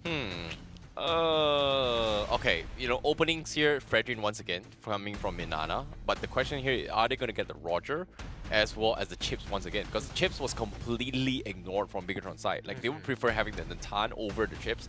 But if Bigatron decides to take it away this time, they will be able to play very similarly to how MNNA EVOS kind of did as well. So, no, they don't. Okay, Barats instead. They go for a flex pick. I like this a little bit more because at least like if we flex pick and it's going to look exactly the same as game number 1, at least with the Barats you have a lot more like frontline capabilities. You can eliminate one person from the fight straight away. And MNNA, it means that it's like Lapu Lapu isn't a free kill anymore, right? If it's the Barats, they have to win pretty hard in their laning stages to make sure that he gets punished. Exact same picks here from both sides. Love the hands of Midnight there. Chip, and then I'm expecting the second bans to be roughly around the same, assuming that we don't see anything different or another flex pick from Bigatron Beta. I think they can go for the Valentina once again, and then just nothing wrong there. Yeah, going over the safe Valentina, and then just completely like just let go of any other mages. Just start banning off mages coming from MNNA EVOS. But for me, I felt like MNNA EVOS hesitated a little bit here whether or not they want to go for the chips, right? Because chips early game is very oppressive, but against the Barats, chips completely loses out in 1v1s, and we saw how annoying Vayne was in the first game, especially from level 1 all the way to level 5. Every time he walks in, oh, the jungler gets constantly pressured every single time, and that's something that I don't think you can do against a matchup with Barats. And now with the Faramis in the equation, all they gotta do is just ban the Valentina. Yep, ban Valentina. I think they... do they even want to consider certain EXP laners, to be fair? Do they want to get rid of the Benedetta or the Yuzong? Either or. I think the Yuzong is a lot more manageable. Benedetta is a little hard to keep on top of all the time, but they're going to get rid of the Valentina. That's expected here since they have the Farmis on their side. MNNA, they get rid... Oh, they get rid of the Minotaur. They're still sticking to the exact same bans. They want to make sure that this team fighting comp from Bigatron Beta isn't going to be in peak form. I think they should just ban the Terizla this game, considering how... No, they shouldn't. They need it as an option. They need it as a potential option, assuming that this Barats goes into the EXP No, I'm talking lane. about Bigatron Beta right now. They should ban it off. They shouldn't be banning it. They shouldn't be banning it. They should get rid of the Novaria as well. Okay, I think fair doubling down on the mid laners is going to be a little bit more effective than doubling down on the EXP laners, because both EXP laners are manageable, right? That's the important part. If anything, they ban out the Benedetta rather than the Yuzong. I think the previous game, game number 1, Bigatron actually banned them off, but nope, looks like they're leaving the Benedetta open. They are going to ban the Yuzong instead. So, Novaria open for MNNA EVOS here. They can go for the exact same draft again, but MNNA, they have to figure out what they have to deal with this year, because in the previous game 1, they actually doubled down on banning of enchanters. Florin was something that they taken out. No, sorry, Camilla was something that they taken out. Because of the fact that the shortcut comes in, instantly Curse Blood comes in, everybody is going to be linked up here. Yep, and they're going to go with Lapu Lapu again. So they're going not going to utilize the double flex, the flex pick here, or go for a double flex pick this time around. We don't see the Edith get locked in straight away, and this could be an opportunity, right? MNNA, they could go for the Edith once more, but how exactly do you deal with this team fight comp? They go for the Terizla. Penalty zone is a good way to kind of keep them all clumped up even after the Nether Realm.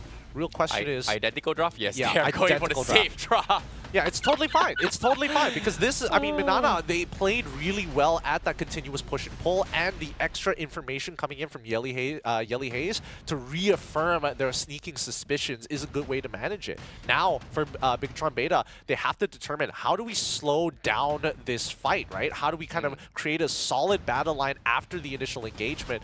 Grok is a good way of dealing with it. Honestly, even a Lolita wouldn't be too bad if they really want to kind of deny space and have a guaranteed disengage mechanic, but still, it's not like you have a lot of projectiles to reflect off of the shield. I think if they go for the E-Diff again, it isn't too bad. Like if, oh no, they got Florid instead here. Okay, double down for the Barats to kind of snowball their way through. Adaptations made here. Do you like this adaptation from Bigatron?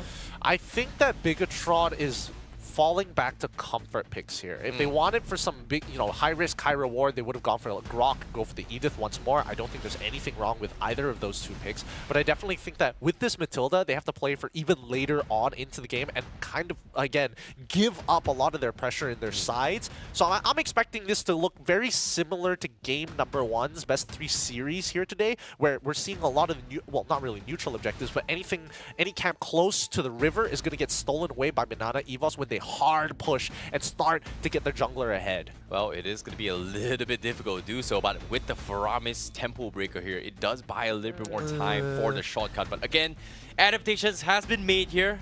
I'm curious to see whether or not if Bigatron Beta is able to bounce back and stop MNNA from taking the easy 2-0 in this Swiss format here. Without further ado, we're jumping into game 2.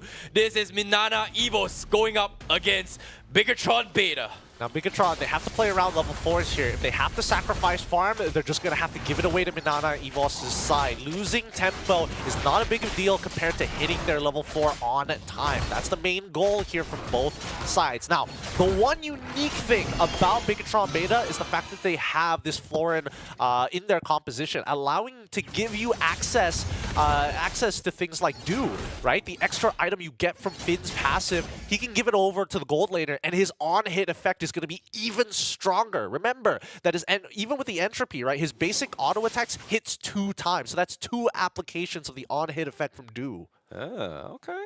But seeing how Perks, I thought he was going to try and challenge Lynch again, considering the fact that, chips against Barats, as long as the Barats has stacks, right, this chip is going to get completely shut down, but he is going to choose to try and bully Zai for now. He's doing a decent amount, but the heals from this Finn is just keeping him topped up, and Perks, he's getting chipped away. Yep, this is exactly what you want to see from Bigatron Beta. Make sure that Zyve is able to walk away from this lane without losing too much farm. And now that Finn is nearby, once he hits level 4, he doesn't necessarily need to be nearby to save his life. Oh boy, seeing of saving lives right now, I think they have to understand what's the win condition coming from MNNA EVOS, right? That win condition relies solely on chips finding the opportunities with those shortcuts. That's pretty much the game plan that kind of wins them. But if they take a fight preemptively right now, this Barats is going to shut them down. But in this case, Barats is going to be dived on here. He's got the stacks, but he's chain stun all the way through. So much damage! One more HP. They need one more. They can't fight him. Perks, I know you want it. Go for it. No, he flickered the wrong direction, and Lynch is able to get out. Oh, that is so unlucky, but at the same time, Turtle comes in and the pause as well.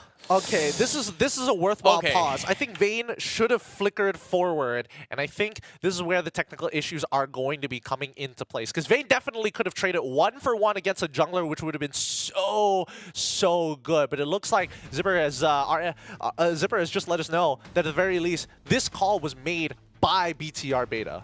Oh boy, that was a little bit weird. But they should have gotten that kill. Like technically, yes, Barat's oppressive. If he runs on your face and starts hitting you, he's gonna do a lot of damage, technically. But what happened was like, how can he do damage if he's chain CC all the way through? And it was so low to a point that he should have died.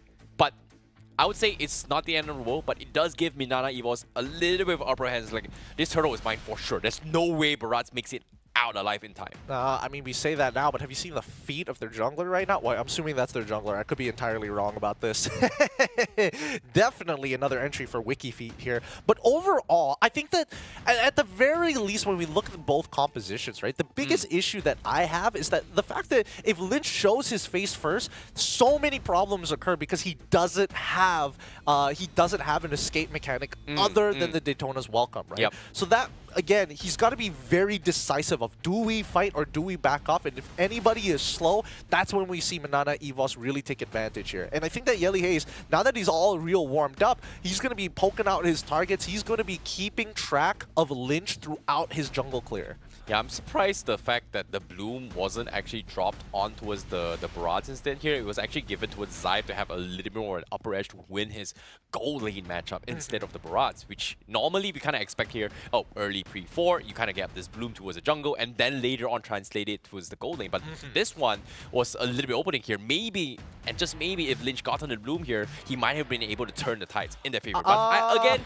again, that was situational. I don't think it's possible. Maybe he walks away with a little bit more health. Yeah. I think that's about it. It's not like the Bloom has upgraded just yet. It still is dependent on Florent's overall levels. And once she gets a certain level, that's when you see the upgrade actually come through. So I think for the most part here, if anything, right, I think that Bigatron Beta needs to be less interactive with MNNA EVOS. It's all about how do you dissuade the side pressure as we jump back into this game. Turtle falling into the hands of MNNA EVOS as expected. And now Finn, he's about to hit level 4, right? Whoa, what was his entropy down on the bot side? Okay, bottom lane here, gold laners versus gold laners, but Lynch, he actually didn't go back. He's relying on the heals coming from Finn so that he can actually efficiently continue his farm rather than break tempo, recall back, and then walk out. So he's trying to maintain his economy with the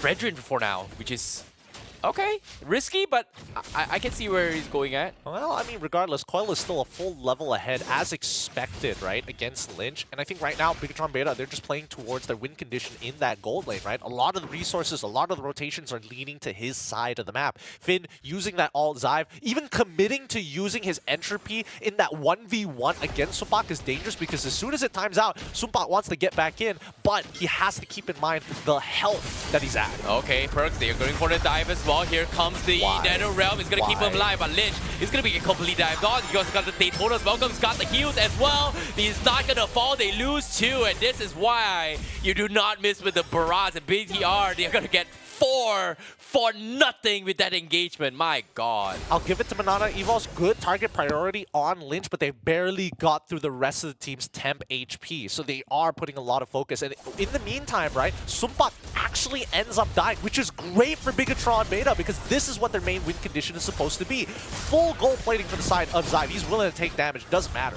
Yeah, he's going to be able to get out with the entropy as well. But MNNA EVOS, they got a little bit angsty here. They thought they could have enough damage to kill Lynch, but guess what? Nope, no.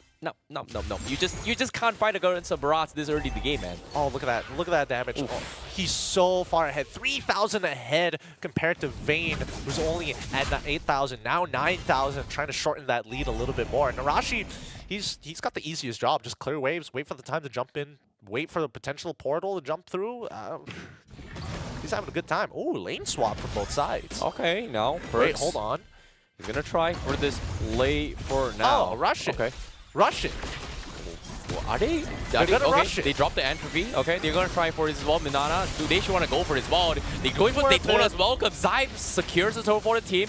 Daytona's Welcome has been used, but they are going to try and get him out as well. Lynch, he's going to be kited out from the slows. Yelly Hayes might be taking a bit too much damage here. The Netherrealm keeps him alive with the heals, also keeping sustained, but eventually getting kited out. They do trade off the jungler, but Perks, he's going to try and get out. Rashi almost getting the pick off, but Perks, he is able to escape to safety. Zyve with the entropy forward to catch someone, but MNNA says bye-bye. Man, BTR Beta are so bloodthirsty. They end up losing gold plating on the top side. side. Sumpak's able to trade down tier 1 on the bottom side. So really, was this worth it for the side of BTR? Probably not, actually. They're losing more map presence than they are gaining. And what they had from a 4-to-1 kill lead with 700 gold underneath their belt, that could have been 2,000 if they wanted it. Yeah, they could have. They could have. But again, got a little bit greedy. Lynch, he could have just secured the turtle and just backed off. Again, they're trying to make a play, knowing that they have the level of advantage. But MNNA EVOS right now is in a situation where they are using the Astro Echo very, very nicely, right? I feel like Yellow Haze's timing with those Astro Echo has been spot on. It's either used to get information or just taking advantage of the fact that this Barrage does not have mobility. True. Hey, wait a minute. They haven't updated the API. They're still using... our API is still using the Calamity as a Calamity side in comparison to the Starlium side, sorry. With that being said, at least now we know for sure that the Starlium side is going to be in play. Now, we see that BTR, at the way that they're rotating so far, they're losing a lot of map presence, right? And that's exactly what you want to be doing for MNNA EVOS, because if somebody makes the mistake of going into the side lanes by themselves and not realizing that Perks can just show up at a dive's call, this is what you get. Okay, Perks now going to be getting dive on Narashi. Yeah, oh, chain stun. Yeah, can he get out? Oh, he does. Free Oh flicker. my god. Oh my god. And now they dive this. So much value with this play here. They will lose Narashi with this play, but he's holding on for a very, very long time here, but that's just space created for the turtle right now. Free. They got flickers out of Zyme, they got flickers out of Narashi, they sacrifice a turtle, they trade bot side, top tier 1 will fall into the hands of MNNA EVOS. This is going exactly like they want it to be, right? Trade map pressure for neutral objectives as long as it's not the Lord. Oh my goodness, thank you, T. That was some sick timing. He knew that Yelly Haze is gonna snipe it as well. His NetherRealm was the only reason why he survived that. What a outplay, wow. He's keeping it real. He's keeping it real. No disrespect from either side. These competitors recognize each other, right? They're not taking any chances by being lazy of, oh, I just need a recall in front of their faces. Oh, I better not use my ult and save it for later. Oh, and the funny thing is that the NetherRealm is not instant, by the way. It does take a little bit more time. Like, he channeled preemptively knowing that Yelly Haze was going to connect the shot. The backline! So it's sick. But behind here, they're going to put the plays as well. They find on Perks, but there's no one to back him up. Super now dived into the portal. He's going to be gobbled out, spit it out like butter, and he is going to go down. BTR finds 2 easy pickoffs. A mistake, a breakdown in communications from MNNA EVOS. The rest of the team was not ready for that TP to actually happen. It was called on the fly, and only Sumpak responded, and he ended up dying for it. Oh boy, mistakes. But now BTR, they are going to be looking a little bit more happier here, as they are in a situation where they can turn the favor. But the bloom starting to get a little bit bigger now, and on top of all, the kills from Florin are slowly but surely getting stronger. Yeah, stronger and stronger. The raw sustain coming in from Bigatron on beta, as long as these fights actually progress later down the line with no resources and they're just trading cooldowns for cooldowns of S1 and S2, Bigatron beta should be the ones on top, right? Overall, in comparison to MNNA, who's a lot more focused around their cooldowns. Well, speaking of cooldowns here, Perks does have a very, very long cooldowns, but so far his engagements hasn't been fruitful at all. And Bigatron beta, they're forcing an entropy here, trying to chip away, this is but great. why were they using the entropy for? They want to be able to get an early pickoff onto either Vayne, which they got his flicker out, so they're not too scared about his initial engage because they can visibly watch him make it happen. And at the same time, MNNA EVOS, they don't mind this. Okay, we lose the flicker, at least we get pressure on the top side of the map. Their orange buff is available, so somebody is going to take that. We're going to assume that is going to be Xin, because we see Barats in towards the Lord Pit. So now, MNNA EVOS, they have a window here to go back to farming before regrouping. Oh, this is weird. Like, I feel like MNNA EVOS, they're just in a situation where they just don't know how to play around these chips right now. Like, game 1, they had a clear idea here, but this time Perks is put in a spot where, who does he focus if you think about this? He's looking for a potential side lane gang. Oh, he sees the Lapu actually move away. That's unfortunate here. Now BTR, they're going to try and rush this down. They have to fight. Okay.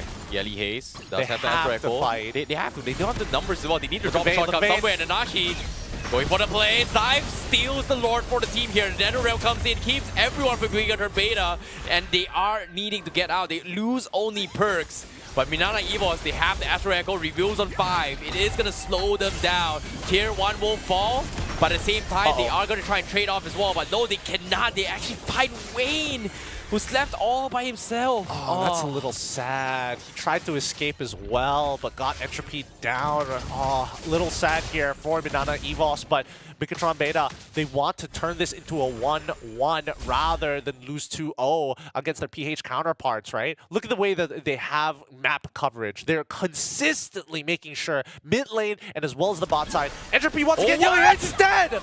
Yelly Haze, 2-shot, 3-shot, goodbye.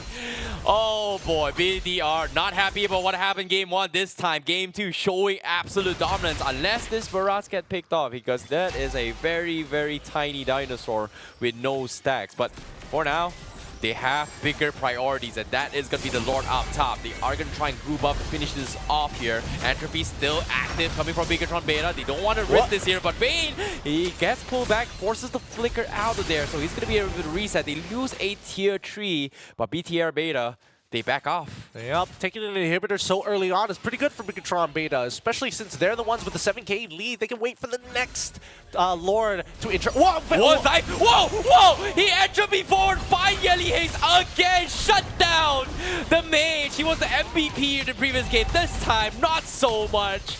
Complete domination by Zyve as he clears out the minions. MNNA Evos, they might lose all their health here. Supa getting dropped down with 2 spells. Zyve focusing on the crystal. We are seeing game number 3 as BTR bounces back. All right, this is the first one of the stream. We're seeing our first game at 3 here, brought to you by Bigotron Beta, playing it really well, and once again, Zyve finding some incredibly good pickups onto Yelly Haze, of all people, playing Novaria. He shouldn't be in those types of positions, but with the amount of distance that Natan can cover with the entropy, he was not ready for that raw level of damage. Yeah, so much work has been put into this game here, so much thought. And guess what?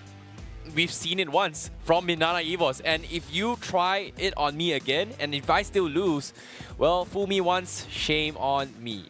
Shame on you. Fool me twice, shame on me. In this case, BTR Beta, they were able to come on town in game 2. They played well. They played really, really well, making sure that Sumpak was not able to find any lane advantages at all, thanks to this Matilda. Just being around, just existing in this game made his life difficult, which is rather frustrating. We didn't see too many resources invested on the bottom side of the map, and when it decided to do so during the mid game, which is where we saw Sumpak actually start to get significantly ahead in match number 1, coming into match number 2, Sumpak did not hit that item Power Spark that he was looking for, and was still extremely greedy on his build, going for components rather than focusing on getting that 3rd item.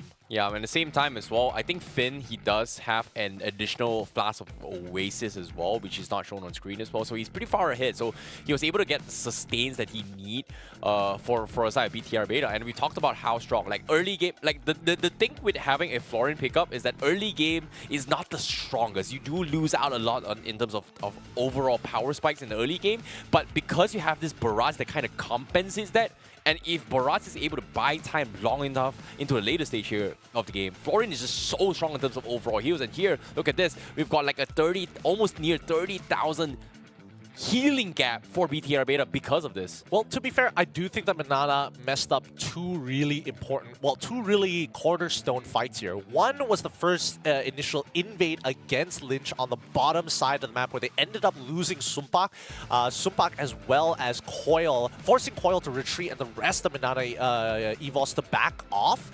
And I think if they were to do this a little bit more cleanly, be able to take away the camp, walk away, make sure that the laners are still adequately healthy enough to do so, then at least they should have been able to hold on until later on, and Lynch would be a level down. But I think that BTR Beta, they played it really, really strong. They focused on their main win condition, which was going to be Zyve, and he found some great timings, not only to take away the gold plating, putting him significantly ahead of Sumpak, but also making sure that they peel for him effectively. Yeah, 2 games in a row so far, Zyve has been the guy that has been was kind of winning his gold lane, right? Like game 1, 3 minutes game, he got a very, very early feather. And this game as well, he was the highest DPS by 6 minutes game. For a gold laner, that is ridiculous, right? Normally you expect a gold laner to come online after like 8 minutes, 9 minutes, after like probably 2 to 3 core items, but he is not afraid to just get in personal right from the get-go. Like, I've got ultimate, boom, I'm just gonna try and drop every spell I have and just chunk them down as quickly as I can. Yeah, I think if there's anything to change from the side of MNNA EVOS, I think Yelihaze might have to switch off.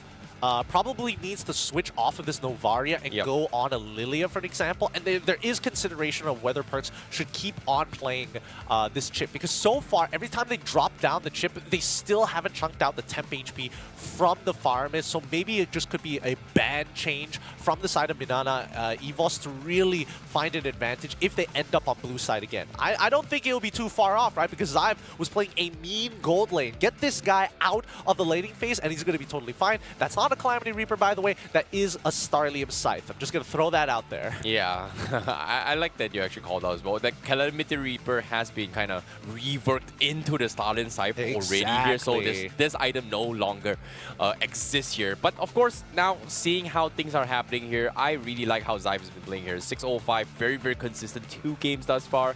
Maybe got a little bit angsty in the previous game, tried to go for a sacrificial play, but as of now, let's take a look at the replays on how things happen as well. This was the first big fight that I felt like MNNA EVOS kind of threw that. And why I call this is because Baraz's early game is just so difficult to take down.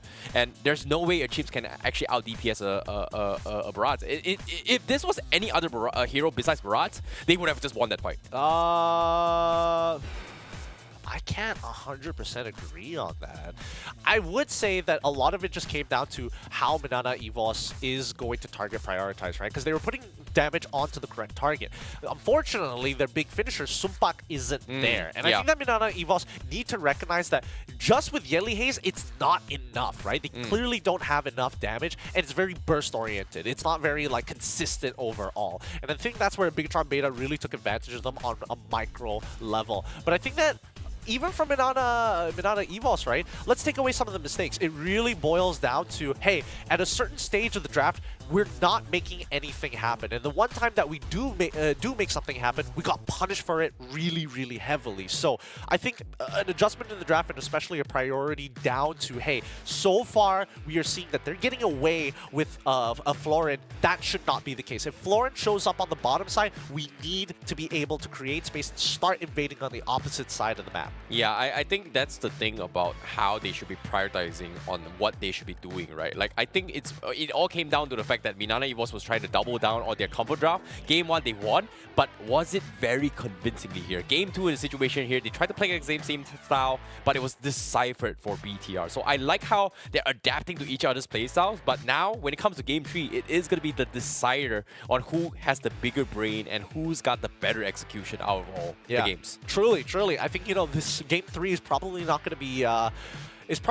too similar, too far off from what we've expected in Game 1 and Game 2, but that's only right after this break, where we see the conclusion of this best of 3 to see who moves on into that winners round 2. We'll catch you right after these messages.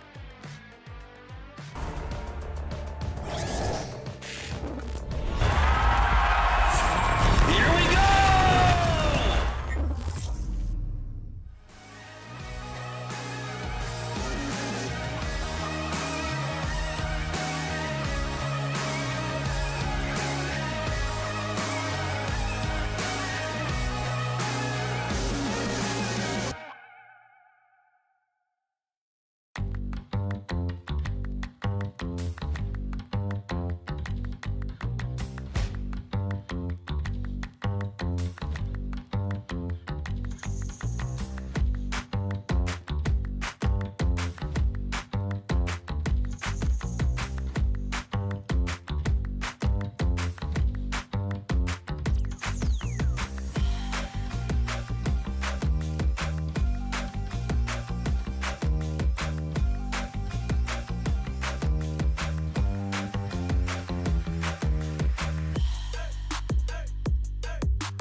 And we're already back to see the conclusion of this best of 3 between MNNA, EVOS, and as well as BTR Beta. Philippines versus Indonesia once again, and so far, both sides have shown some really great play. My name is Getting Q. This is Terrence IcyBaby12 to keep you guys company for the English broadcast here as we look to finish up this series to see who makes it to that 1-0 bracket and who drops down to that 0-1 bracket. Oof, this is going to be a little bit difficult because right now, whoever takes this series is going to have a very, very big of sigh of relief here. He's like, oh, I'm going to make it through the round 2. But what a way to start the first round, right? Like, oh my god, this is so close. And whoever loses this is going to be punching in the guts like, oh my god, I've got to play 5 to 6 more matches before I actually qualify. It's RNG. You never know when you're going to get a MY or SG team or whether you're facing up against Indonesia, right? What does that mean, man? We suck. That's the bottom line. What international have we done decently well? M1. One, right? How many years ago was that? That was forever ago. What are you? I may be old, dude, and I've seen the rise and fall of many teams. But so far, the ones that keep on standing above the rest, Indonesia and as well as the Philippines, and they continue to show that legacy strong. Yes, good. Faramis band, I like it. Good adjustment from the side of MNNA. EVOS is BTR Beta, still sticking to the same bands. Fredrin first pick from the side of MNNA. Let's see the punish. Okay. Okay. Same. Always got a first pick in a ton. Same. Nothing out of order here. Double down on Faramis. Do they get? I mean, because think about this, right? Like game 2, this is what happened, right? They picked the. Oh no, they took the Barats. They didn't take the Faramis. Yeah. But it gives option for MNNA. Do they want to pick the Valentina here or take the? There's no point. Okay. I mean, if you are taking the Valentina, what ult would you ideally want to steal? And so far, MNNA EVOS have shown nothing to give away. Moskov is going to be the hover over this time around instead of the Rogers, something that can actually scale into the later stages of the game, and better yet, can actually utilize the global presence with his ult. Chip once again locked in.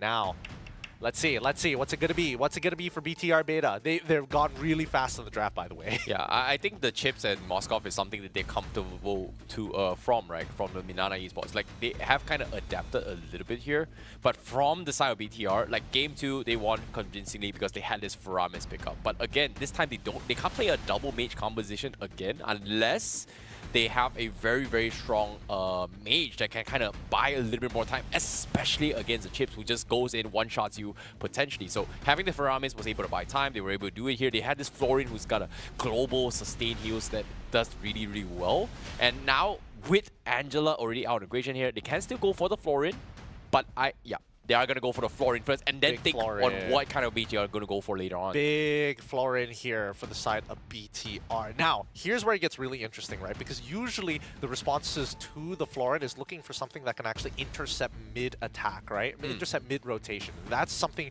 that needs to be adjusted by their roamer from the side of MNNA EVOS to catch them off guard. Because again, we saw that the early game didn't go well because they invested a lot of resources down onto Barats, who's decent in the earlier stages, but not into the other members. And this is under the assumption that Faramis is there. Now that he's been banned out, right, BTR needs to control that mid lane really well. And there's a number of ways to do that. Let's see whether any of them get banned out here. We see the Yuzong ban, we see the Terizla ban by MNNA. Okay, they actually prioritize the Yuzong ban almost every single game from BTR, right? They even drop in the Benedetta coming from game 1, but we haven't seen a single Benedetta coming from MNNA at all. And so far, it has been the matchup between Lapu versus the Terizla so far. But this time, MNNA says, no more Terizla, means that they have the option to pick up the Benedetta for themselves if they want to go for it. Or maybe even a Paquito isn't too bad. Yeah, both of them are totally fine. Even, honestly, Masha, smart. Like, BTR. We haven't seen Masha for quite some time, Well, here's the thing. I think that BTR Beta have shown off so many times that they're playing towards their gold lane. Anything that is susceptible to get to that gold lane is going to be taken away. The Matilda, that's why we're seeing the Matilda ban, the Arlet bans, well, once again, the Masha bans, and as well as the Yuzong bans, right? All of it is catered around making sure that the gold lane is going to have a good time. And now that MNNA can't necessarily punish him in lane, they need stronger laners to actually pull attention from gold side and dedicate more resources on the opposite side of the map. What are your thoughts on the Julian mid lane? Probably not gonna matter too much here. Yep, Oh, Vexana ban. Vexana, Good, okay. good stuff coming in from MNNA. There's still Nana in the pool if they want to go for it as well. It does have somewhat of a sustainability here. Yeah, but they don't need to show it off. yeah, they don't really need to. Gord isn't too bad against the chips out as well, but it's not the greatest. Nah, it guarantee if you use a mobile mage Yeah. like Gord, you're guaranteed to lose your battle spell as soon as you get into hot into the engagement, right? Into the elimination zone. MNNA EVOS, what they could do is they could go for a Lilia here. The raw burst damage is still going to be a bit of a problem, but you have some form of counterplay. What else could really hurt this Natan? Yves, probably not. We The haven't entropy seen is too much of Yves, yeah. The entropy is a little too good here, so they're going to play to what they're comfortable with. Once again, Okay. Novaria. Oh, they steal the Paquito away. All They right. take the Paquito. It's going to be full damage Paquito here. They need some instant impact. Oh, this is tough. BTR, what kind of mage can deal with all this? Like, I think you're right. Lilia is pretty much a safe option here. He pretty much guarantees yourself to Nana. Okay, Nana instead. All right. No, Yeah. not gonna go for the Okay, Lilia. so Lilia is alright, especially if you don't have to deal with like immobile mages, but the Yeah. only person that Lilia can technically really punish is number 1, Chip, number 2, Fredrin, right? Yeah. Nana kind of covers the entire spectrum and does really, really well, especially against like things that want to close the distance physically, like Paquito, for an example. He runs on through, oh, no problem. I can instantly lock you down, instantly drop my ult as well and guarantee a kill, especially if he is going full damage. Yeah, I think this is risking a gamble here and hoping that maybe the chips makes a mistake again that they can kind of capitalize on, especially on how game 2 kind of went, right? Like, oh, chips doesn't kill us off the barrage, it's okay. If anybody walks in with a shortcut, boom, instantly gets one-shotted. So I guess this is the right adaptation here, but it all comes down to who has the better execution. Game 3 decides it all right now. Yeah, I think that Coil, he needs to start stealing away camps early on from Lynch to get that level lead. Even if he does get eaten at the end of the day by the Daytona's Welcome, being a level ahead is going to force Lynch in a potential force mistake scenario where he has to use the ult early to guarantee the retribution. So let's see how they play this out, right? Again, it's all up to MNNA. How do they control these side lanes? Because we know that BTR is always going to lean towards gold side. Yeah, I think this is something that BTR has been always prioritizing on. Like, I usually expect maybe the Bloom is going to be on the jungle here, but making sure this gold lane has a fantastic opening is going to be very, very important. That's what BTR has been playing. Zyve has been top damage and top economy right from the get-go, but I mean, look at this. seeing how 45 seconds Beautiful. into the game, he's taking a little bit too much damage. Not exactly what I was expecting here, but wow, Wayne, okay. Yep, that's exactly what you want to see. You know that the enemy jungler started on purple side. There's no reason for him to be down here. And if he does show up, that just means that Coil gets to walk in to red side for free, right? And orange buff is technically compromised, but the camps around it will fall into his hands. So either way, Big Tron Beta still playing towards their strengths, making sure that Zyve is going to have a good time. Yeah, and seeing how this Perks does scout out Lynch's rotation. He is going to back out. He's going to try and stall Lynch's objectives here. He's going to steal the cams away, but he is going to try and buy a little bit more time. But I don't think they have a damage to react to this big, but they do force retribution though. So that's huge. I think... Not huge, but still a little bit of an annoyance here. All right, so here's the next timing that they need to hit, right? We're expecting to see Danny QT actually rotate to the EXP lane. We need to see Perks show up where Vayne is right now. As soon as he shows up, that's where it's going to get dangerous. Oh, they're baiting. They're using Vayne as a bait. All right. Exactly. But They want to Lynch- get Danny QT. Okay, they are trying to fight this fight as well. Lynch doesn't have the stack recording. Oh, Perks no. here. They're going to go for the fight as well, but no, they have to get out. They have to get out. It's a little bit awkward here, but again, Dan QT very close to the fort, but Turtle is going to be the priority right now. Lynch, he doesn't have stacks. No, he can't build it up now. Okay, well, they back off. Yeah, All right. they back off. There's just too many members to deal with here. And Perks, once he hits level 4, he can participate in this fight. But he's not even level 4. They'll give up very first Turtle. Smart decision from MNNA EVOS. Oh boy, this is a little bit weird here. Like, it felt like they were putting up a lot of pressure here, but again, playing it safe than sorry is going to be the play here for game number 3. And Supak, I was like very surprised that he actually threw a spear preemptively, expecting that there might be someone in the bush. I mean, it gives a double confirmation to MNNA EVOS. Oh To boy. see, Whoa, that's a very sick combo. that might have been a kill angle, but then again, I don't think it's worth losing your shortcut for Dan QT's passive at the end of the day. When can MNNA Evos actually punish BTR Beta, right? Because so far, BTR Beta, they're using their jungler really, really well, making sure that the jungle movements is complemented by the mid lane movements. Hold that thought for now. Perks, he does, you know, he's going to try and delay the farm once again. Yeah, I think that was a steal with Yelly Hayes, taking us Lynch's objective right there. Wait, did Perks see Lynch use the Daytona's welcome? If so, this might be an angle here. Yeah, but he's taking a little bit too much damage here now. Drops the he side on his wall. They are going to go commit as well. After Echo comes in, Lynch is going to be kited out. They lose the passive on DQT. Forces the flicker, but the spear! The spear just a pixel off. And they have to back off. Ah, so unlucky. Big Sag. They couldn't finish off Dan QT, but they got rid of his flicker, which is good. It's still a win in MNNA Evos' eyes at the end of the day. But Perks losing out on his flicker, not the biggest of deals. They need to hurt this Lapu somehow. Yeah, but with that play coming in here, Xive was able to get a little bit of space up top to actually get some sort of a farm right now. And Sumpak right now, well, he's just again, taking it. He's just taking it. There's nothing he can do about it. You're like, he's expecting the dive, and that's why Perks is nearby, Oh, right? no, Entropy wait. as well, Okay. expected. Entropy comes in. They are going to back out. Now dropping the shortcut. Perks gets stopped in its track here, getting stunned in, taking a little bit too much damage. Forced to back out. Take Prior. Look to punish this Nana. Oh, they don't know where Nana is. She's moving very safely here as the zoning from Vayne is pretty effective, but 2 levels would be nice. So they reset it, and then what they passed the do over to Narashi? Okay, interesting. They even use the Echo as well. BTR, they're not committing to the turtle right now, and MNNA was able to somewhat equalize and reset to rejoin this fight. Okay, Perks looking for the start here. Lynch right now dropping down half HP. Daytona's Vulcan comes in. Narashi drops the Chief as well. 2-man stun with Lynch. First blood for Narashi to be able to get one. Shortcut comes in. The rest of MNNA is here. Appraisal's drop is huge. Yelly as well. They're so low. They need the finisher win. Looking for the combos. He's got the setup. Lynch half HP. Yelly. He does see the information. He's trying to bait reactions here, but they can't seem to find the flank.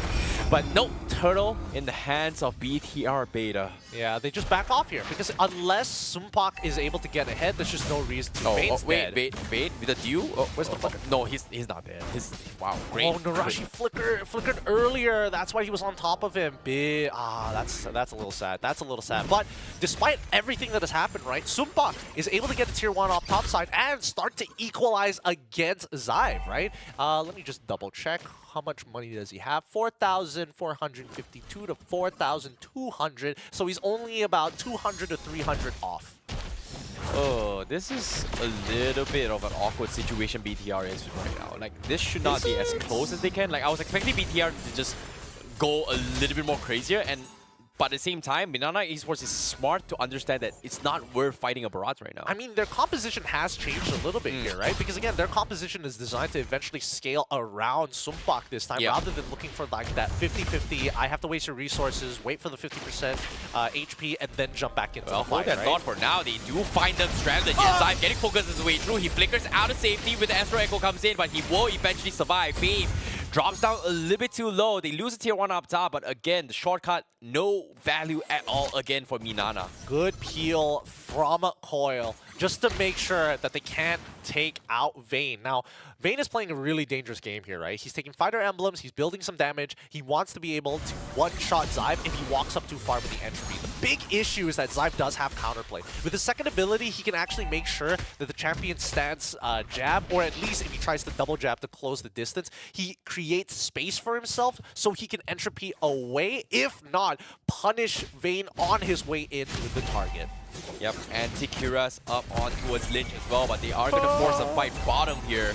Perks trying to clear off the minions, but this tier 1 will fall, and Sumpak will die for this commitment.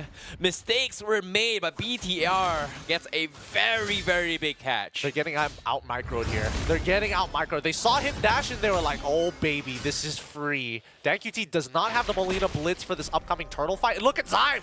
He's finding other places to punish MNNA Evos, hitting them at their pressure points. Now Sumpak, he does have the spear. They need to join this fight right now as well. Perks is throwing his shotgun his way through. His spear comes in. He finally joins the fight as well. Entropy is there, but the heals from BTR Beta will keep everyone topped up. Sumpak, he just died. He might die as well, but he's going to be able to get out here. Vayne showing for the choke as well. Turtle, no! Lynch will out-retreat Coil. Now the entropy comes forward as well. Zai looking to scare him off, but nothing much has happened besides losing only perks. But as soon as I say that, Vayne, he's taking a little bit too much damage by Narashi, but I think he will survive. I mean, I think right now, MNNA EVOS have recognized, man, this early game, it's so over for us, right? Our side laners are not getting ahead the way that we want them to. However, oh no, Vayne. Oh! He actually gets out! What a play from Vayne! Okay, that's fine, that's fine. It's way better for Bigatron Beta, to be fair, but at the same time, just look at how quickly Sumpak is catching up. Perks, okay. He's fine. Perks is going to be okay. I think right now, Bigatron Beta are making sure that, if Perks is going for our backline and trying to set up a portal onto Zyve, they're not going to make it easy. Yeah, agreed. Zyve now with the entropy again. Look at how nervous Sumpak is, right? As soon as he sees that entropy, he's like, I'm backing up. I do not want to get one shot. Oh boy, that's a little scary here. But again, once again, damage leaderboard in the hands of Zyve. 3 games in a row, still topping the charts here. 6 minutes in the game. That's crazy coming from him. I mean, we say crazy, but Vayne has been jumping on that backline, and Lynch is now pretty much out-damaging Narashi is out-damaging Vayne. 3,000 on the mark here. 2.3 if we're being exact, but let's round it up for the sake. Oh my god. Perks, he's gonna drop a shortcut here. They're gonna try and go in for the collapse. The rest of BTR are ready as well. The spear is here. 2-man stun coming in from the Lapu Lapu. Vayne needs to get out. He somehow survives it all, but Coil is buying so much time. Zai finally finishes those perks, but Narashi, he also gets out. They lose 1.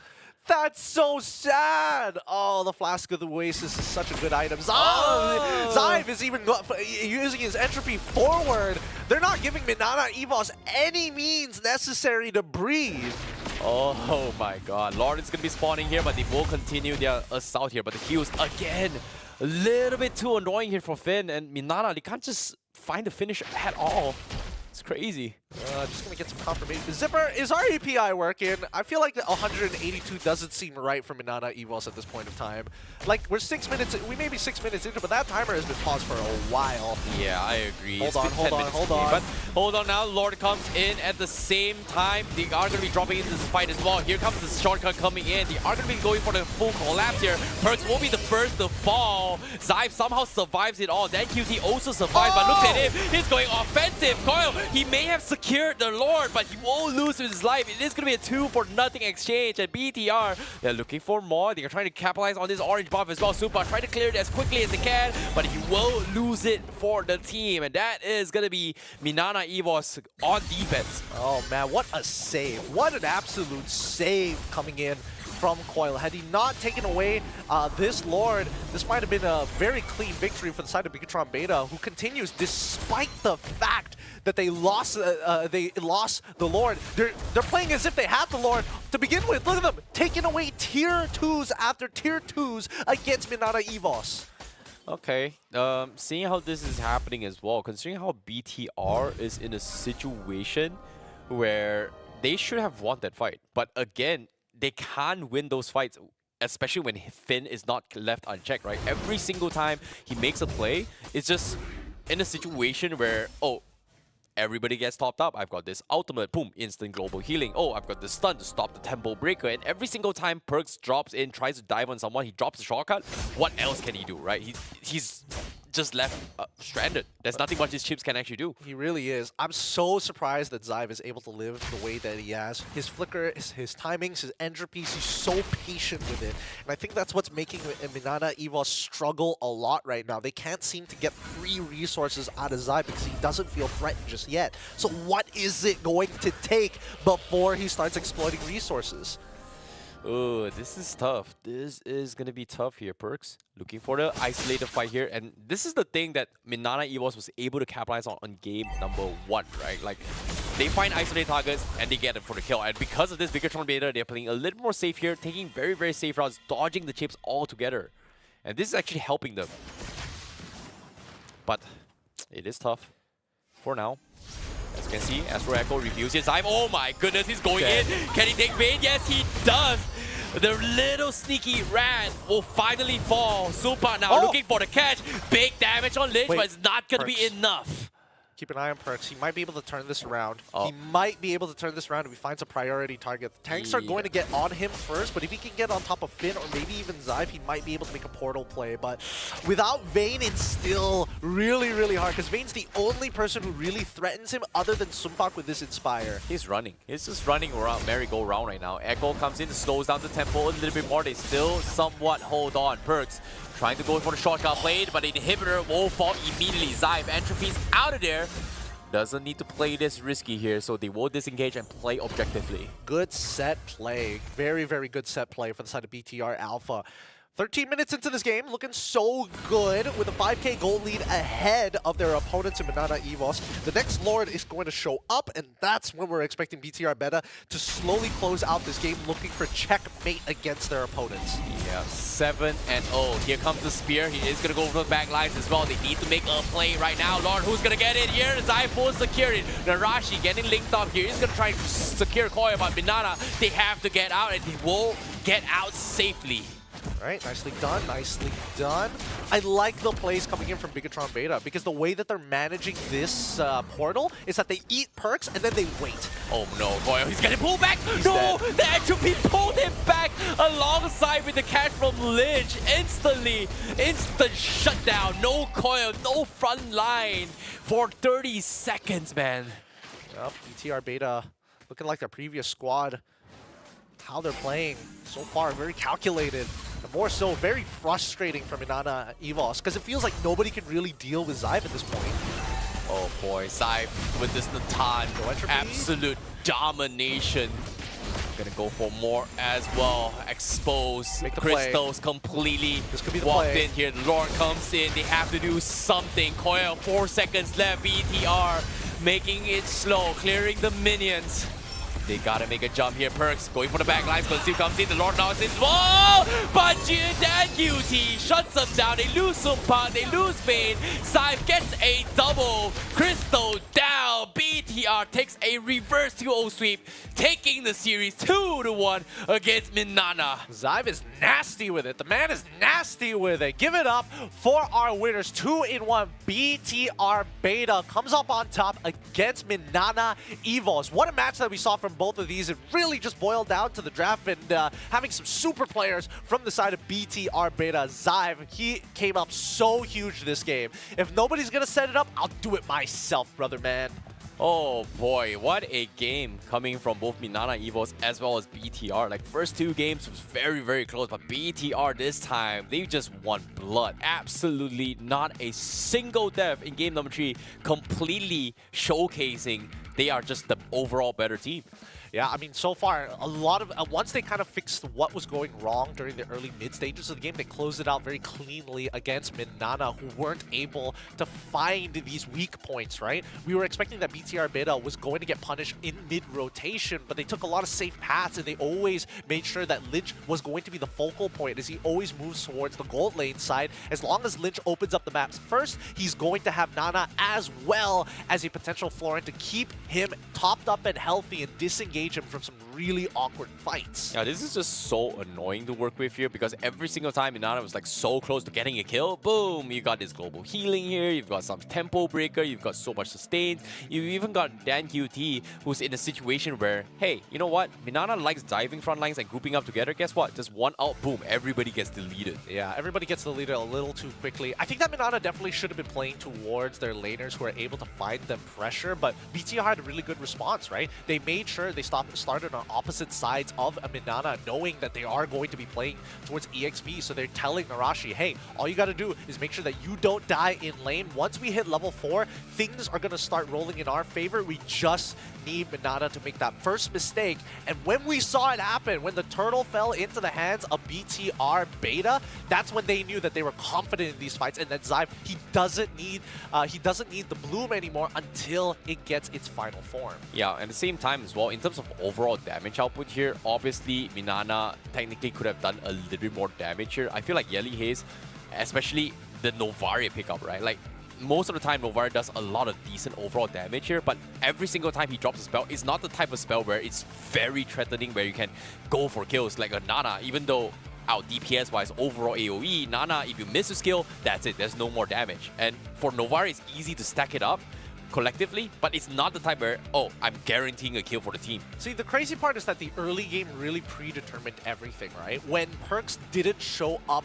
in the mid lane and Yelly Hayes lost pressure, that's when we saw a lot of BTR get their movements. When Danny QT is able to walk up in front and tell Yelly Hayes, hey, you're going to have to trade me some of your life if you want to leave this lane first. If not, I can sit here all day and freeze this underneath my own turret, forcing Yelly Hayes to be in a position where he has to walk up, maybe use the sphere instead of just the Star Shatters, right? Because it can be body blocked. Yeah, and so far, to be honest, I gotta talk about the MVP. Yeah, he is gotta be the MVP once again here. It is gonna be Xive. Once more, with an 802 coming from BTR Beta. And this time, he even sold his shoes and went full damage for the team just to make sure he can one-shot somebody. In this case, Vayne and Yelly Hayes underestimating his damage in this game. Yep. Complete destruction.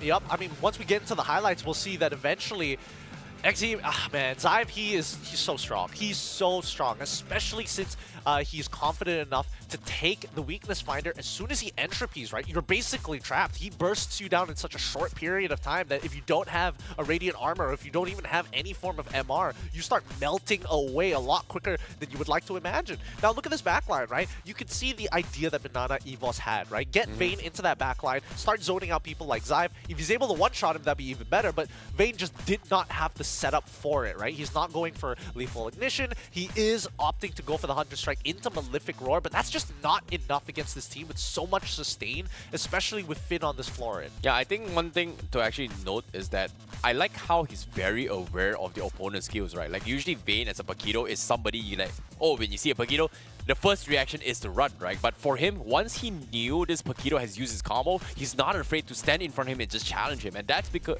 that's one of the reasons why they were able to come on top. And I feel like right now, BTR Beta was just the better team overall, and just in a micro scale, they're just a little bit more aware. Well, yeah, that's just one of the few reasons here, but it doesn't mean that they can't grow and become better, because our next matchup is between Bleed Esports against RRQ Senna, and I'm extremely excited for this particular matchup. We are seeing that Bleed Esports, they've had a bit of a roster change, and we would like to see whether or not they're going to be able to play with some of the bigger boys out there, and I think a good gatekeeper is going to be RRQ Senna, recently winning out in their own local MDL in the Philippines, and they're looking strong, don't get me wrong. Yeah, I agree. And you've talked about how the gap between both Indonesia and Philippines is very, very high as well here. Bleed is currently in the MPL one.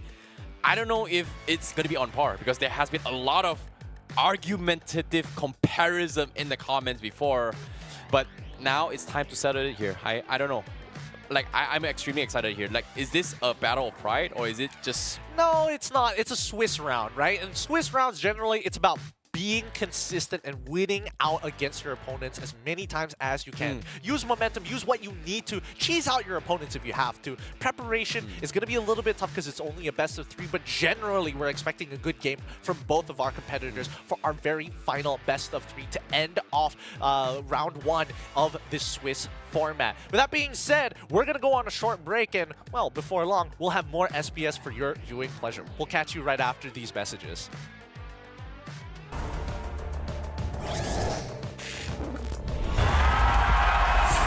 Here we go! The Snapdragon Pro Series is brought to you by Snapdragon Elite Gaming, Monster Energy, and DHL.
Like I said, quick messages, and we're already back with some more SPS in the MLBB division here for APAC. My name is Getting Cute. This is Terrence, Icy Baby 1-2 to keep you guys company for the English broadcast as we move on to our very final game here in our Swiss format round number 1. It's going to be up against Bleed Esports from Singapore, an MPL namestay team up against RRQ Senna.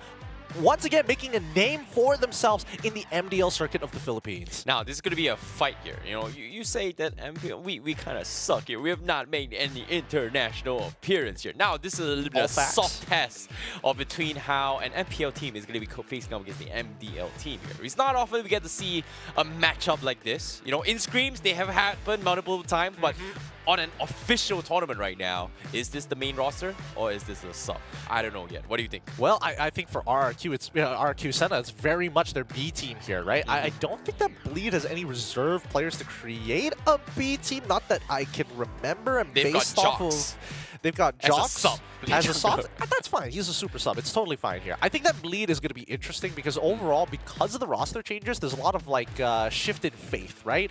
They still have a couple of namestays for Bleed. Doesn't mean they're completely out of the water, but at the same time, we're up against a team that has been playing for almost, what, a year together at this point in time, and their win of the MDLPH wasn't easy as well, so we'll see whether Bleed has a chance. They've got material to prepare against RRQ Senna. The same can be said about RRQ Senna against Bleed. Yeah, this is a good warm-up for them, especially they are trying to compete for their own respective MPL title, right? So now, coming in here from Bleed Esports, we have Sagit, Yon, Jay, Seiji, as well as Gear here, a veteran of the MPL scene.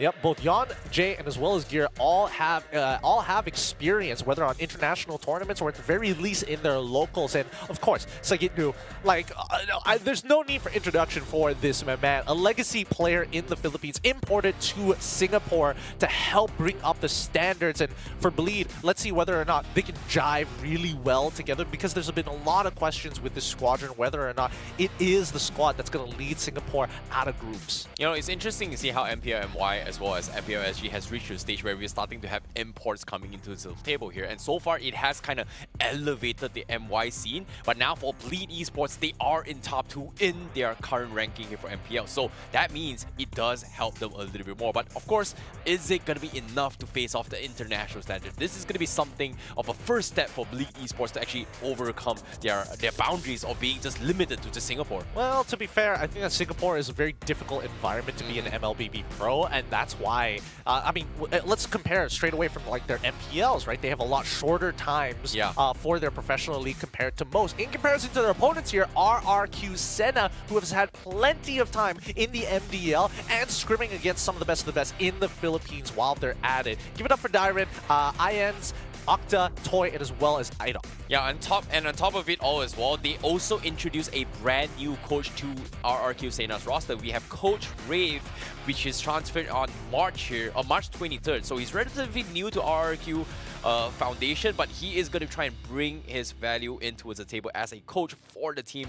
And so far from RRQ, he coached RRQ in MPL ID in Season 12, and currently they are 3rd in MDL ID Season 9 in the overall placement. So his coaching capabilities has brought them to a different height, but again, it is top 3 for MPL ID. It's still very far off from the actual MPL. Interesting. We're going to be bringing their Indonesian squadron this time round. Dyren is definitely a name that stands out to me almost instantaneously. He has had some time in the MPL ID with, well, questionable results at the end of the day, but it does mean that he needs a little bit more time before he reaches that peak performance here. Throw that out of the window now with RQ Senna. This lineup, it's going to be interesting to see how they face up against Bleed. Generally, we know based off of like stereotypes of MLBB players that ID, they've got the micromechanics to kind of back up. The question is, how do they keep themselves in control, similar to how we saw BTRB making some early on mistakes, but once they kind of wrap that up into a tight little bow, their gameplay, and especially once they fix the macro settings, does look a lot better when dealing with some of these more international teams. Yep, and especially now, considering that the Swiss format is in play as well, like there's no chance for you to get, hey, you know what, let's experiment here, we can just mess around a little bit here. No, it's all out from group, especially now in the Open Finals. It's all about making their way into the final top 4 and then qualifying against 16 other teams. So that's going to be a little bit of a hassle, but again, one step closer is what they need. And of course, a total of 4 zeros is what you need to qualify in towards the next phase of the Open Challenge here. But for now, into the drafts here. Bleed on the blue side, RRQ Sena on the red side, and we do see bans here. Roger, Luo Yi, as well as Harith. Nothing out of ordinary here out of all the 4 series we've seen so far. Yep, nothing out of the ordinary. A lot of teams have to predetermine what they're sacrificing in the picks and bans, right? Especially when you're on blue side. You have to give up certain things. Now, the question is whether Matilda is going to get let through. We know that Masha, so far, as well as the Fredrin, is still available for either side. Farmus as well, but those are more situational than anything else. Finally, the Matilda gets banned out here. Question is whether or not they're going to be able to get some stronger picks. This could be, you know, Bleed could easily lead into Natan if that's the strategy they want to go for. They can go for a little bit more early game. Yep, there we go. Natan gets locked in straight away by Bleed. Again, at the same time as well, I think the Hellcurt ban here is a little bit interesting for me because so far on in the English broadcast here for 4 series, I've only seen the Hellcurt being banned a second time and not a single Hellcurt pick at all in all the games. So I'm surprised by this, but they have definitely done their research a little bit here from RRQ Sena, and based on their past performance here for RRQ Sena, I don't think they've played a lot of Hellcurt if you think about it. Well, I mean, Hellcurt is still quite a new variety to the game so far after the patch, and it has been, you know, blocked out of competitive play for at least 2 weeks, so maybe teams are just starting to catch up on it. Yeah, it did come quite late, but we do see a Farmus insta pickup here, as well as the Barat, something that, well, Bleed will have to respond with. I'm guessing probably with a Valentina, but what is their +1? Okay, Barat's obviously top pick, right? Like, regardless of ranked games or even a professional scene or whatever region, even MY as well, Barat has been the top dog, but some teams even flex it into his XP here, but majority here, I think for RRQ Sena, they're not going to flex it into the jungle. They are going to be, not going to flex into XP, they are going to focus on the jungle position, but Arlet here now, a priority you've talked about early today, is going to be for Bleed Esports right now. Yep, very disruptive, really, really difficult to handle here with the guaranteed scaling in that gold lane. The real question is whether RRQ Akira are going to show off their support or marksman. It looks like it's going to be their marksman here. Moskov, once again, shooting up high in priority for a lot of these teams with its global presence, but so far hasn't been able to work out just yet. Let's see, as we go into the second banning phase, I think for especially RRQ Akira, what are they most worried about here? Jungle sector, probably not much of a worry here. Probably the mid lane, so targeting supports or... yeah, it should be EXP laners, right? Yeah, I think they should be shutting down XP laners here. But so far, based on their track record I have here on terms of stats here, both teams do like to lean onto the export here. So if Bleed Esports decides to deny or ban the export away from each other, they could do so. But so far, the games that RRQ Sena has won, especially with this composition with Faramis, they have brought in the export with the team. So I find it weird that that's still a thing, even though they've played it in their respective regions so far. But right now, I don't think we've seen a single export game today. No, we haven't seen many export games at all. I don't know about whether the other streams that were lucky enough to see it, but I think for the most part, you know, having export not in some of these games has been very progressive, because what he's really good at is just slowing down tempos during the fights, right? There's always that worry of building up that heat charge from him to eventually scale true damage, and even the last insanity is pretty annoying to deal with. I think that from RRQ Setups POV, getting rid of the supports, making sure that their team fighting is going to be a lot more successful is a good idea. The fact that Bleed decided to get rid of Chip in the second phase, nothing much you can really do about that. They are on blue side, to be fair. Do they also want to dedicate another ban in that sector at the same time? Are there any big ults that they want to steal other than the farm? Is probably not. Yep, single target lockdown. Get that out of the way. I'm surprised with the Cho ban here. I was expecting maybe RQ could have went for potentially the ASTERIS pickup, but we haven't seen that for a while now. I think in MP or PH side, I've seen a couple of ASTERIS Barats game, but not. Sorry, it was no, it wasn't ASTERIS here. It was actually Florin with the Baxia. So is Baxia jungle good here for Bleed Esports? Because right now, nobody has kind of figured out how to deal with the Barats here. So far, it's always been about quote-unquote true damage, right? And so far, most of the true damage heroes here, if we were to include here, is going to be Export, Leslie, Alpha, as well as Carry. So I don't know. Like, I feel like Xbox against Barats isn't too bad just because true damage, you know? Yeah, I think here, support pick, unless they're super confident in their EXP going blind into that matchup, and it looks like they're going to be showing off the Lolita this time round. I like it a lot. Good ways to reflect a majority of the projectiles, whether it's from the Shadow Strike, or even when it comes down to Natan's basic auto attacks. It's going to deter Bleed a little bit here, but at the end of the day, some really good ultimates to steal. Actually, this is pretty good, you know. Like, the shield usually reflects, like, if you, let's say you throw a single target spell, you reflect a single target spell. But in this case, the Tans are AoE. So, same can be said for Moskov as well, but if you reflect in the right timing, that's some serious damage heading into their way. But Lead Esports, their response is going to be the CC Akai. So, pinning them down is going to be the way to go. Means that if Moskov gets caught off, he's not going to be able to get out. Akai was very atypical here. It could have been like Baxia or Akai. Either way, the Akai is going to be a lot better considering they also have to deal with the Numenon Blast on top of having to deal with the Faramis Netherrealm as well. But the blind CC, generally just a strong EXP laner. Let's see what RRQ want to do for Senna. Export or Paquito. Or maybe even Yuzhong. Yuzhong's just completely open here. Oh, okay. They picked the Yuzhong. That's nice. I like the drafts here from RRQ. I think RRQ Senna has the stronger draft as of right now. I think they weren't expecting this Lolita pick. I think that's totally fine. These neutral fights are going to be very interesting. Like Senna, as long as their laners are able to leave the lane first, it'll be quite the advantage. So they're going to be playing around EXP for the most part, knowing that Natan needs some time to scale, so he's not going to participate. But at the same time, that Moskov can intercept that fight with his ultimate, and we haven't seen that work out too well just yet.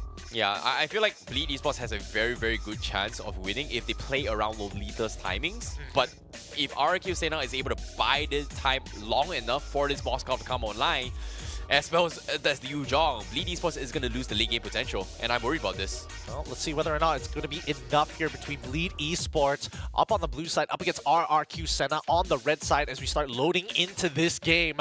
Let's see where the resources are going to be given to, and it looks like for IANS, it's going to be gold side. For Yon, it's going to be EXP. Yeah, and seeing how this is happening as well, they're actually having the Barats, you know, a little bit of assistance here. Yon, no assistance so far, but I'm surprised the wave clear speed on Yon is a little bit quicker. I was expecting Barats to actually outmatch this because of those stacks. Nah, not in the earlier sector. Not in the earlier sector. And let's not forget some early leashing as well does help. You see the instant invade from the mid lane just to get information on where Yon is going to be. Jay and Gear have to respond. Yeah, Edo taking a little bit of damage here. Great poking coming in from Gear as well. This is an Arlott roam coming in from Bleed Esports. And so far, I like the flexibility coming from MYSG. We're always thinking about flexibility, and it's working out right now. And here comes the pull coming in. iDog, I don't think he has the damage. It's so close to level 2. Just got it, but his shield is not going to do much. The Ghost Bursters was still on cooldown, and now IANS gets to walk in for free and steals away a camp against Yon. The bottom side has been compromised. However, I will say that especially for Toy, he's doing a good job against Seiji. If he cancels that recall, doesn't matter. He loses 2 minions on top side. One of them is a Ballista minion. Oh boy. So seeing how this is happening here, RRQ Senna with a very, very good start, especially for IANS as well. He got it very early, level 4. You can see even CC as well, playing a little bit safe. Daytona's welcome, not going to connect. Ooh, okay, Sackett able to escape that, but RRQ Senna, they're just putting pressure down bottom for now. Yeah, I think this is totally fine. They're going to hit level 4 first. We aren't seeing the movement from a Jay to rush level 4 either. This turtle should fall into the hands of RRQ Senna, and if he walks up too far, he's dead. They're just freezing the lane, expecting Sagitnu to actually just walk up. But at the same time, they need the level 4 armor knockdown. But for now, middle lane, iDog getting dived in, but they force a spell here. He doesn't even use the flicker though, I'm surprised. Yep, they give up on Gears level 4. Dyren, he should be able to hit level 4 and Black Dragon form to zone them away. Let's see how the heavy spin is going to get utilized. Yeah, they've got force up on A-Dog as well. Numenon Blast available. Black Dragon has been expended, but Yon, he's going to try and zone them out. Heavy spin, secures the turtle, needs to get out. Numenon Blast, almost catching Gear. They are able to get out, but at the same time, Jay was able to catch them while trying to get out the Numenon Blast. And they lose Jay, but still, Senna 1-0. Not too bad here. They only lose Jay, but this allows Yon to actually catch up in EXP because he was able to retribute away that turtle. Gear should be hitting level 4 sooner rather than later. Yeah, but it's already too late. He lost the opportunity to turn things around. It's so unfortunate though. Like, this is just really, really sad to see. Like, because of one level difference, Bleed Esports, even though they had the mechanics and the right idea, they just can't do anything about it because they're just one spell behind. I mean, it's not that bad because at the end of the day, Bleed still can scale into the later stages of the game, right? As much as Toy is able to get ahead in his lane, once Seiji starts catching up in terms of just raw items and stats, I think that's where RQ Senna have to think twice about it, right? This early game doesn't matter if they end up giving 5 kills over during mid game. Ooh, speaking of mid game right now. Man, this is brutal. This CC Oh my cannot play the God. game. He can't even get XP or farm. I mean, CC gets the move first, but like, what is that going to matter? There's nothing on the map to fight for unless Sagitnu is going to show up by gold. Speaking of Sagitnu right Oh now, my God, behind Edo, he does have the Numenon Blast. They do see where Jay is, but he does have no! the Nether Realm. He's not popped up yet for now. They're holding it for now. Final Slash comes in. They are going to focus on Edo, and he's going to be the first to fall. And the Nether Realm comes in, but it's going to be completely off the mark. Really good pathing from Sagitnu here. Really, really good pathing. Making sure that, again, suspecting that somebody might be sitting in Tribrush, suspecting somebody might be sitting in the river bush as well. He waits for his team to actually start walking up before he does anything. Denying that information forcefully told RQ Senna, hey, if Sagitnu is not here, this is, you know, an advantage in our sector. We can actually take the fight, which was their big mistake. 1-1 right now. Turtle in the control of Sena. Yon looking for the play. Numenon Blast completely whiffing the mark. A-Dog is going to be point of focus right now. They still have the Nether Realm coming in for RQ Sena. Do they commit to this? But now, top side, we do see a fight here. But at the same time, Heavy Spin has been used. They have to disengage from this fight. They do find Dayred here. He is going to fall in the hands of the tower.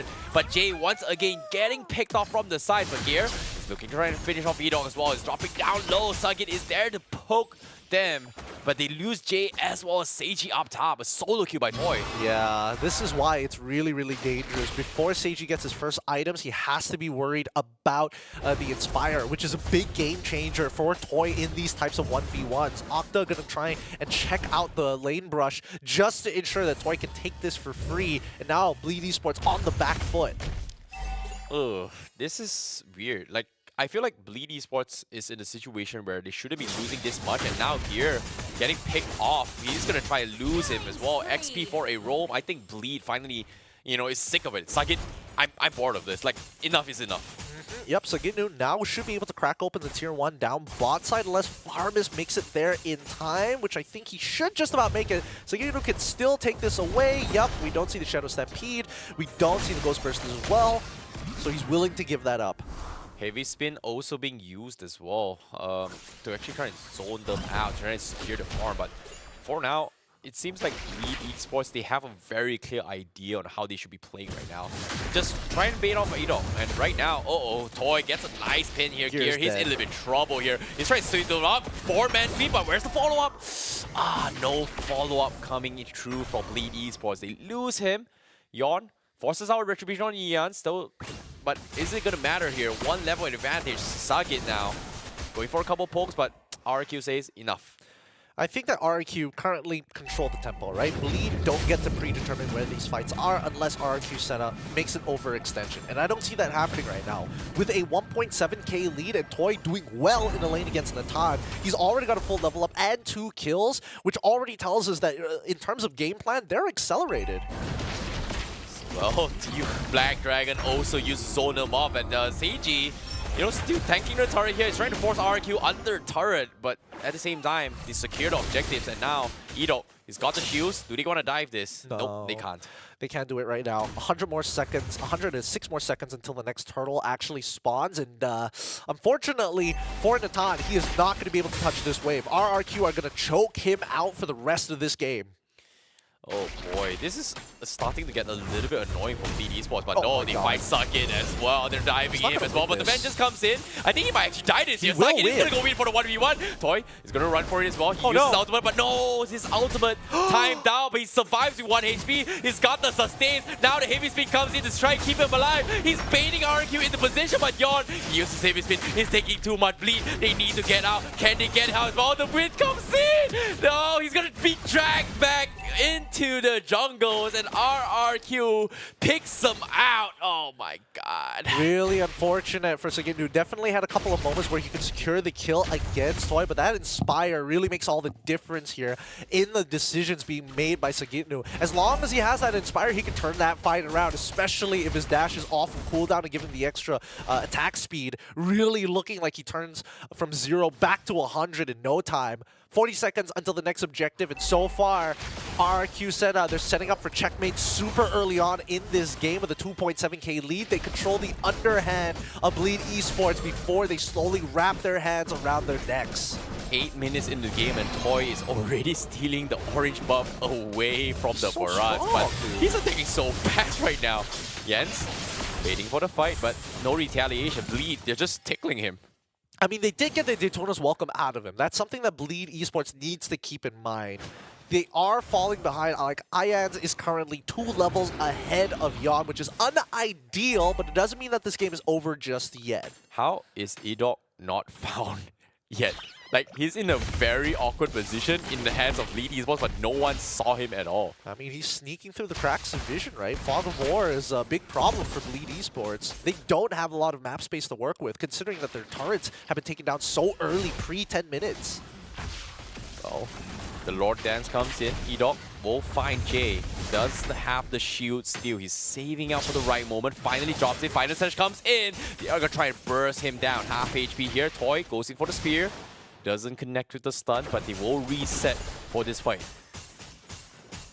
They gotta play this really, really slow here, because RQ Senna, they want this fight around this very first Lord. They know they can almost guarantee it in their hands.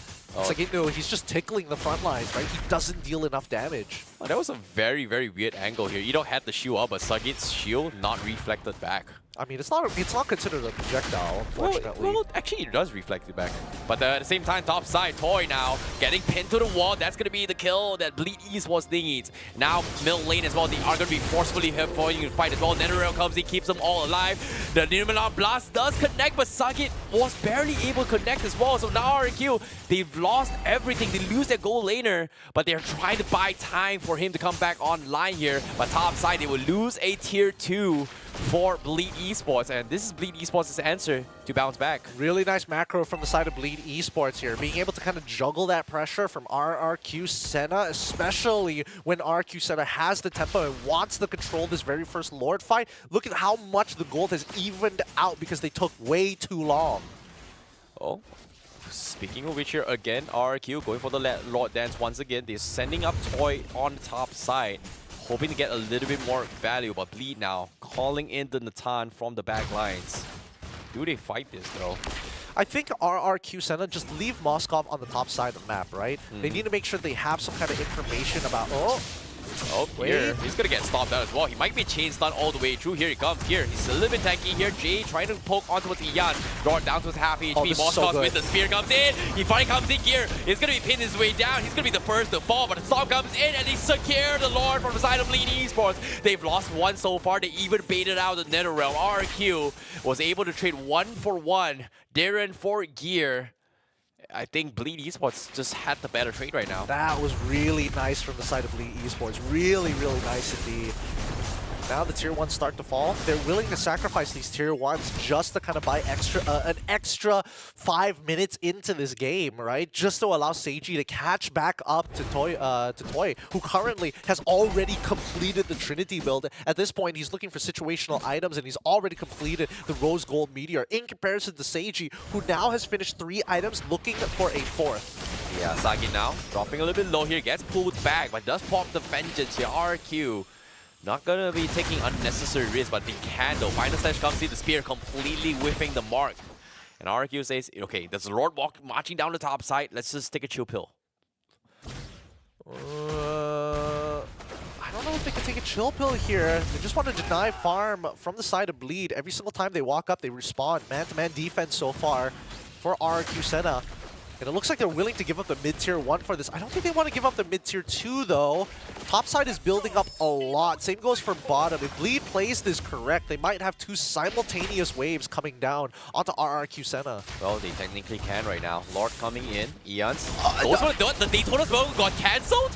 Oh no, he's not gonna take the bait as well. Octa looking for the pull, but they somehow get the defense here. Oh no, Seiji ends up utilizing his entropy. He should get it back up by the next wave, but they cleared up top side, so the next time he can do it is down by bot. And now we see Bleed rotating to that area of the map. Even Gear just remembering that the final slash is from left to right, so he's angling himself to push the rest of RQ members back into the enemy lines. Oh no, the timing here. Ooh. What a reaction from Jans. Really nice reaction, but at the same time, to Gear, this is worth it. No Daytona's welcome compared to a final slash. I'll take it.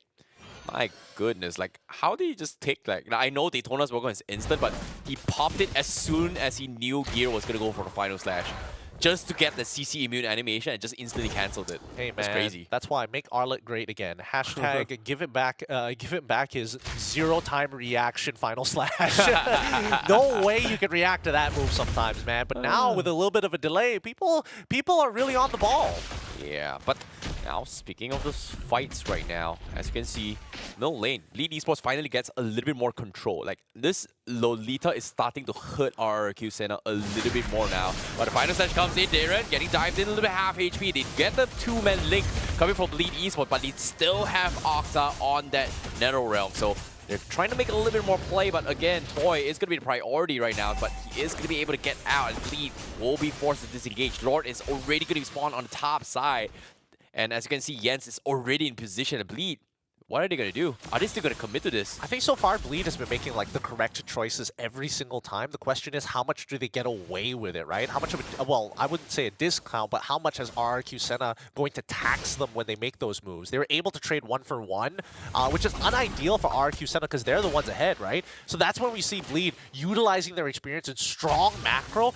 Look at them. They've already caught up with the lead, if not surpassed them by 700. And this Lord Dance is so important for RRQ Senna if they want to try and close out this game. Yep, risky here, but Yon, he's gonna get gobbled out right now. He's level 14, but Nimona Blast connects, hits his place, dropping a bit too low, but yes, he's dead! They lose the Lord trade once again, and now here comes double NetherRealm coming from both sides here. Bleed Esports are collecting as well. They find a double kill up on Darren. Toy with the spear, but not gonna be making the dive here. And RQ Senna, oh, what a misplay, but somehow Ian survives, but Darren did not. Man, this is really frustrating because RQ Senna, they lost their members before they can even get the Farmus ult into play, right? Octa wasn't able to use his NetherRealm, and he's not willing to use it for just one person.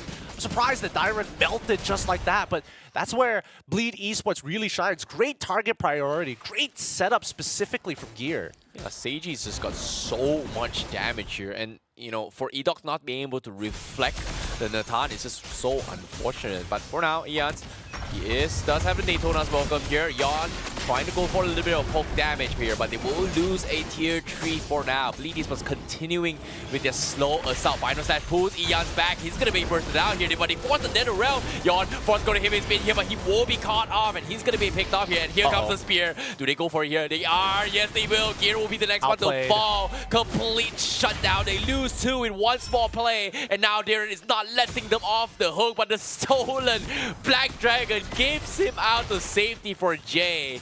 With just one small mistake, RRQ flips the table. Nicely done by Toy as well, expecting the stun to come out as soon as he takes his own shadow from the ult, dashes out of the way, and still is able to get a lockdown onto Gear to allow the rest of the team to eventually pick 2 off for that movement. Right now, Bleed, they recognize, right? Team fighting these guys is really, really tough, so we have to make sure that we play around our ultimates, play around our cooldowns, look for that quick burst back away, because RRQ so far, with the way that Toy is playing, it's really difficult to catch him off a position.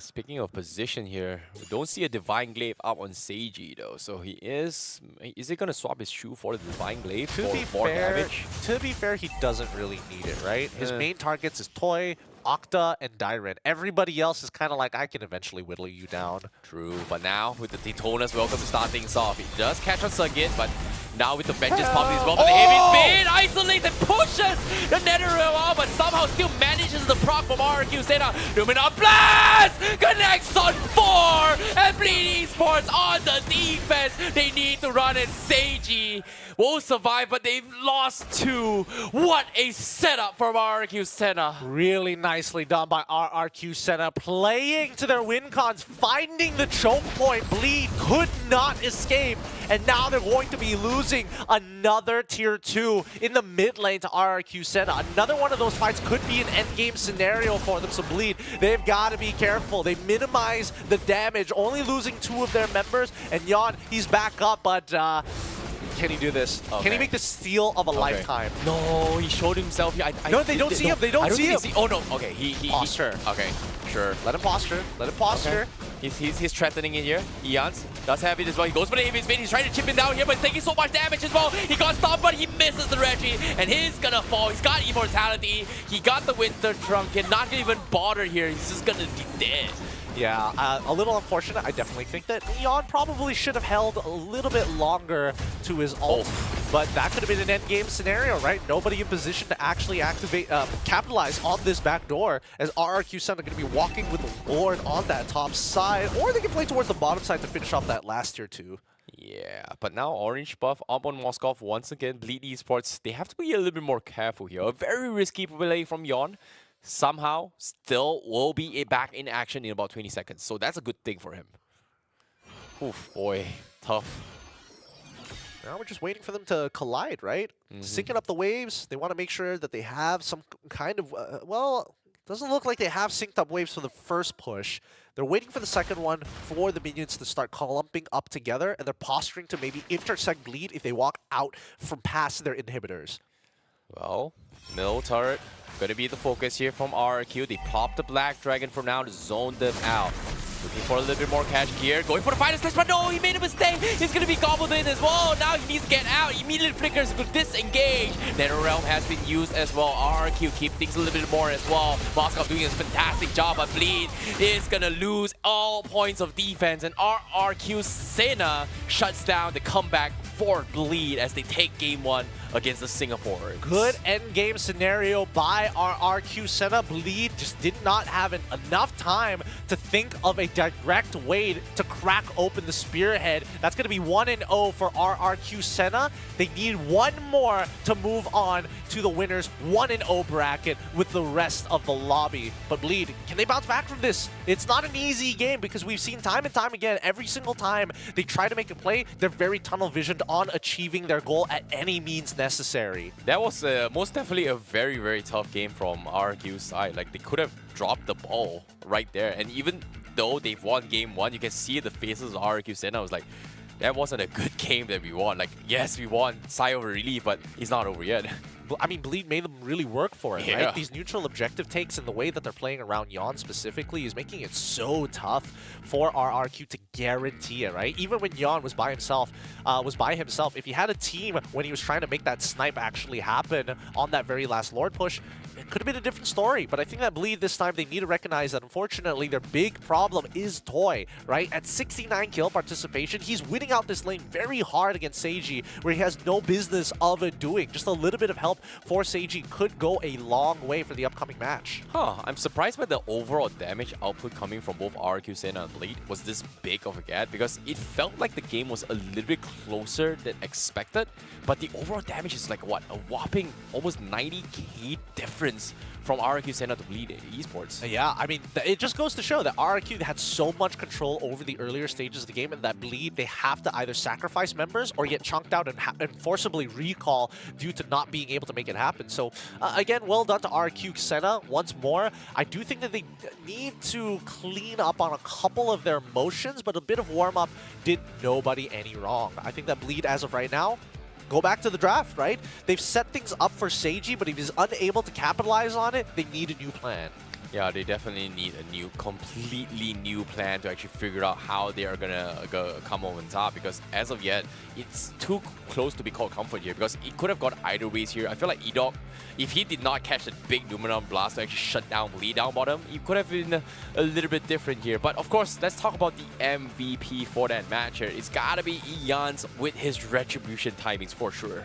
Yeah, I mean, well, I will say that at the very least he's really good at just absolutely snowballing out of control, right? Once he got that initial lead, he goes for these big invades with the help of his team, making sure that Yon falls behind. But even so, still, he's great on that time. He's mechanically with the Daytona's Welcome, punishing heavy hitters like Gear, for an example, to turn things around. I mean, hopefully we get to see it in these upcoming replays and these highlights for the team, because I think that RRQ Senna, one of their biggest weaknesses thus far has been whether or not they have the resources at the right time, and especially with off-tempo plays coming out from Bleed, they're not used to some of these motions. Yeah, and speaking of the replays here as well, it feels like Bleed Esports, if they get a very, very good heavy spin and isolate the proper team fights, it's pretty much works in their favor, right? And we saw multiple instances where Yon, he had two decisions to make. Go for isolated heavy spin fights, or try and shove them away from the Nether Realm and then pick them apart. And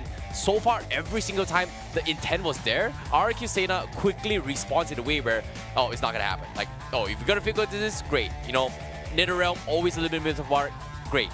Hit and run, back off, great. But eventually they kind of figured it out and just overcome it. Yeah, they adapted well, and I think that, you know, Bleed, they're sacrificing too much to make certain things happen across the map and not getting as much capitalization as they want to, right? They did hurt Dyron pretty significantly. So I think that Bleed, if anything, need to give Sagitnu a pretty decent matchup, and he needs a hero that's actually able to bleed into the rest of the game rather than just his laner, right? CC, unfortunately, is great at zoning, but unfortunately can't carry the game by herself. Yeah, this was a very, very sick moment right there. It felt like Bleed Esports should have come up on top, but because they were able to chunk through the stolen Nether Realm coming from Bleed Esports, and because of that small mini interaction, gave Edok enough time to set up for Nether Realm and then extend the fight and extend the stuns on Bleed Esports and just completely wipe the floor with them. So nicely done coming from RRQ Senna, and personally I feel like this could have gone either ways. Like, it came down just to was one small call, one small misplay, one wrong call, and just could have flipped the tables. I mean, to be fair, Bleed did drag the game on pretty hard. They still were able to find the right timings to sacrifice members to drag it so that Seiji is able to bounce back in the game. And I think that's the important thing. Seiji is supposed to scale in this matchup against this Moskov, and he does a good amount of damage. But if he's unable to kind of position himself well, especially with the Lolita, every time that shield is up, he has to stop auto-attacking or look for a different target. Yeah, it was so difficult, especially if you are in a close one-way choke point, right? Like, that shield pretty much says, like, if you hit me, everything gets reflected. It's so annoying, and considering the fact that Bleed Esports has like heroes that has just range. Most of the hard hitters are all range targets. It's just annoying to deal with. It might be too tough, but they'll come up with an answer for our upcoming game. Remember, this is a best of 3. So far, match point given over to RRQ Senna. And could they close it out against Bleed from MPLSG? All that and more right after these messages.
And we're already back with some more MLBB action here at the SPS. Currently, game point for RRQ Senna as we bring you through the English broadcast. My name is Giving Q. This is Terrence Icy Baby 1-2 for our final BO3 in our first round of the Swiss. And so far, it hasn't been looking too great for Bleed, but at the same time, this could just mean, you know, a draft adjustment. Hey, that's the thing, right? When it comes to Swiss format, it's brutal, it's savage, it's difficult. And I'm not gonna lie, so far, the final two series has been pouring their hearts and soul. In this case, Bleak Esports is just one more game away from being knocked down to play even more matches and revealing their strategies before they actually finish their playoffs for MPOSG. So, I don't know, but I feel like they are in a situation where they are learning and improving, but they still have the mechanical skills here, but it all came down to just like very, very small miscalculation and just, you know, they could have won the game. Could have won 50-50, to be honest. True. They may not have the best tools for the upcoming team fights, but they're willing to sacrifice, right? They're very calculated with the way that they sacrifice, lose resources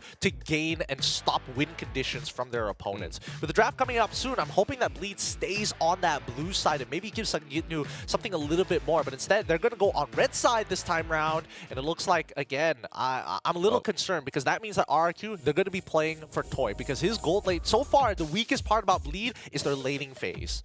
Well, speaking of laning phase right now, I feel like, again, this time, both sides banning Pelkert as a priority. He's just it's annoying. a bit weird for me.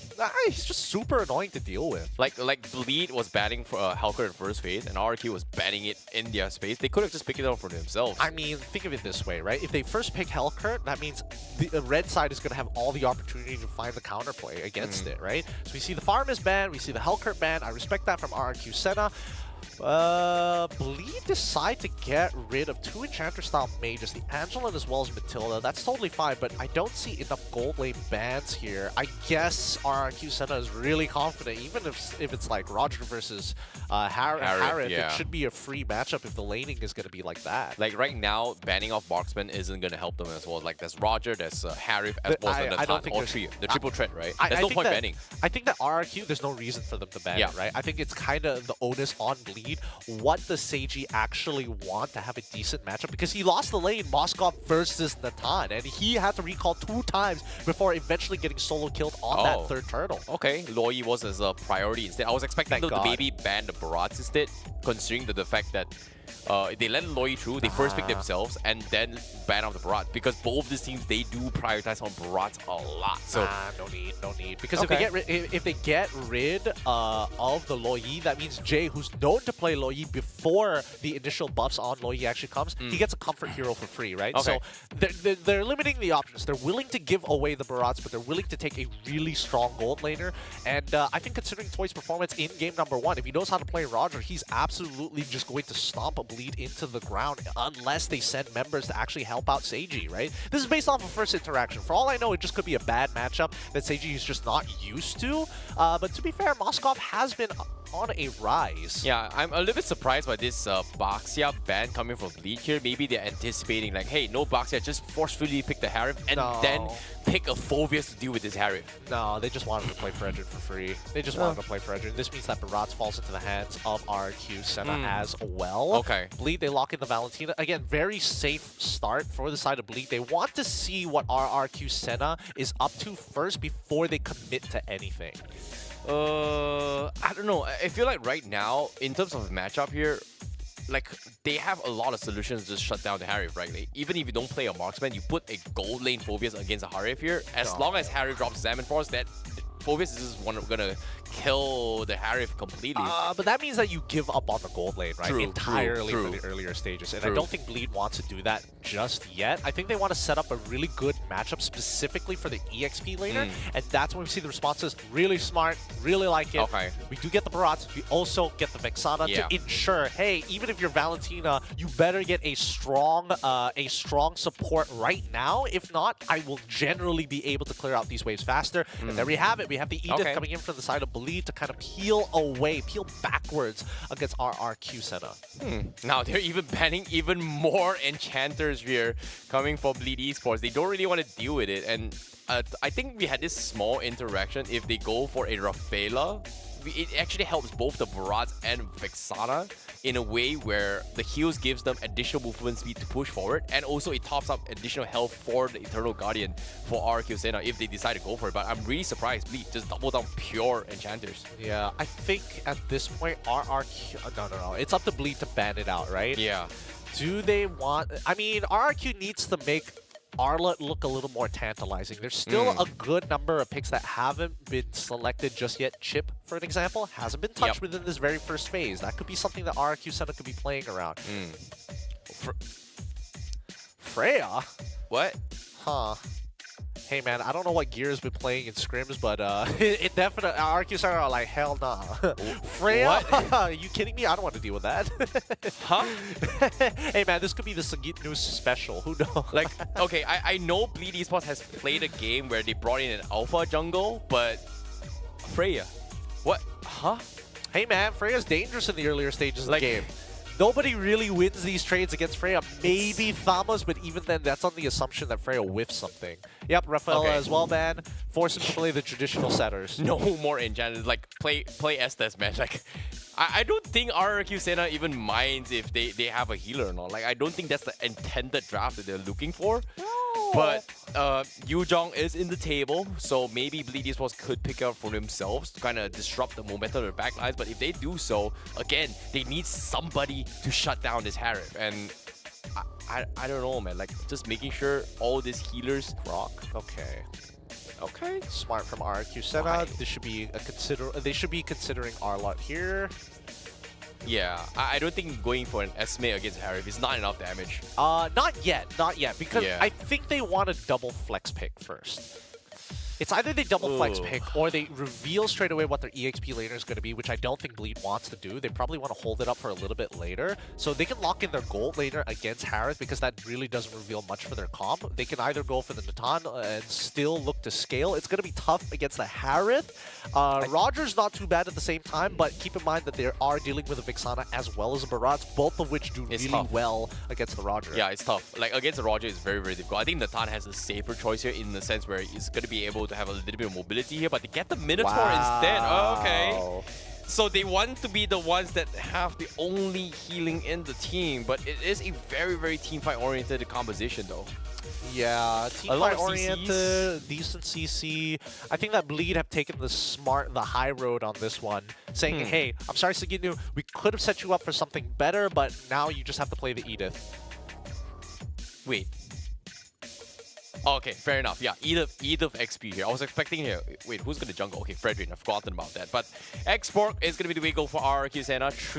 I would say, true damage to deal with 3 tanky heroes from the side of Bleed Esports. And do they double down with another true damage hero? But what else is there? Okay, they got the chips. Yeah, whatever, man. Like, ban everything else but the chips. Yeah, whatever, man. I mean, Bleed were expecting it. They were expecting it, right? As soon as they locked in that Minotaur, they knew it's like, all right, we're giving up Chip whether we like it or not. However, if Chip does set up that portal, I don't think there's too many enablers to walk out of that portal for free, right? Keep that in mind.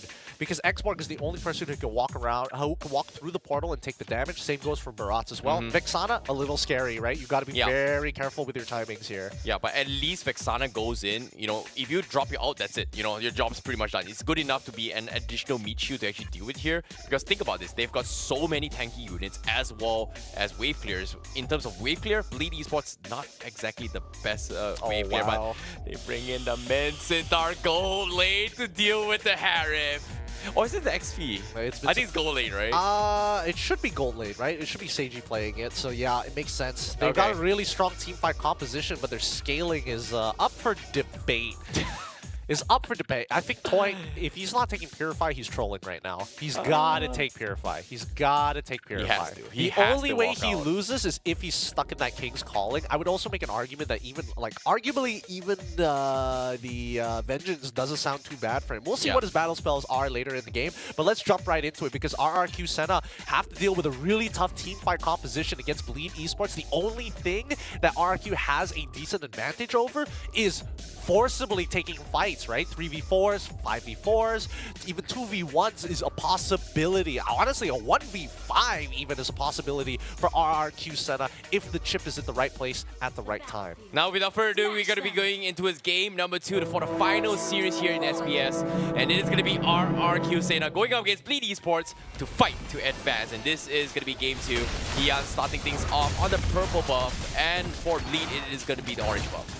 Yep, they're going to quickly clear this up. I don't think Seiji wants to have that much control over the lane. He wants that Harith to hard push it because he's not going to be winning until he hits level 2. And even when he hits level 2, it's assuming that that Spear of Glory actually connects. Ians is going to be on the bottom side of the map. They're straying away from the gold lane. They want to leave them on an island. You know, personally, I feel like Bleed Esports has set up in the way to make this Minsitar work, right? Like, how this King's Calling kind of works is that once you drop it, you have about 3 seconds to burst him down. If not, he's going to be able to walk out here. So anything that can keep Harith alive is going to be completely shut down. And now, in terms of Purifies, you talked about it here, his battle spell is going to be Purify on Toy. Yep, that's exactly what we want to see here. And I mean, even Tenacity has been picked up from Octa because he knows that he's the only other target that Bleed actually have to potentially punish. Now, Yawns, he's pretty big right now. He's level 4. Daytona's welcome. They guarantee first blood here. Okay, they're going for the pick here. Jay No. going to be losing a lot of life. Nope, he's going to flicker away. But at the same time, RRQ Senna continuing with their pressure. And there's nothing Bleed can do about this, to be honest. Good save from Sagitnu. That Earth Shatter literally saved their team from first blood, not allowing Octa to close the distance and put him in range to be dropping skill shots from afar. This whole time, Jay has just been taking it up the butt. He has forcefully been recalling 2 times, one in the earlier stages and he lost the level for that. And now once again, 1 minute 30 seconds into this game, he cannot breathe. Yeah, speaking of breathing right now, like I feel like Sagit, he has been doing really well in all in his past 2 previous game as well. Like he's doing all he can. As long as he doesn't die and trade 50-50, it's all good. But top side, oh no, he's dead. There's no way he survives this. Bye-bye. Okay, one more dash, one more. Oh, no. No, What? He survives it. Wow. I thought, dang, okay, so Gino is able to get back out of here. Here comes the last Insanity, stolen away by Jay. Doesn't find the trade onto Dyrant. Jay now going to be taking a little bit too much damage, and he is Bye-bye. also going to fall. But no, he doesn't. They turned the tide. They were able to trade Dyrant as well as Edok.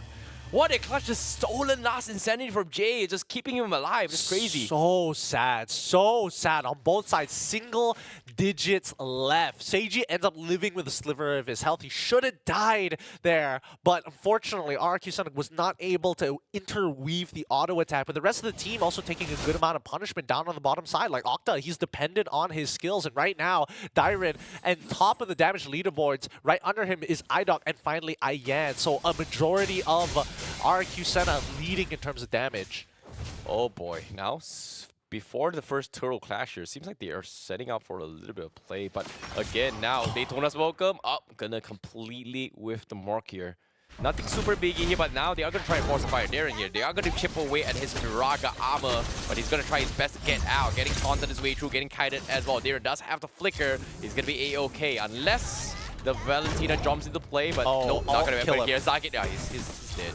It's no way he survives. So no, I'm telling you, give this man Arlet, dude. He's stuck on this Edith and he's like, please, I can do so much more. He's winning out in this lane when he honestly shouldn't be. 2-0-0 right now. Bleed Esports, a very, very big bounce back, but in terms of kills, they are leading, but in terms of economy, RQ Senna right now, 800 ahead. Crazy. I mean, Bleed like to keep it close, right? It's going to come down to these moment-to-moment plays that RQ Senna have shown to be much better at in comparison to Bleed Esports. But at the same time, at least they're fixing their laning phase, right? A couple of close calls, don't get me wrong, but still, they're alive. Yeah. an interesting fact is that now Seiji has got the Corrosion Scythe, and to top it off, Jay does have a very, very early Necklace of Durance for this fight, which is insane. Just to deal with the Harif rather early, that's so much emphasis on him. I mean, he got the Gleaming Gem. At this point, he might as well, right? I don't think it's too far off. Seiji.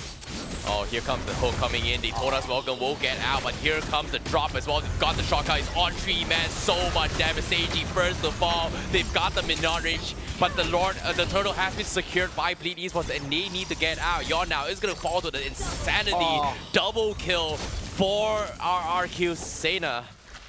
Just like that, it closes the bomb. It's not over yet. Okta! Okay, he is going to be fine. But Bleed, they just can't catch a break. Very good fear from Okta. If he didn't land that fear, Jay would have been able to close the distance and found a trade back. But in the meantime, at least for Toy, having the time of his life, not only is he 1,000 gold ahead of his counterpart in Seiji, but has already cracked open that tier 1. An early lane swap from both Bleed and as well as RRQ Senna to compensate.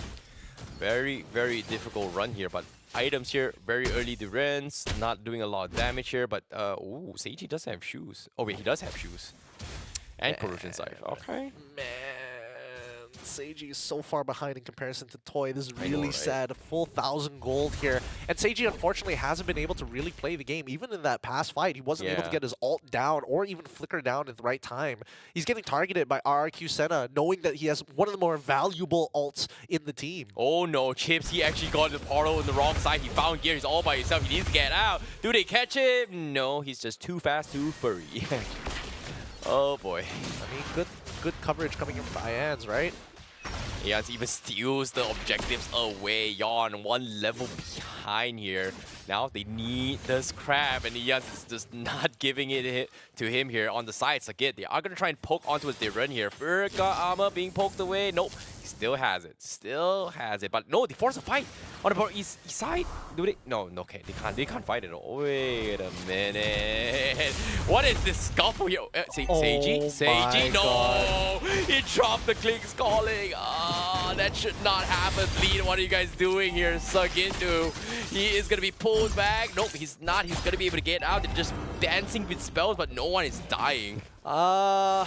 Okay, so this means that this should be a free tier 1, free turtle as well, unless they respond. It looks like Bleed don't want to contest for the turtle, instead will be contesting for the tier 1. Oh, bottom lane here. They do drop the Examine Force. Minoron's Rage completely airballing here. Eok, he's going to drop a shotgun here to return the fights. And Gear, he's going to run for his life. They've got tier 1 protection, but they're slowly burning him alive. Seiji poking his clear knives here, but he won't fall. Reyna gets 1 kill. Gear trying to heal them back to safety, but they're all fighting under turret, but it's somehow still surviving. They get the trade on Ians, and Yon needs to get out, and Sagit still somehow alive. He's got the Storm, the Eternal Gun, still holding on, but Bleed, they're able to turn it around. What was that scuffle? Dang, really nicely done by Bleed. Looks like they are warmed up. Even the team fighting, they walk away ahead of the curve despite RRQ Senna having the initial economic lead. Wow. Yo, I think we need a replay of that here. There's just so many individual micro plays from all these players to drag this fight longer than that is crazy. It's really good push and pull from Bleed Esports. Really, really good. But we look at the damage leaderboard, and guess who's on top? It's going to be Ians this time round. And, well, I mean, they're all contesting for top 5. Jay still keeping it in there for Bleed Esports, dealing the most damage on his team. But at the same time, Okta is catching up real quick. Only 643 damage off from overlapping him. Oh boy. Seeing how close this has happened here, RRQ Sena, they may be in the lead, but they're underestimating Bleed's powers by it a little bit too much here, to be honest. But again, they do have the damage to work with. Middle lane, do see Valentina going for a couple pokes, half HP being chipped away. But RRQ Sena now on the oppressor. I mean, look at them. They're just making sure that this no man land is bleeding past the river, right? They're trying to control every single one of these bushes. They want to make sure that Pixel Brush is covered. Yon, he can't get out of here, right? This might be a Daytona's welcome angle, but no. They see Gear too nearby. It's not worthwhile.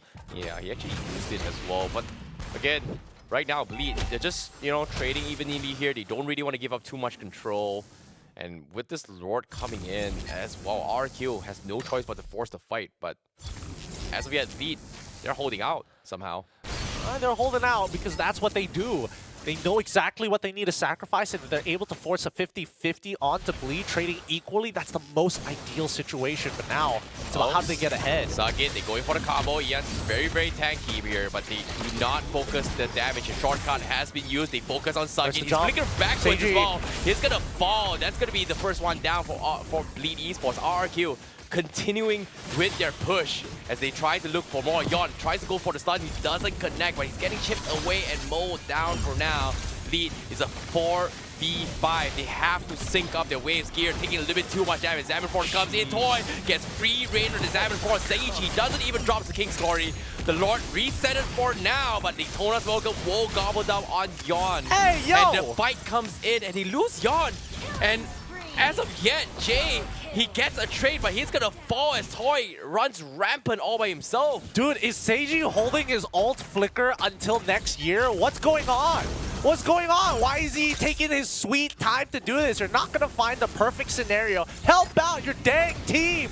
Somebody needs to do it, and it's gotta be Seiji because everybody else has done everything they can. Yeah, now Sagit is gonna fall as well. He popped the grab here. He's gonna try and make a play, but it's only an Edith. He's trying to threaten them for as long as he can, but he can't do there's only anything. so much an Edith can do. He can't do anything here. Give him Arlott and maybe he can do something, but like, this is so rough. Bleed is not participating in these fights at all. They're basically playing 4v5, and they're off tempo, right? So RRQ Senna get to do this push and pull for free, right? Intersected, not even intersected, but pulling the fight to the left side, then pulling it to the right side. Like, Bleed Esports need to be together on what they want to do. They cannot just break apart because that's what their composition is weak in doing. Smaller skirmishes is not ideal for Bleed. Yeah, and this Mincetar is starting to, hit very, very fast, but the damage spike is just a little bit lacking compared to what Toy brings to the table. And as of yet, Jan's looking for the black line flying.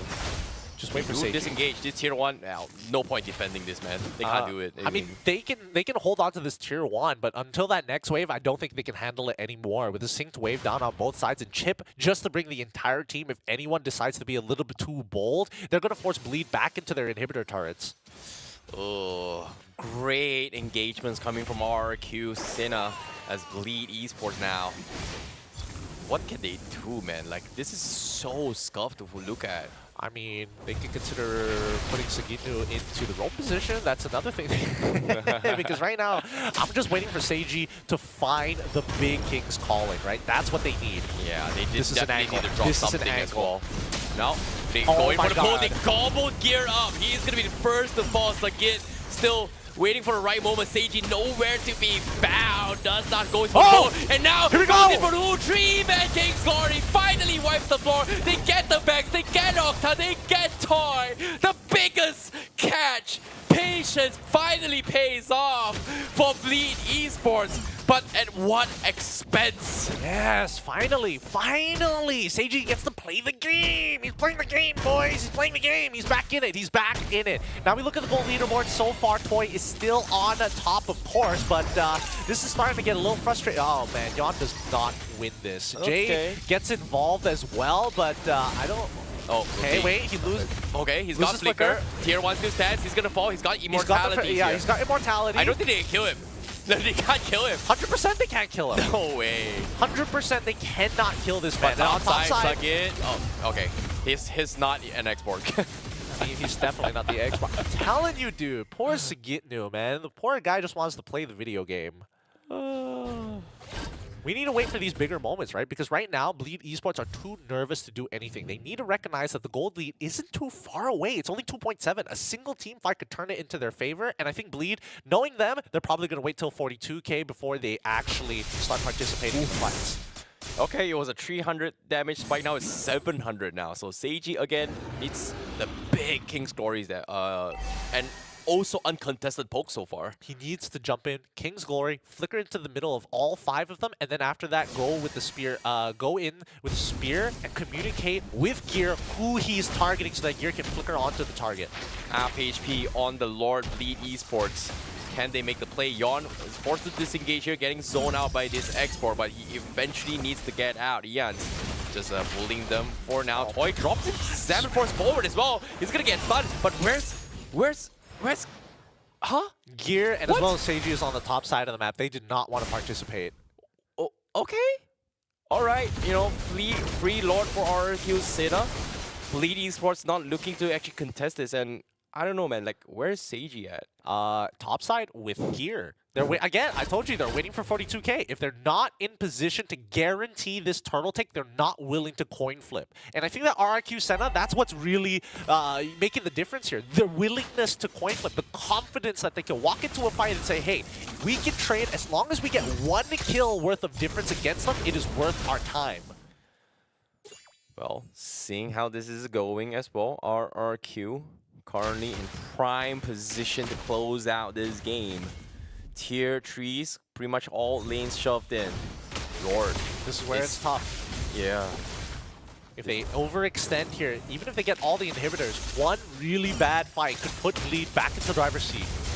Yeah, speaking of the driver's seat here, they're doing a lot of damage here, but Seiji, he's gonna get caught out. No, he's dead. He is gonna be chasing CC here, but the back live stream has been ordered from here. They're gonna go for the fight as well, but where is the Kings calling involved? Seiji, he disengaged. He's gonna get out here. He used it defensively to get out to keep things alive. RRQ, they lose one. They somehow manage to defend, but they lose another inhibitor for Bleed Esports. Oh man, they lose all their inhibitors here.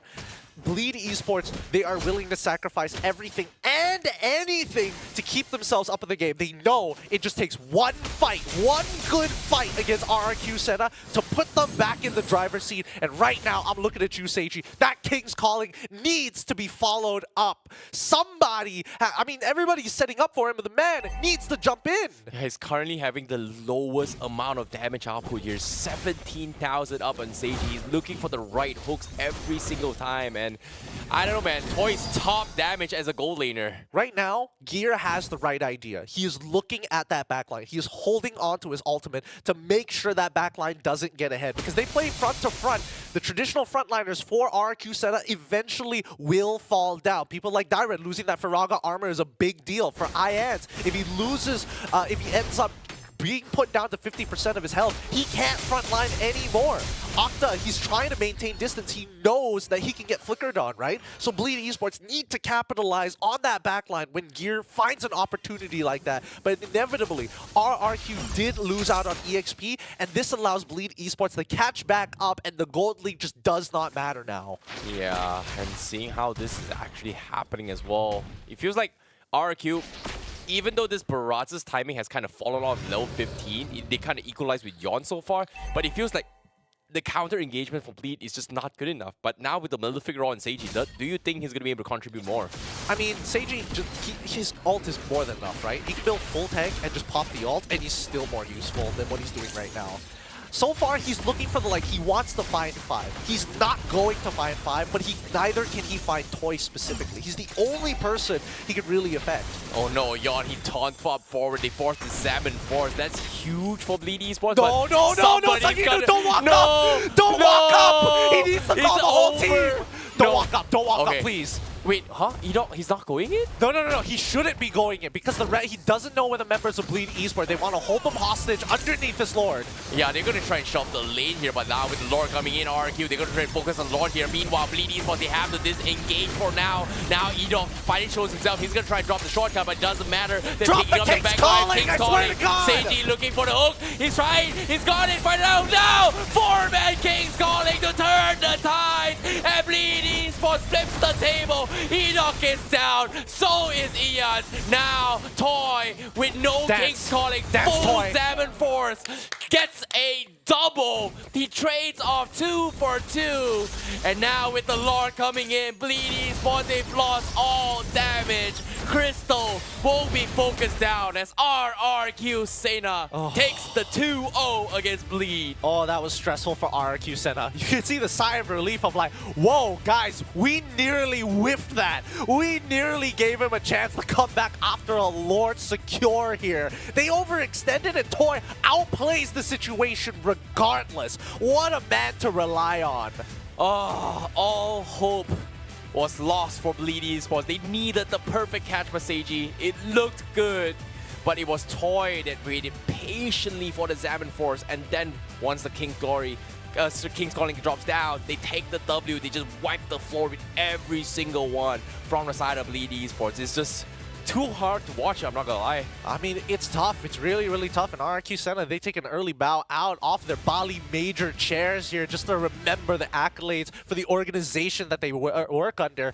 But still, what an absolute game here. We are seeing 14 to 14, dead even, and even the gold isn't too far apart. Like Bleed, they are sacrificing everything to hit their power spikes, but they need to be bold, they need to be brave, and the worst part is that they're not together on these engages. Yeah, it was very, very difficult here, considering that I think the lanes were just completely exposed on the side lanes, right? Like every single time Seiji needs to lane manage, he's also afraid of the fact that, you know, if he gets dived on by these chips, he's pretty much done for. Because he's super squishy. Look at his items, man. I mean, he is super squishy, but that's why he needed gear to set it up for him, right? It can't be the opposite way around because he blows up and melts under just the raw damage. Even from a single combo from Octa is more than enough to put Seiji at from 100 to 0. That's why he's waiting on gear to find these big moments. And even then, Seiji is just not in the positions to get there, right? He's in Flicker Rage. He's still holding on to that King's Calling. And sometimes I think they should just drop the King's Calling as a disengage mechanic to de-incentivize RRQ from actually collapsing on the pincer. So many times, Bleed were flip-floppy on the decision, but they all make it at the same time.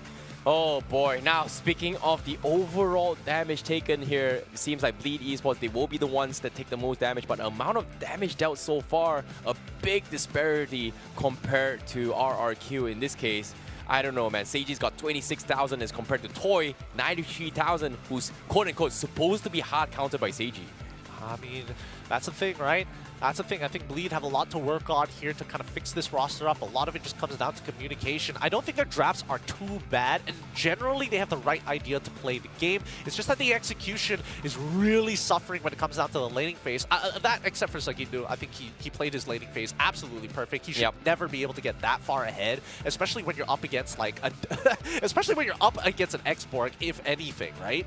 I think Sagit played really, really well into his games here. There's only so much an XP laner can do, but again, the composition was just a little bit difficult to actually pull off because it came down to focus firing and also choosing which fights to take. And so far, Bleed Esports is very good at playing from behind, but again, they just needed one mistake from RRQ Senna, and so far, RRQ Senna did not make that mistake at all. I mean, technically, they did it 3 times that game, and okay, Bleed weren't able to capitalize on it. And that's the part that hurts so bad, because the angle is so clear. There's such a very clear direction with the way they go. Even if Seiji isn't able to get Toy in time, at the very least, melt away those frontliners, right?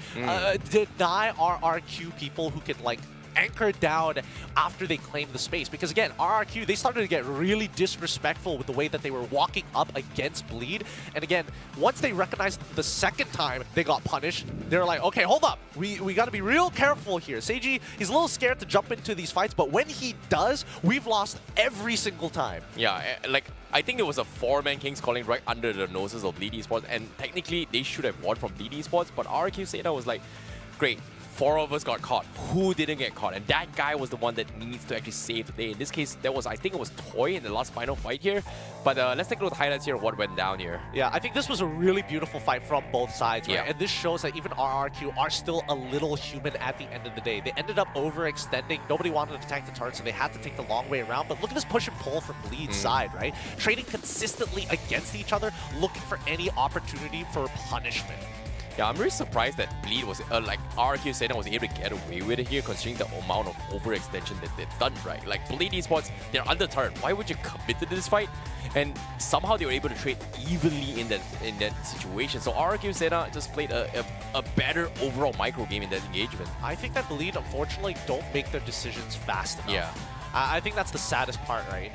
In this one, Seiji finds like an incredible King's Spear Spear of Glory. Spear of Glory here, right? The King's Calling follows up immediately after to ensure they have no means of escape. But keep in mind, right? A majority of the members from RRQ Senna are rocking the Flicker, so they can't just walk away for free. And this one, great job from Sagindu, not giving another backdoor opportunity to RRQ Senna. Yeah, technically, if they dropped the backdoor here, they could have just ended then and there. But again, it was very, very difficult here. We've seen it before. Happened in previous year history here, but again, this one's a 4-man chip stun coming from Edok.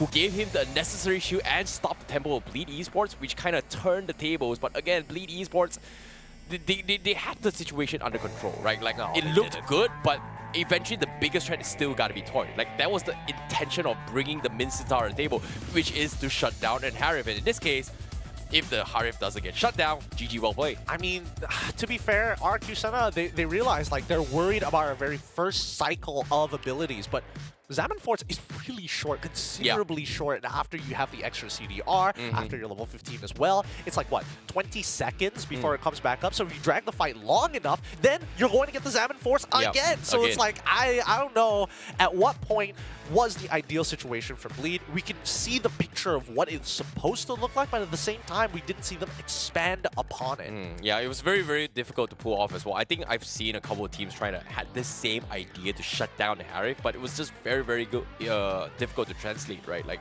if you're talking about gold leaders, technically DPS carries, right? You don't necessarily have the tankiest composition. You are going to be in a situation where you get poked back, you're dead. And in this case, Mincetar has been put in a situation where he's got full damage, but if you get focus fire, you're going to instantly melt. And I think that's the idea that Seiji has had in terms of mindset. And because of that, it was just hard. I feel like he's too nervous to make a mistake here. Considering game one just boiled down to him losing the laning phase a little too hard. He eventually came back, but still, it would have been a lot easier had he just went even in that laning phase, right? I think a lot of pressure was put on his shoulders and he kind of crumbled underneath it. So again, something to actually work on for the side of Bleed. There's still overall pretty young roster all across the board. Well, obviously, with Sagino being one of the older members to kind of keep him in check, but he's an EXP laner, and there's only so much impact an EXP laner can get you through. I think based on what we're seeing here, I feel like Bleed has a lot of opportunities to expand from this year, but right now they have to do it from the, I would say, elimination format. Like I would say the bottom side here, and on the different O1s? O1s brackets. In this case, it's tough. I don't know, man. Like, if they lose another game, that's it. Hey, who knows? Maybe they win out the raffle here and play against a weaker team to maybe get a couple of points that actually keep them on. I mean, that's what you can hope for, right? Amongst these 32 teams, only 4 are going to make it to the next round. Yeah. That's a big cut. Usually it's like, oh, 32 becomes 16, and then 16 becomes 8. Nah. 32 down to 4. Yeah, it all comes down to who's going to be the better player, because as of now you cannot afford to lose, and that's why Swiss formats is just brutal here. You're just given only maximum of 2 chances. That's it. You lose the series, that's it. You go down. If you lose again, that's it. That's the end of the journey, and it doesn't just ends there. Like, it's not like, oh, I'm going to do this 5 times. I'm going to do this 5 times and then 5 more and then go to the challenge finals. Yeah, I'm still, regardless, this is how the format has been for a while for the SPS, especially during the earlier stages. And that's why these teams are highly prioritized, just working on your best comp, looking to win as many of these games as possible and as early as possible, because later down the line, it's only going to get more and more tough. Yeah, and to be honest, right now we've caught a glimpse on how round 1 is going to be looking like for the Swiss format here. And so far on the English broadcast, we've pretty much covered the 4 matches, 4 series so far, and I'm pretty sure there are also other teams that's going to be playing on the respective broadcast channel here. Later on, I think we will catch a glimpse on the bracket, but I'm also pretty sure that tomorrow is going to be round 2 as well of the series. So it's very, very quick, very, very difficult for all these teams to progress, because they don't have a lot of time to analyze as well, considering how long the games are going to be played out throughout the day. 100%. That's why we're seeing that some of these, big name teams are bringing out their B teams. Let's not forget that there's still MPL playoffs still coming around the corner for a majority of the major regions here in Southeast Asia. So that's why they don't want to show their strats just yet, and the quality of games probably is going to take a little bit of a dip here. But that's fine, right? Once that slowly cleans up, maybe their main roster is going to be playing, especially if their teams go far here at the SPS. Yeah, it's still going to be a long journey for all of them as well here, because if I do recall this, it's today, tomorrow, and then 2-3 weeks later on, and then respective months before they actually go to the overall grand finals, which quote unquote I heard is in Indonesia. Yeah, I heard so too. A lot of exciting stuff to actually happen. So keep in mind, with a lot of these namesake teams, we're hoping that a tier 2 is going to shine above the rest. Last year, it was Game Lab and as well as Euphoria. Yeah. Both of those teams really stood out amongst the rest, but they couldn't get through the next round once the tier 1 team started to come in. They took 1 or 2 games overall, but they weren't able to move to the next round, which is the important thing to say here. I think when it comes to SPS here. It's a great proving grounds for a lot of players to who are looking to be scouted or to push themselves to the next step on I would say evolution as a pro player. To think about it. Well, Think about this, right? Game last Euphoria, they went through a bit from SPS, and guess what? They were picked up by Tier 1 teams. that's well, it kind of depends on what you consider Tier 1 teams. Okay. You know, I'm not gonna debatable. delve too far in it Okay, because we're the okay. biggest perpetrators of getting imports. Yep. You know, Malaysia and Singapore, we love you guys. We love your imports. We'll keep on taking them as long as they're okay with it. But with that being said, that wraps up for our 4 best of 3s that we've been having here today for round 1 of the Swiss format here at the SPS Mobile Division, Mobile Legends Division. My name is Gideon Q. This is Terrence Icy Baby 12, keeping you guys company until the very end.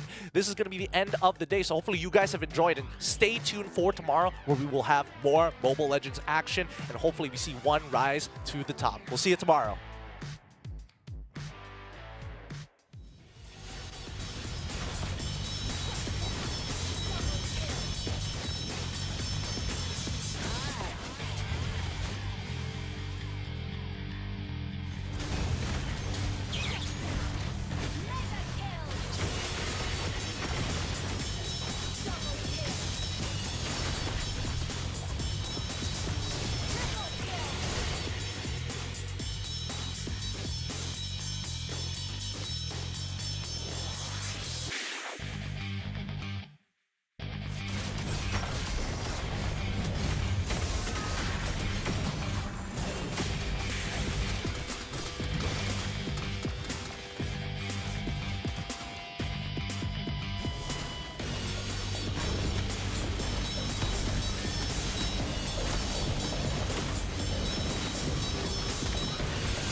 The Snapdragon Pro Series is brought to you by Snapdragon Elite Gaming, Monster Energy, and DHL.